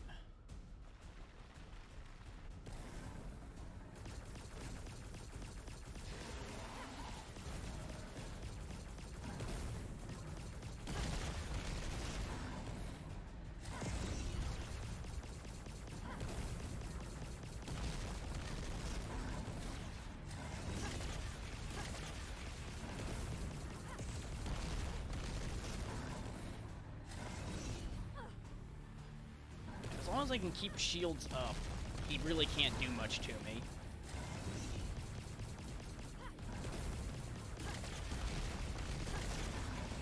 can also just stack orbs on him because he counts as the edge of the area.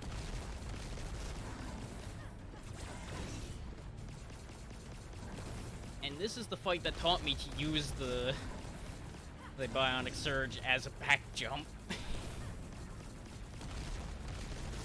Because it's a real good trick for getting out of his reach.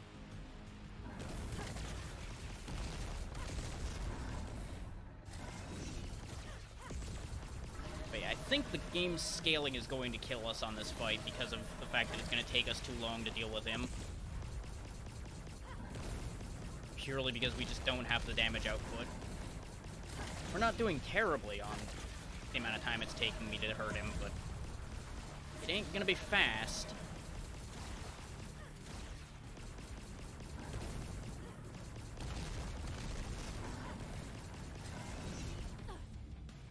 I really should just start accepting hits from him, because I've got 80,000 health. I can take a couple hits.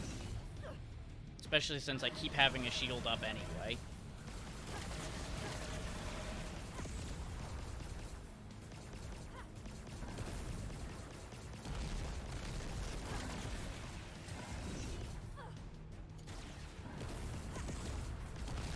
Start taking trades.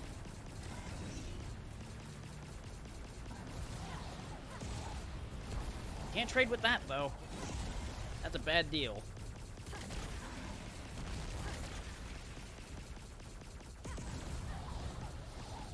Considering all that is free damage for him and nothing for me.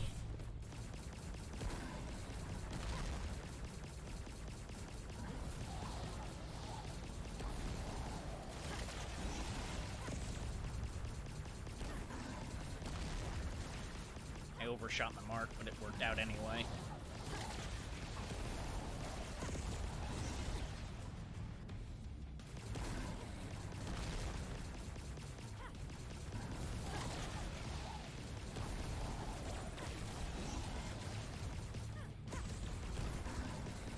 What's the matter? Not so fun when you can't hit me? Warning. Danger level will rise as I time think he's upset. I think the game is very much unhappy with me.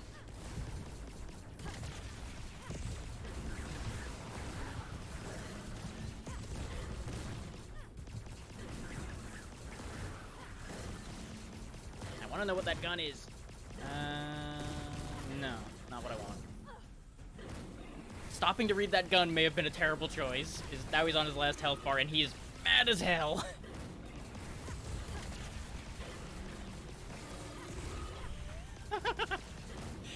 This is getting bad. This is getting very bad.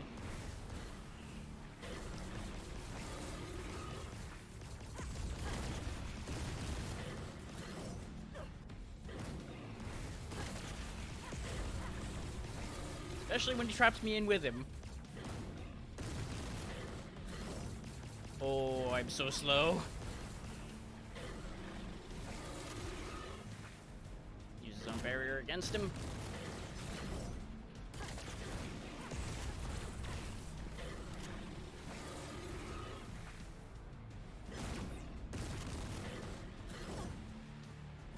Oh, going for the style kill with the Ranger Cannon might have been a terrible idea. Got him. Add Solo Brunt to the list. There we go.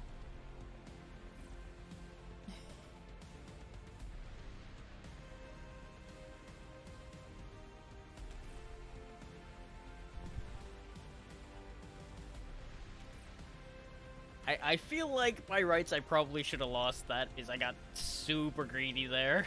But I made it work.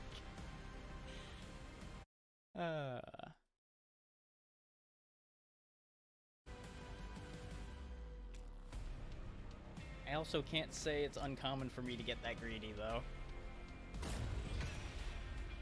Yeah, I could start with Explosion Scope now. Fair enough.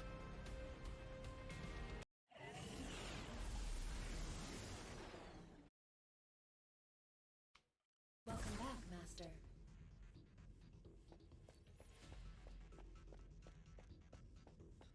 I think I'll do one more and Accessing that'll breaker do it for system. today.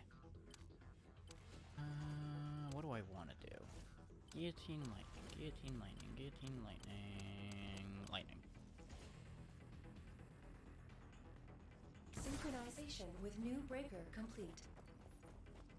'Cause I've been having a real hit or miss Initiating experience with exploration lightning. After initial good luck with him, I've been falling apart, so I need to start bringing that back. Starting planet exploration. So I just do not like the homing rifle. It's good, but I'm just dull with it. I mean, some would say that's more or less the same thing, but you are right to correct me as far as the terminology goes.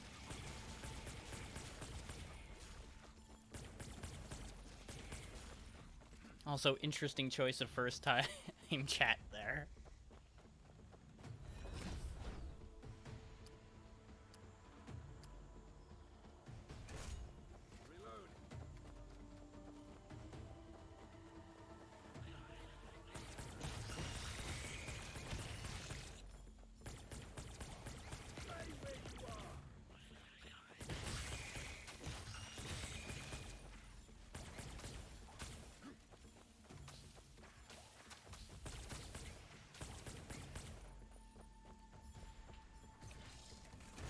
Damaged bosses. I would like that extra ammo, but let's see how it goes. There we go, got enough money now. For what I'm planning to do, I'm gonna need a lot of ammo.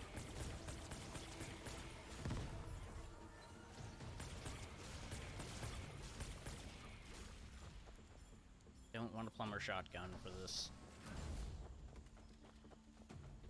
Wait, what's that? Lancer rifle. That'll work. Still not really what I'm looking for, but I'll take it.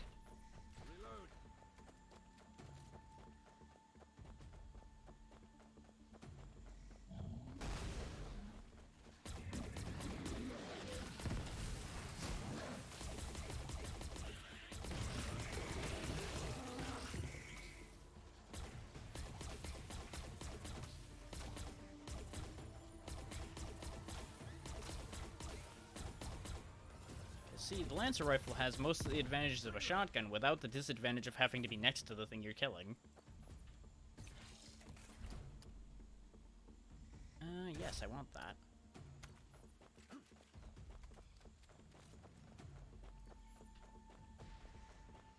Warning, hostile presence.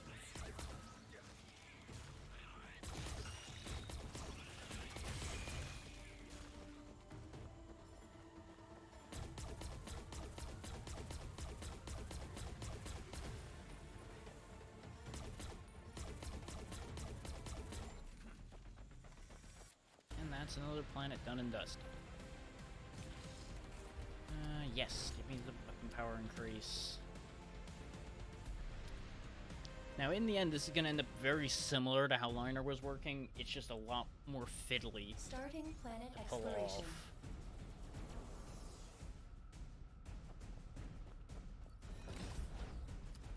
But I would honestly say it has a chance to go beyond what I was doing with Liner as well, though. I mean, that's really good, but I don't do enough perfect dodges that I would want that. I'll go ahead and take the cooldown reduction for Lightning Slide. Don't want any of that, at least none that I can afford, so into the fight we go. I don't know if I fought this before. If I did, I killed it very quickly, so I don't remember how it fights.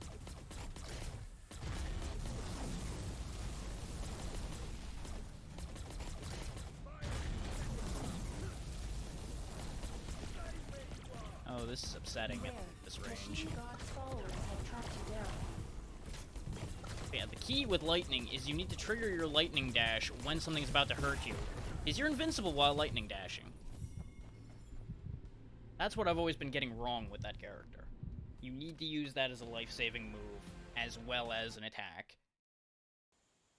If you exclusively use it as an attack, you will die a miserable death.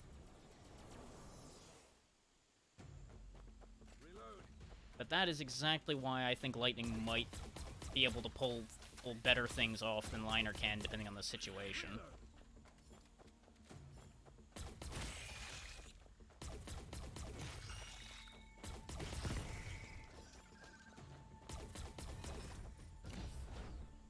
Hang on. Well, yeah. There are a few things that'll get around it either way. But you also have the advantage of that speed to get away from those attacks, too. You just need to be aware of which ones are and aren't gonna get through your invulnerability. Which, I'll be honest, I don't know all of them yet. I probably will never remember all of them, so surprise death will happen. But that's the nature of the gamble like that.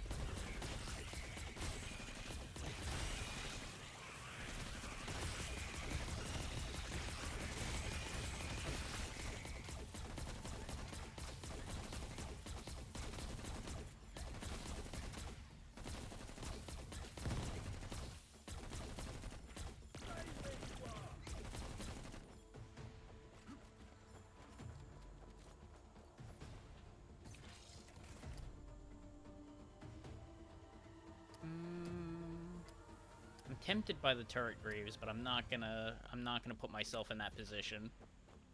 I have a lot of ammo, so 70% ammo is not bad. Yeah, I've got plenty of money right now. I'll take critical magazine.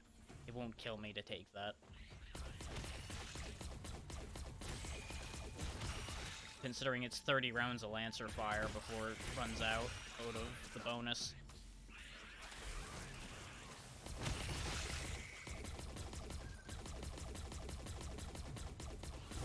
My individual damage is still not up where I need it to be, though. Probably need a different gun.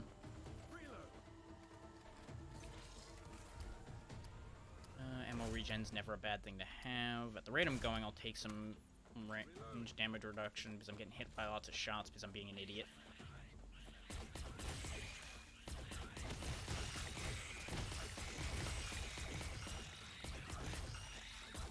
There's been a lot of shots I 100% could have dodged and just didn't bother.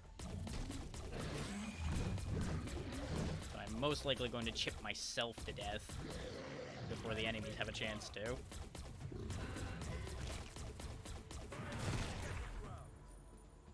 Especially if I go for the shockwave at point-blank range against the giant cat. Because, you know, that's a wise decision.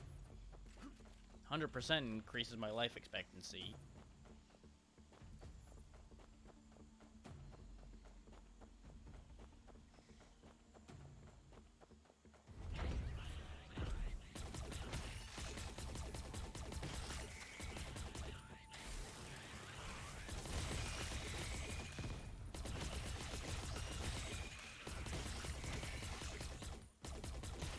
Danger level increase. Prepare Humming rifle, I don't want that. Might die here, though.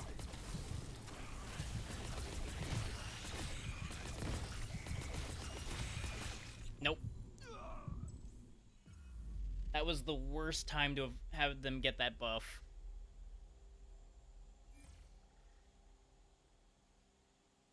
But that was still a decent showcasing of what Lightning can do. If I was playing a little more carefully and didn't have that happen, we could have absolutely gone further. But I think that'll do well enough for today. Are you ready for battle?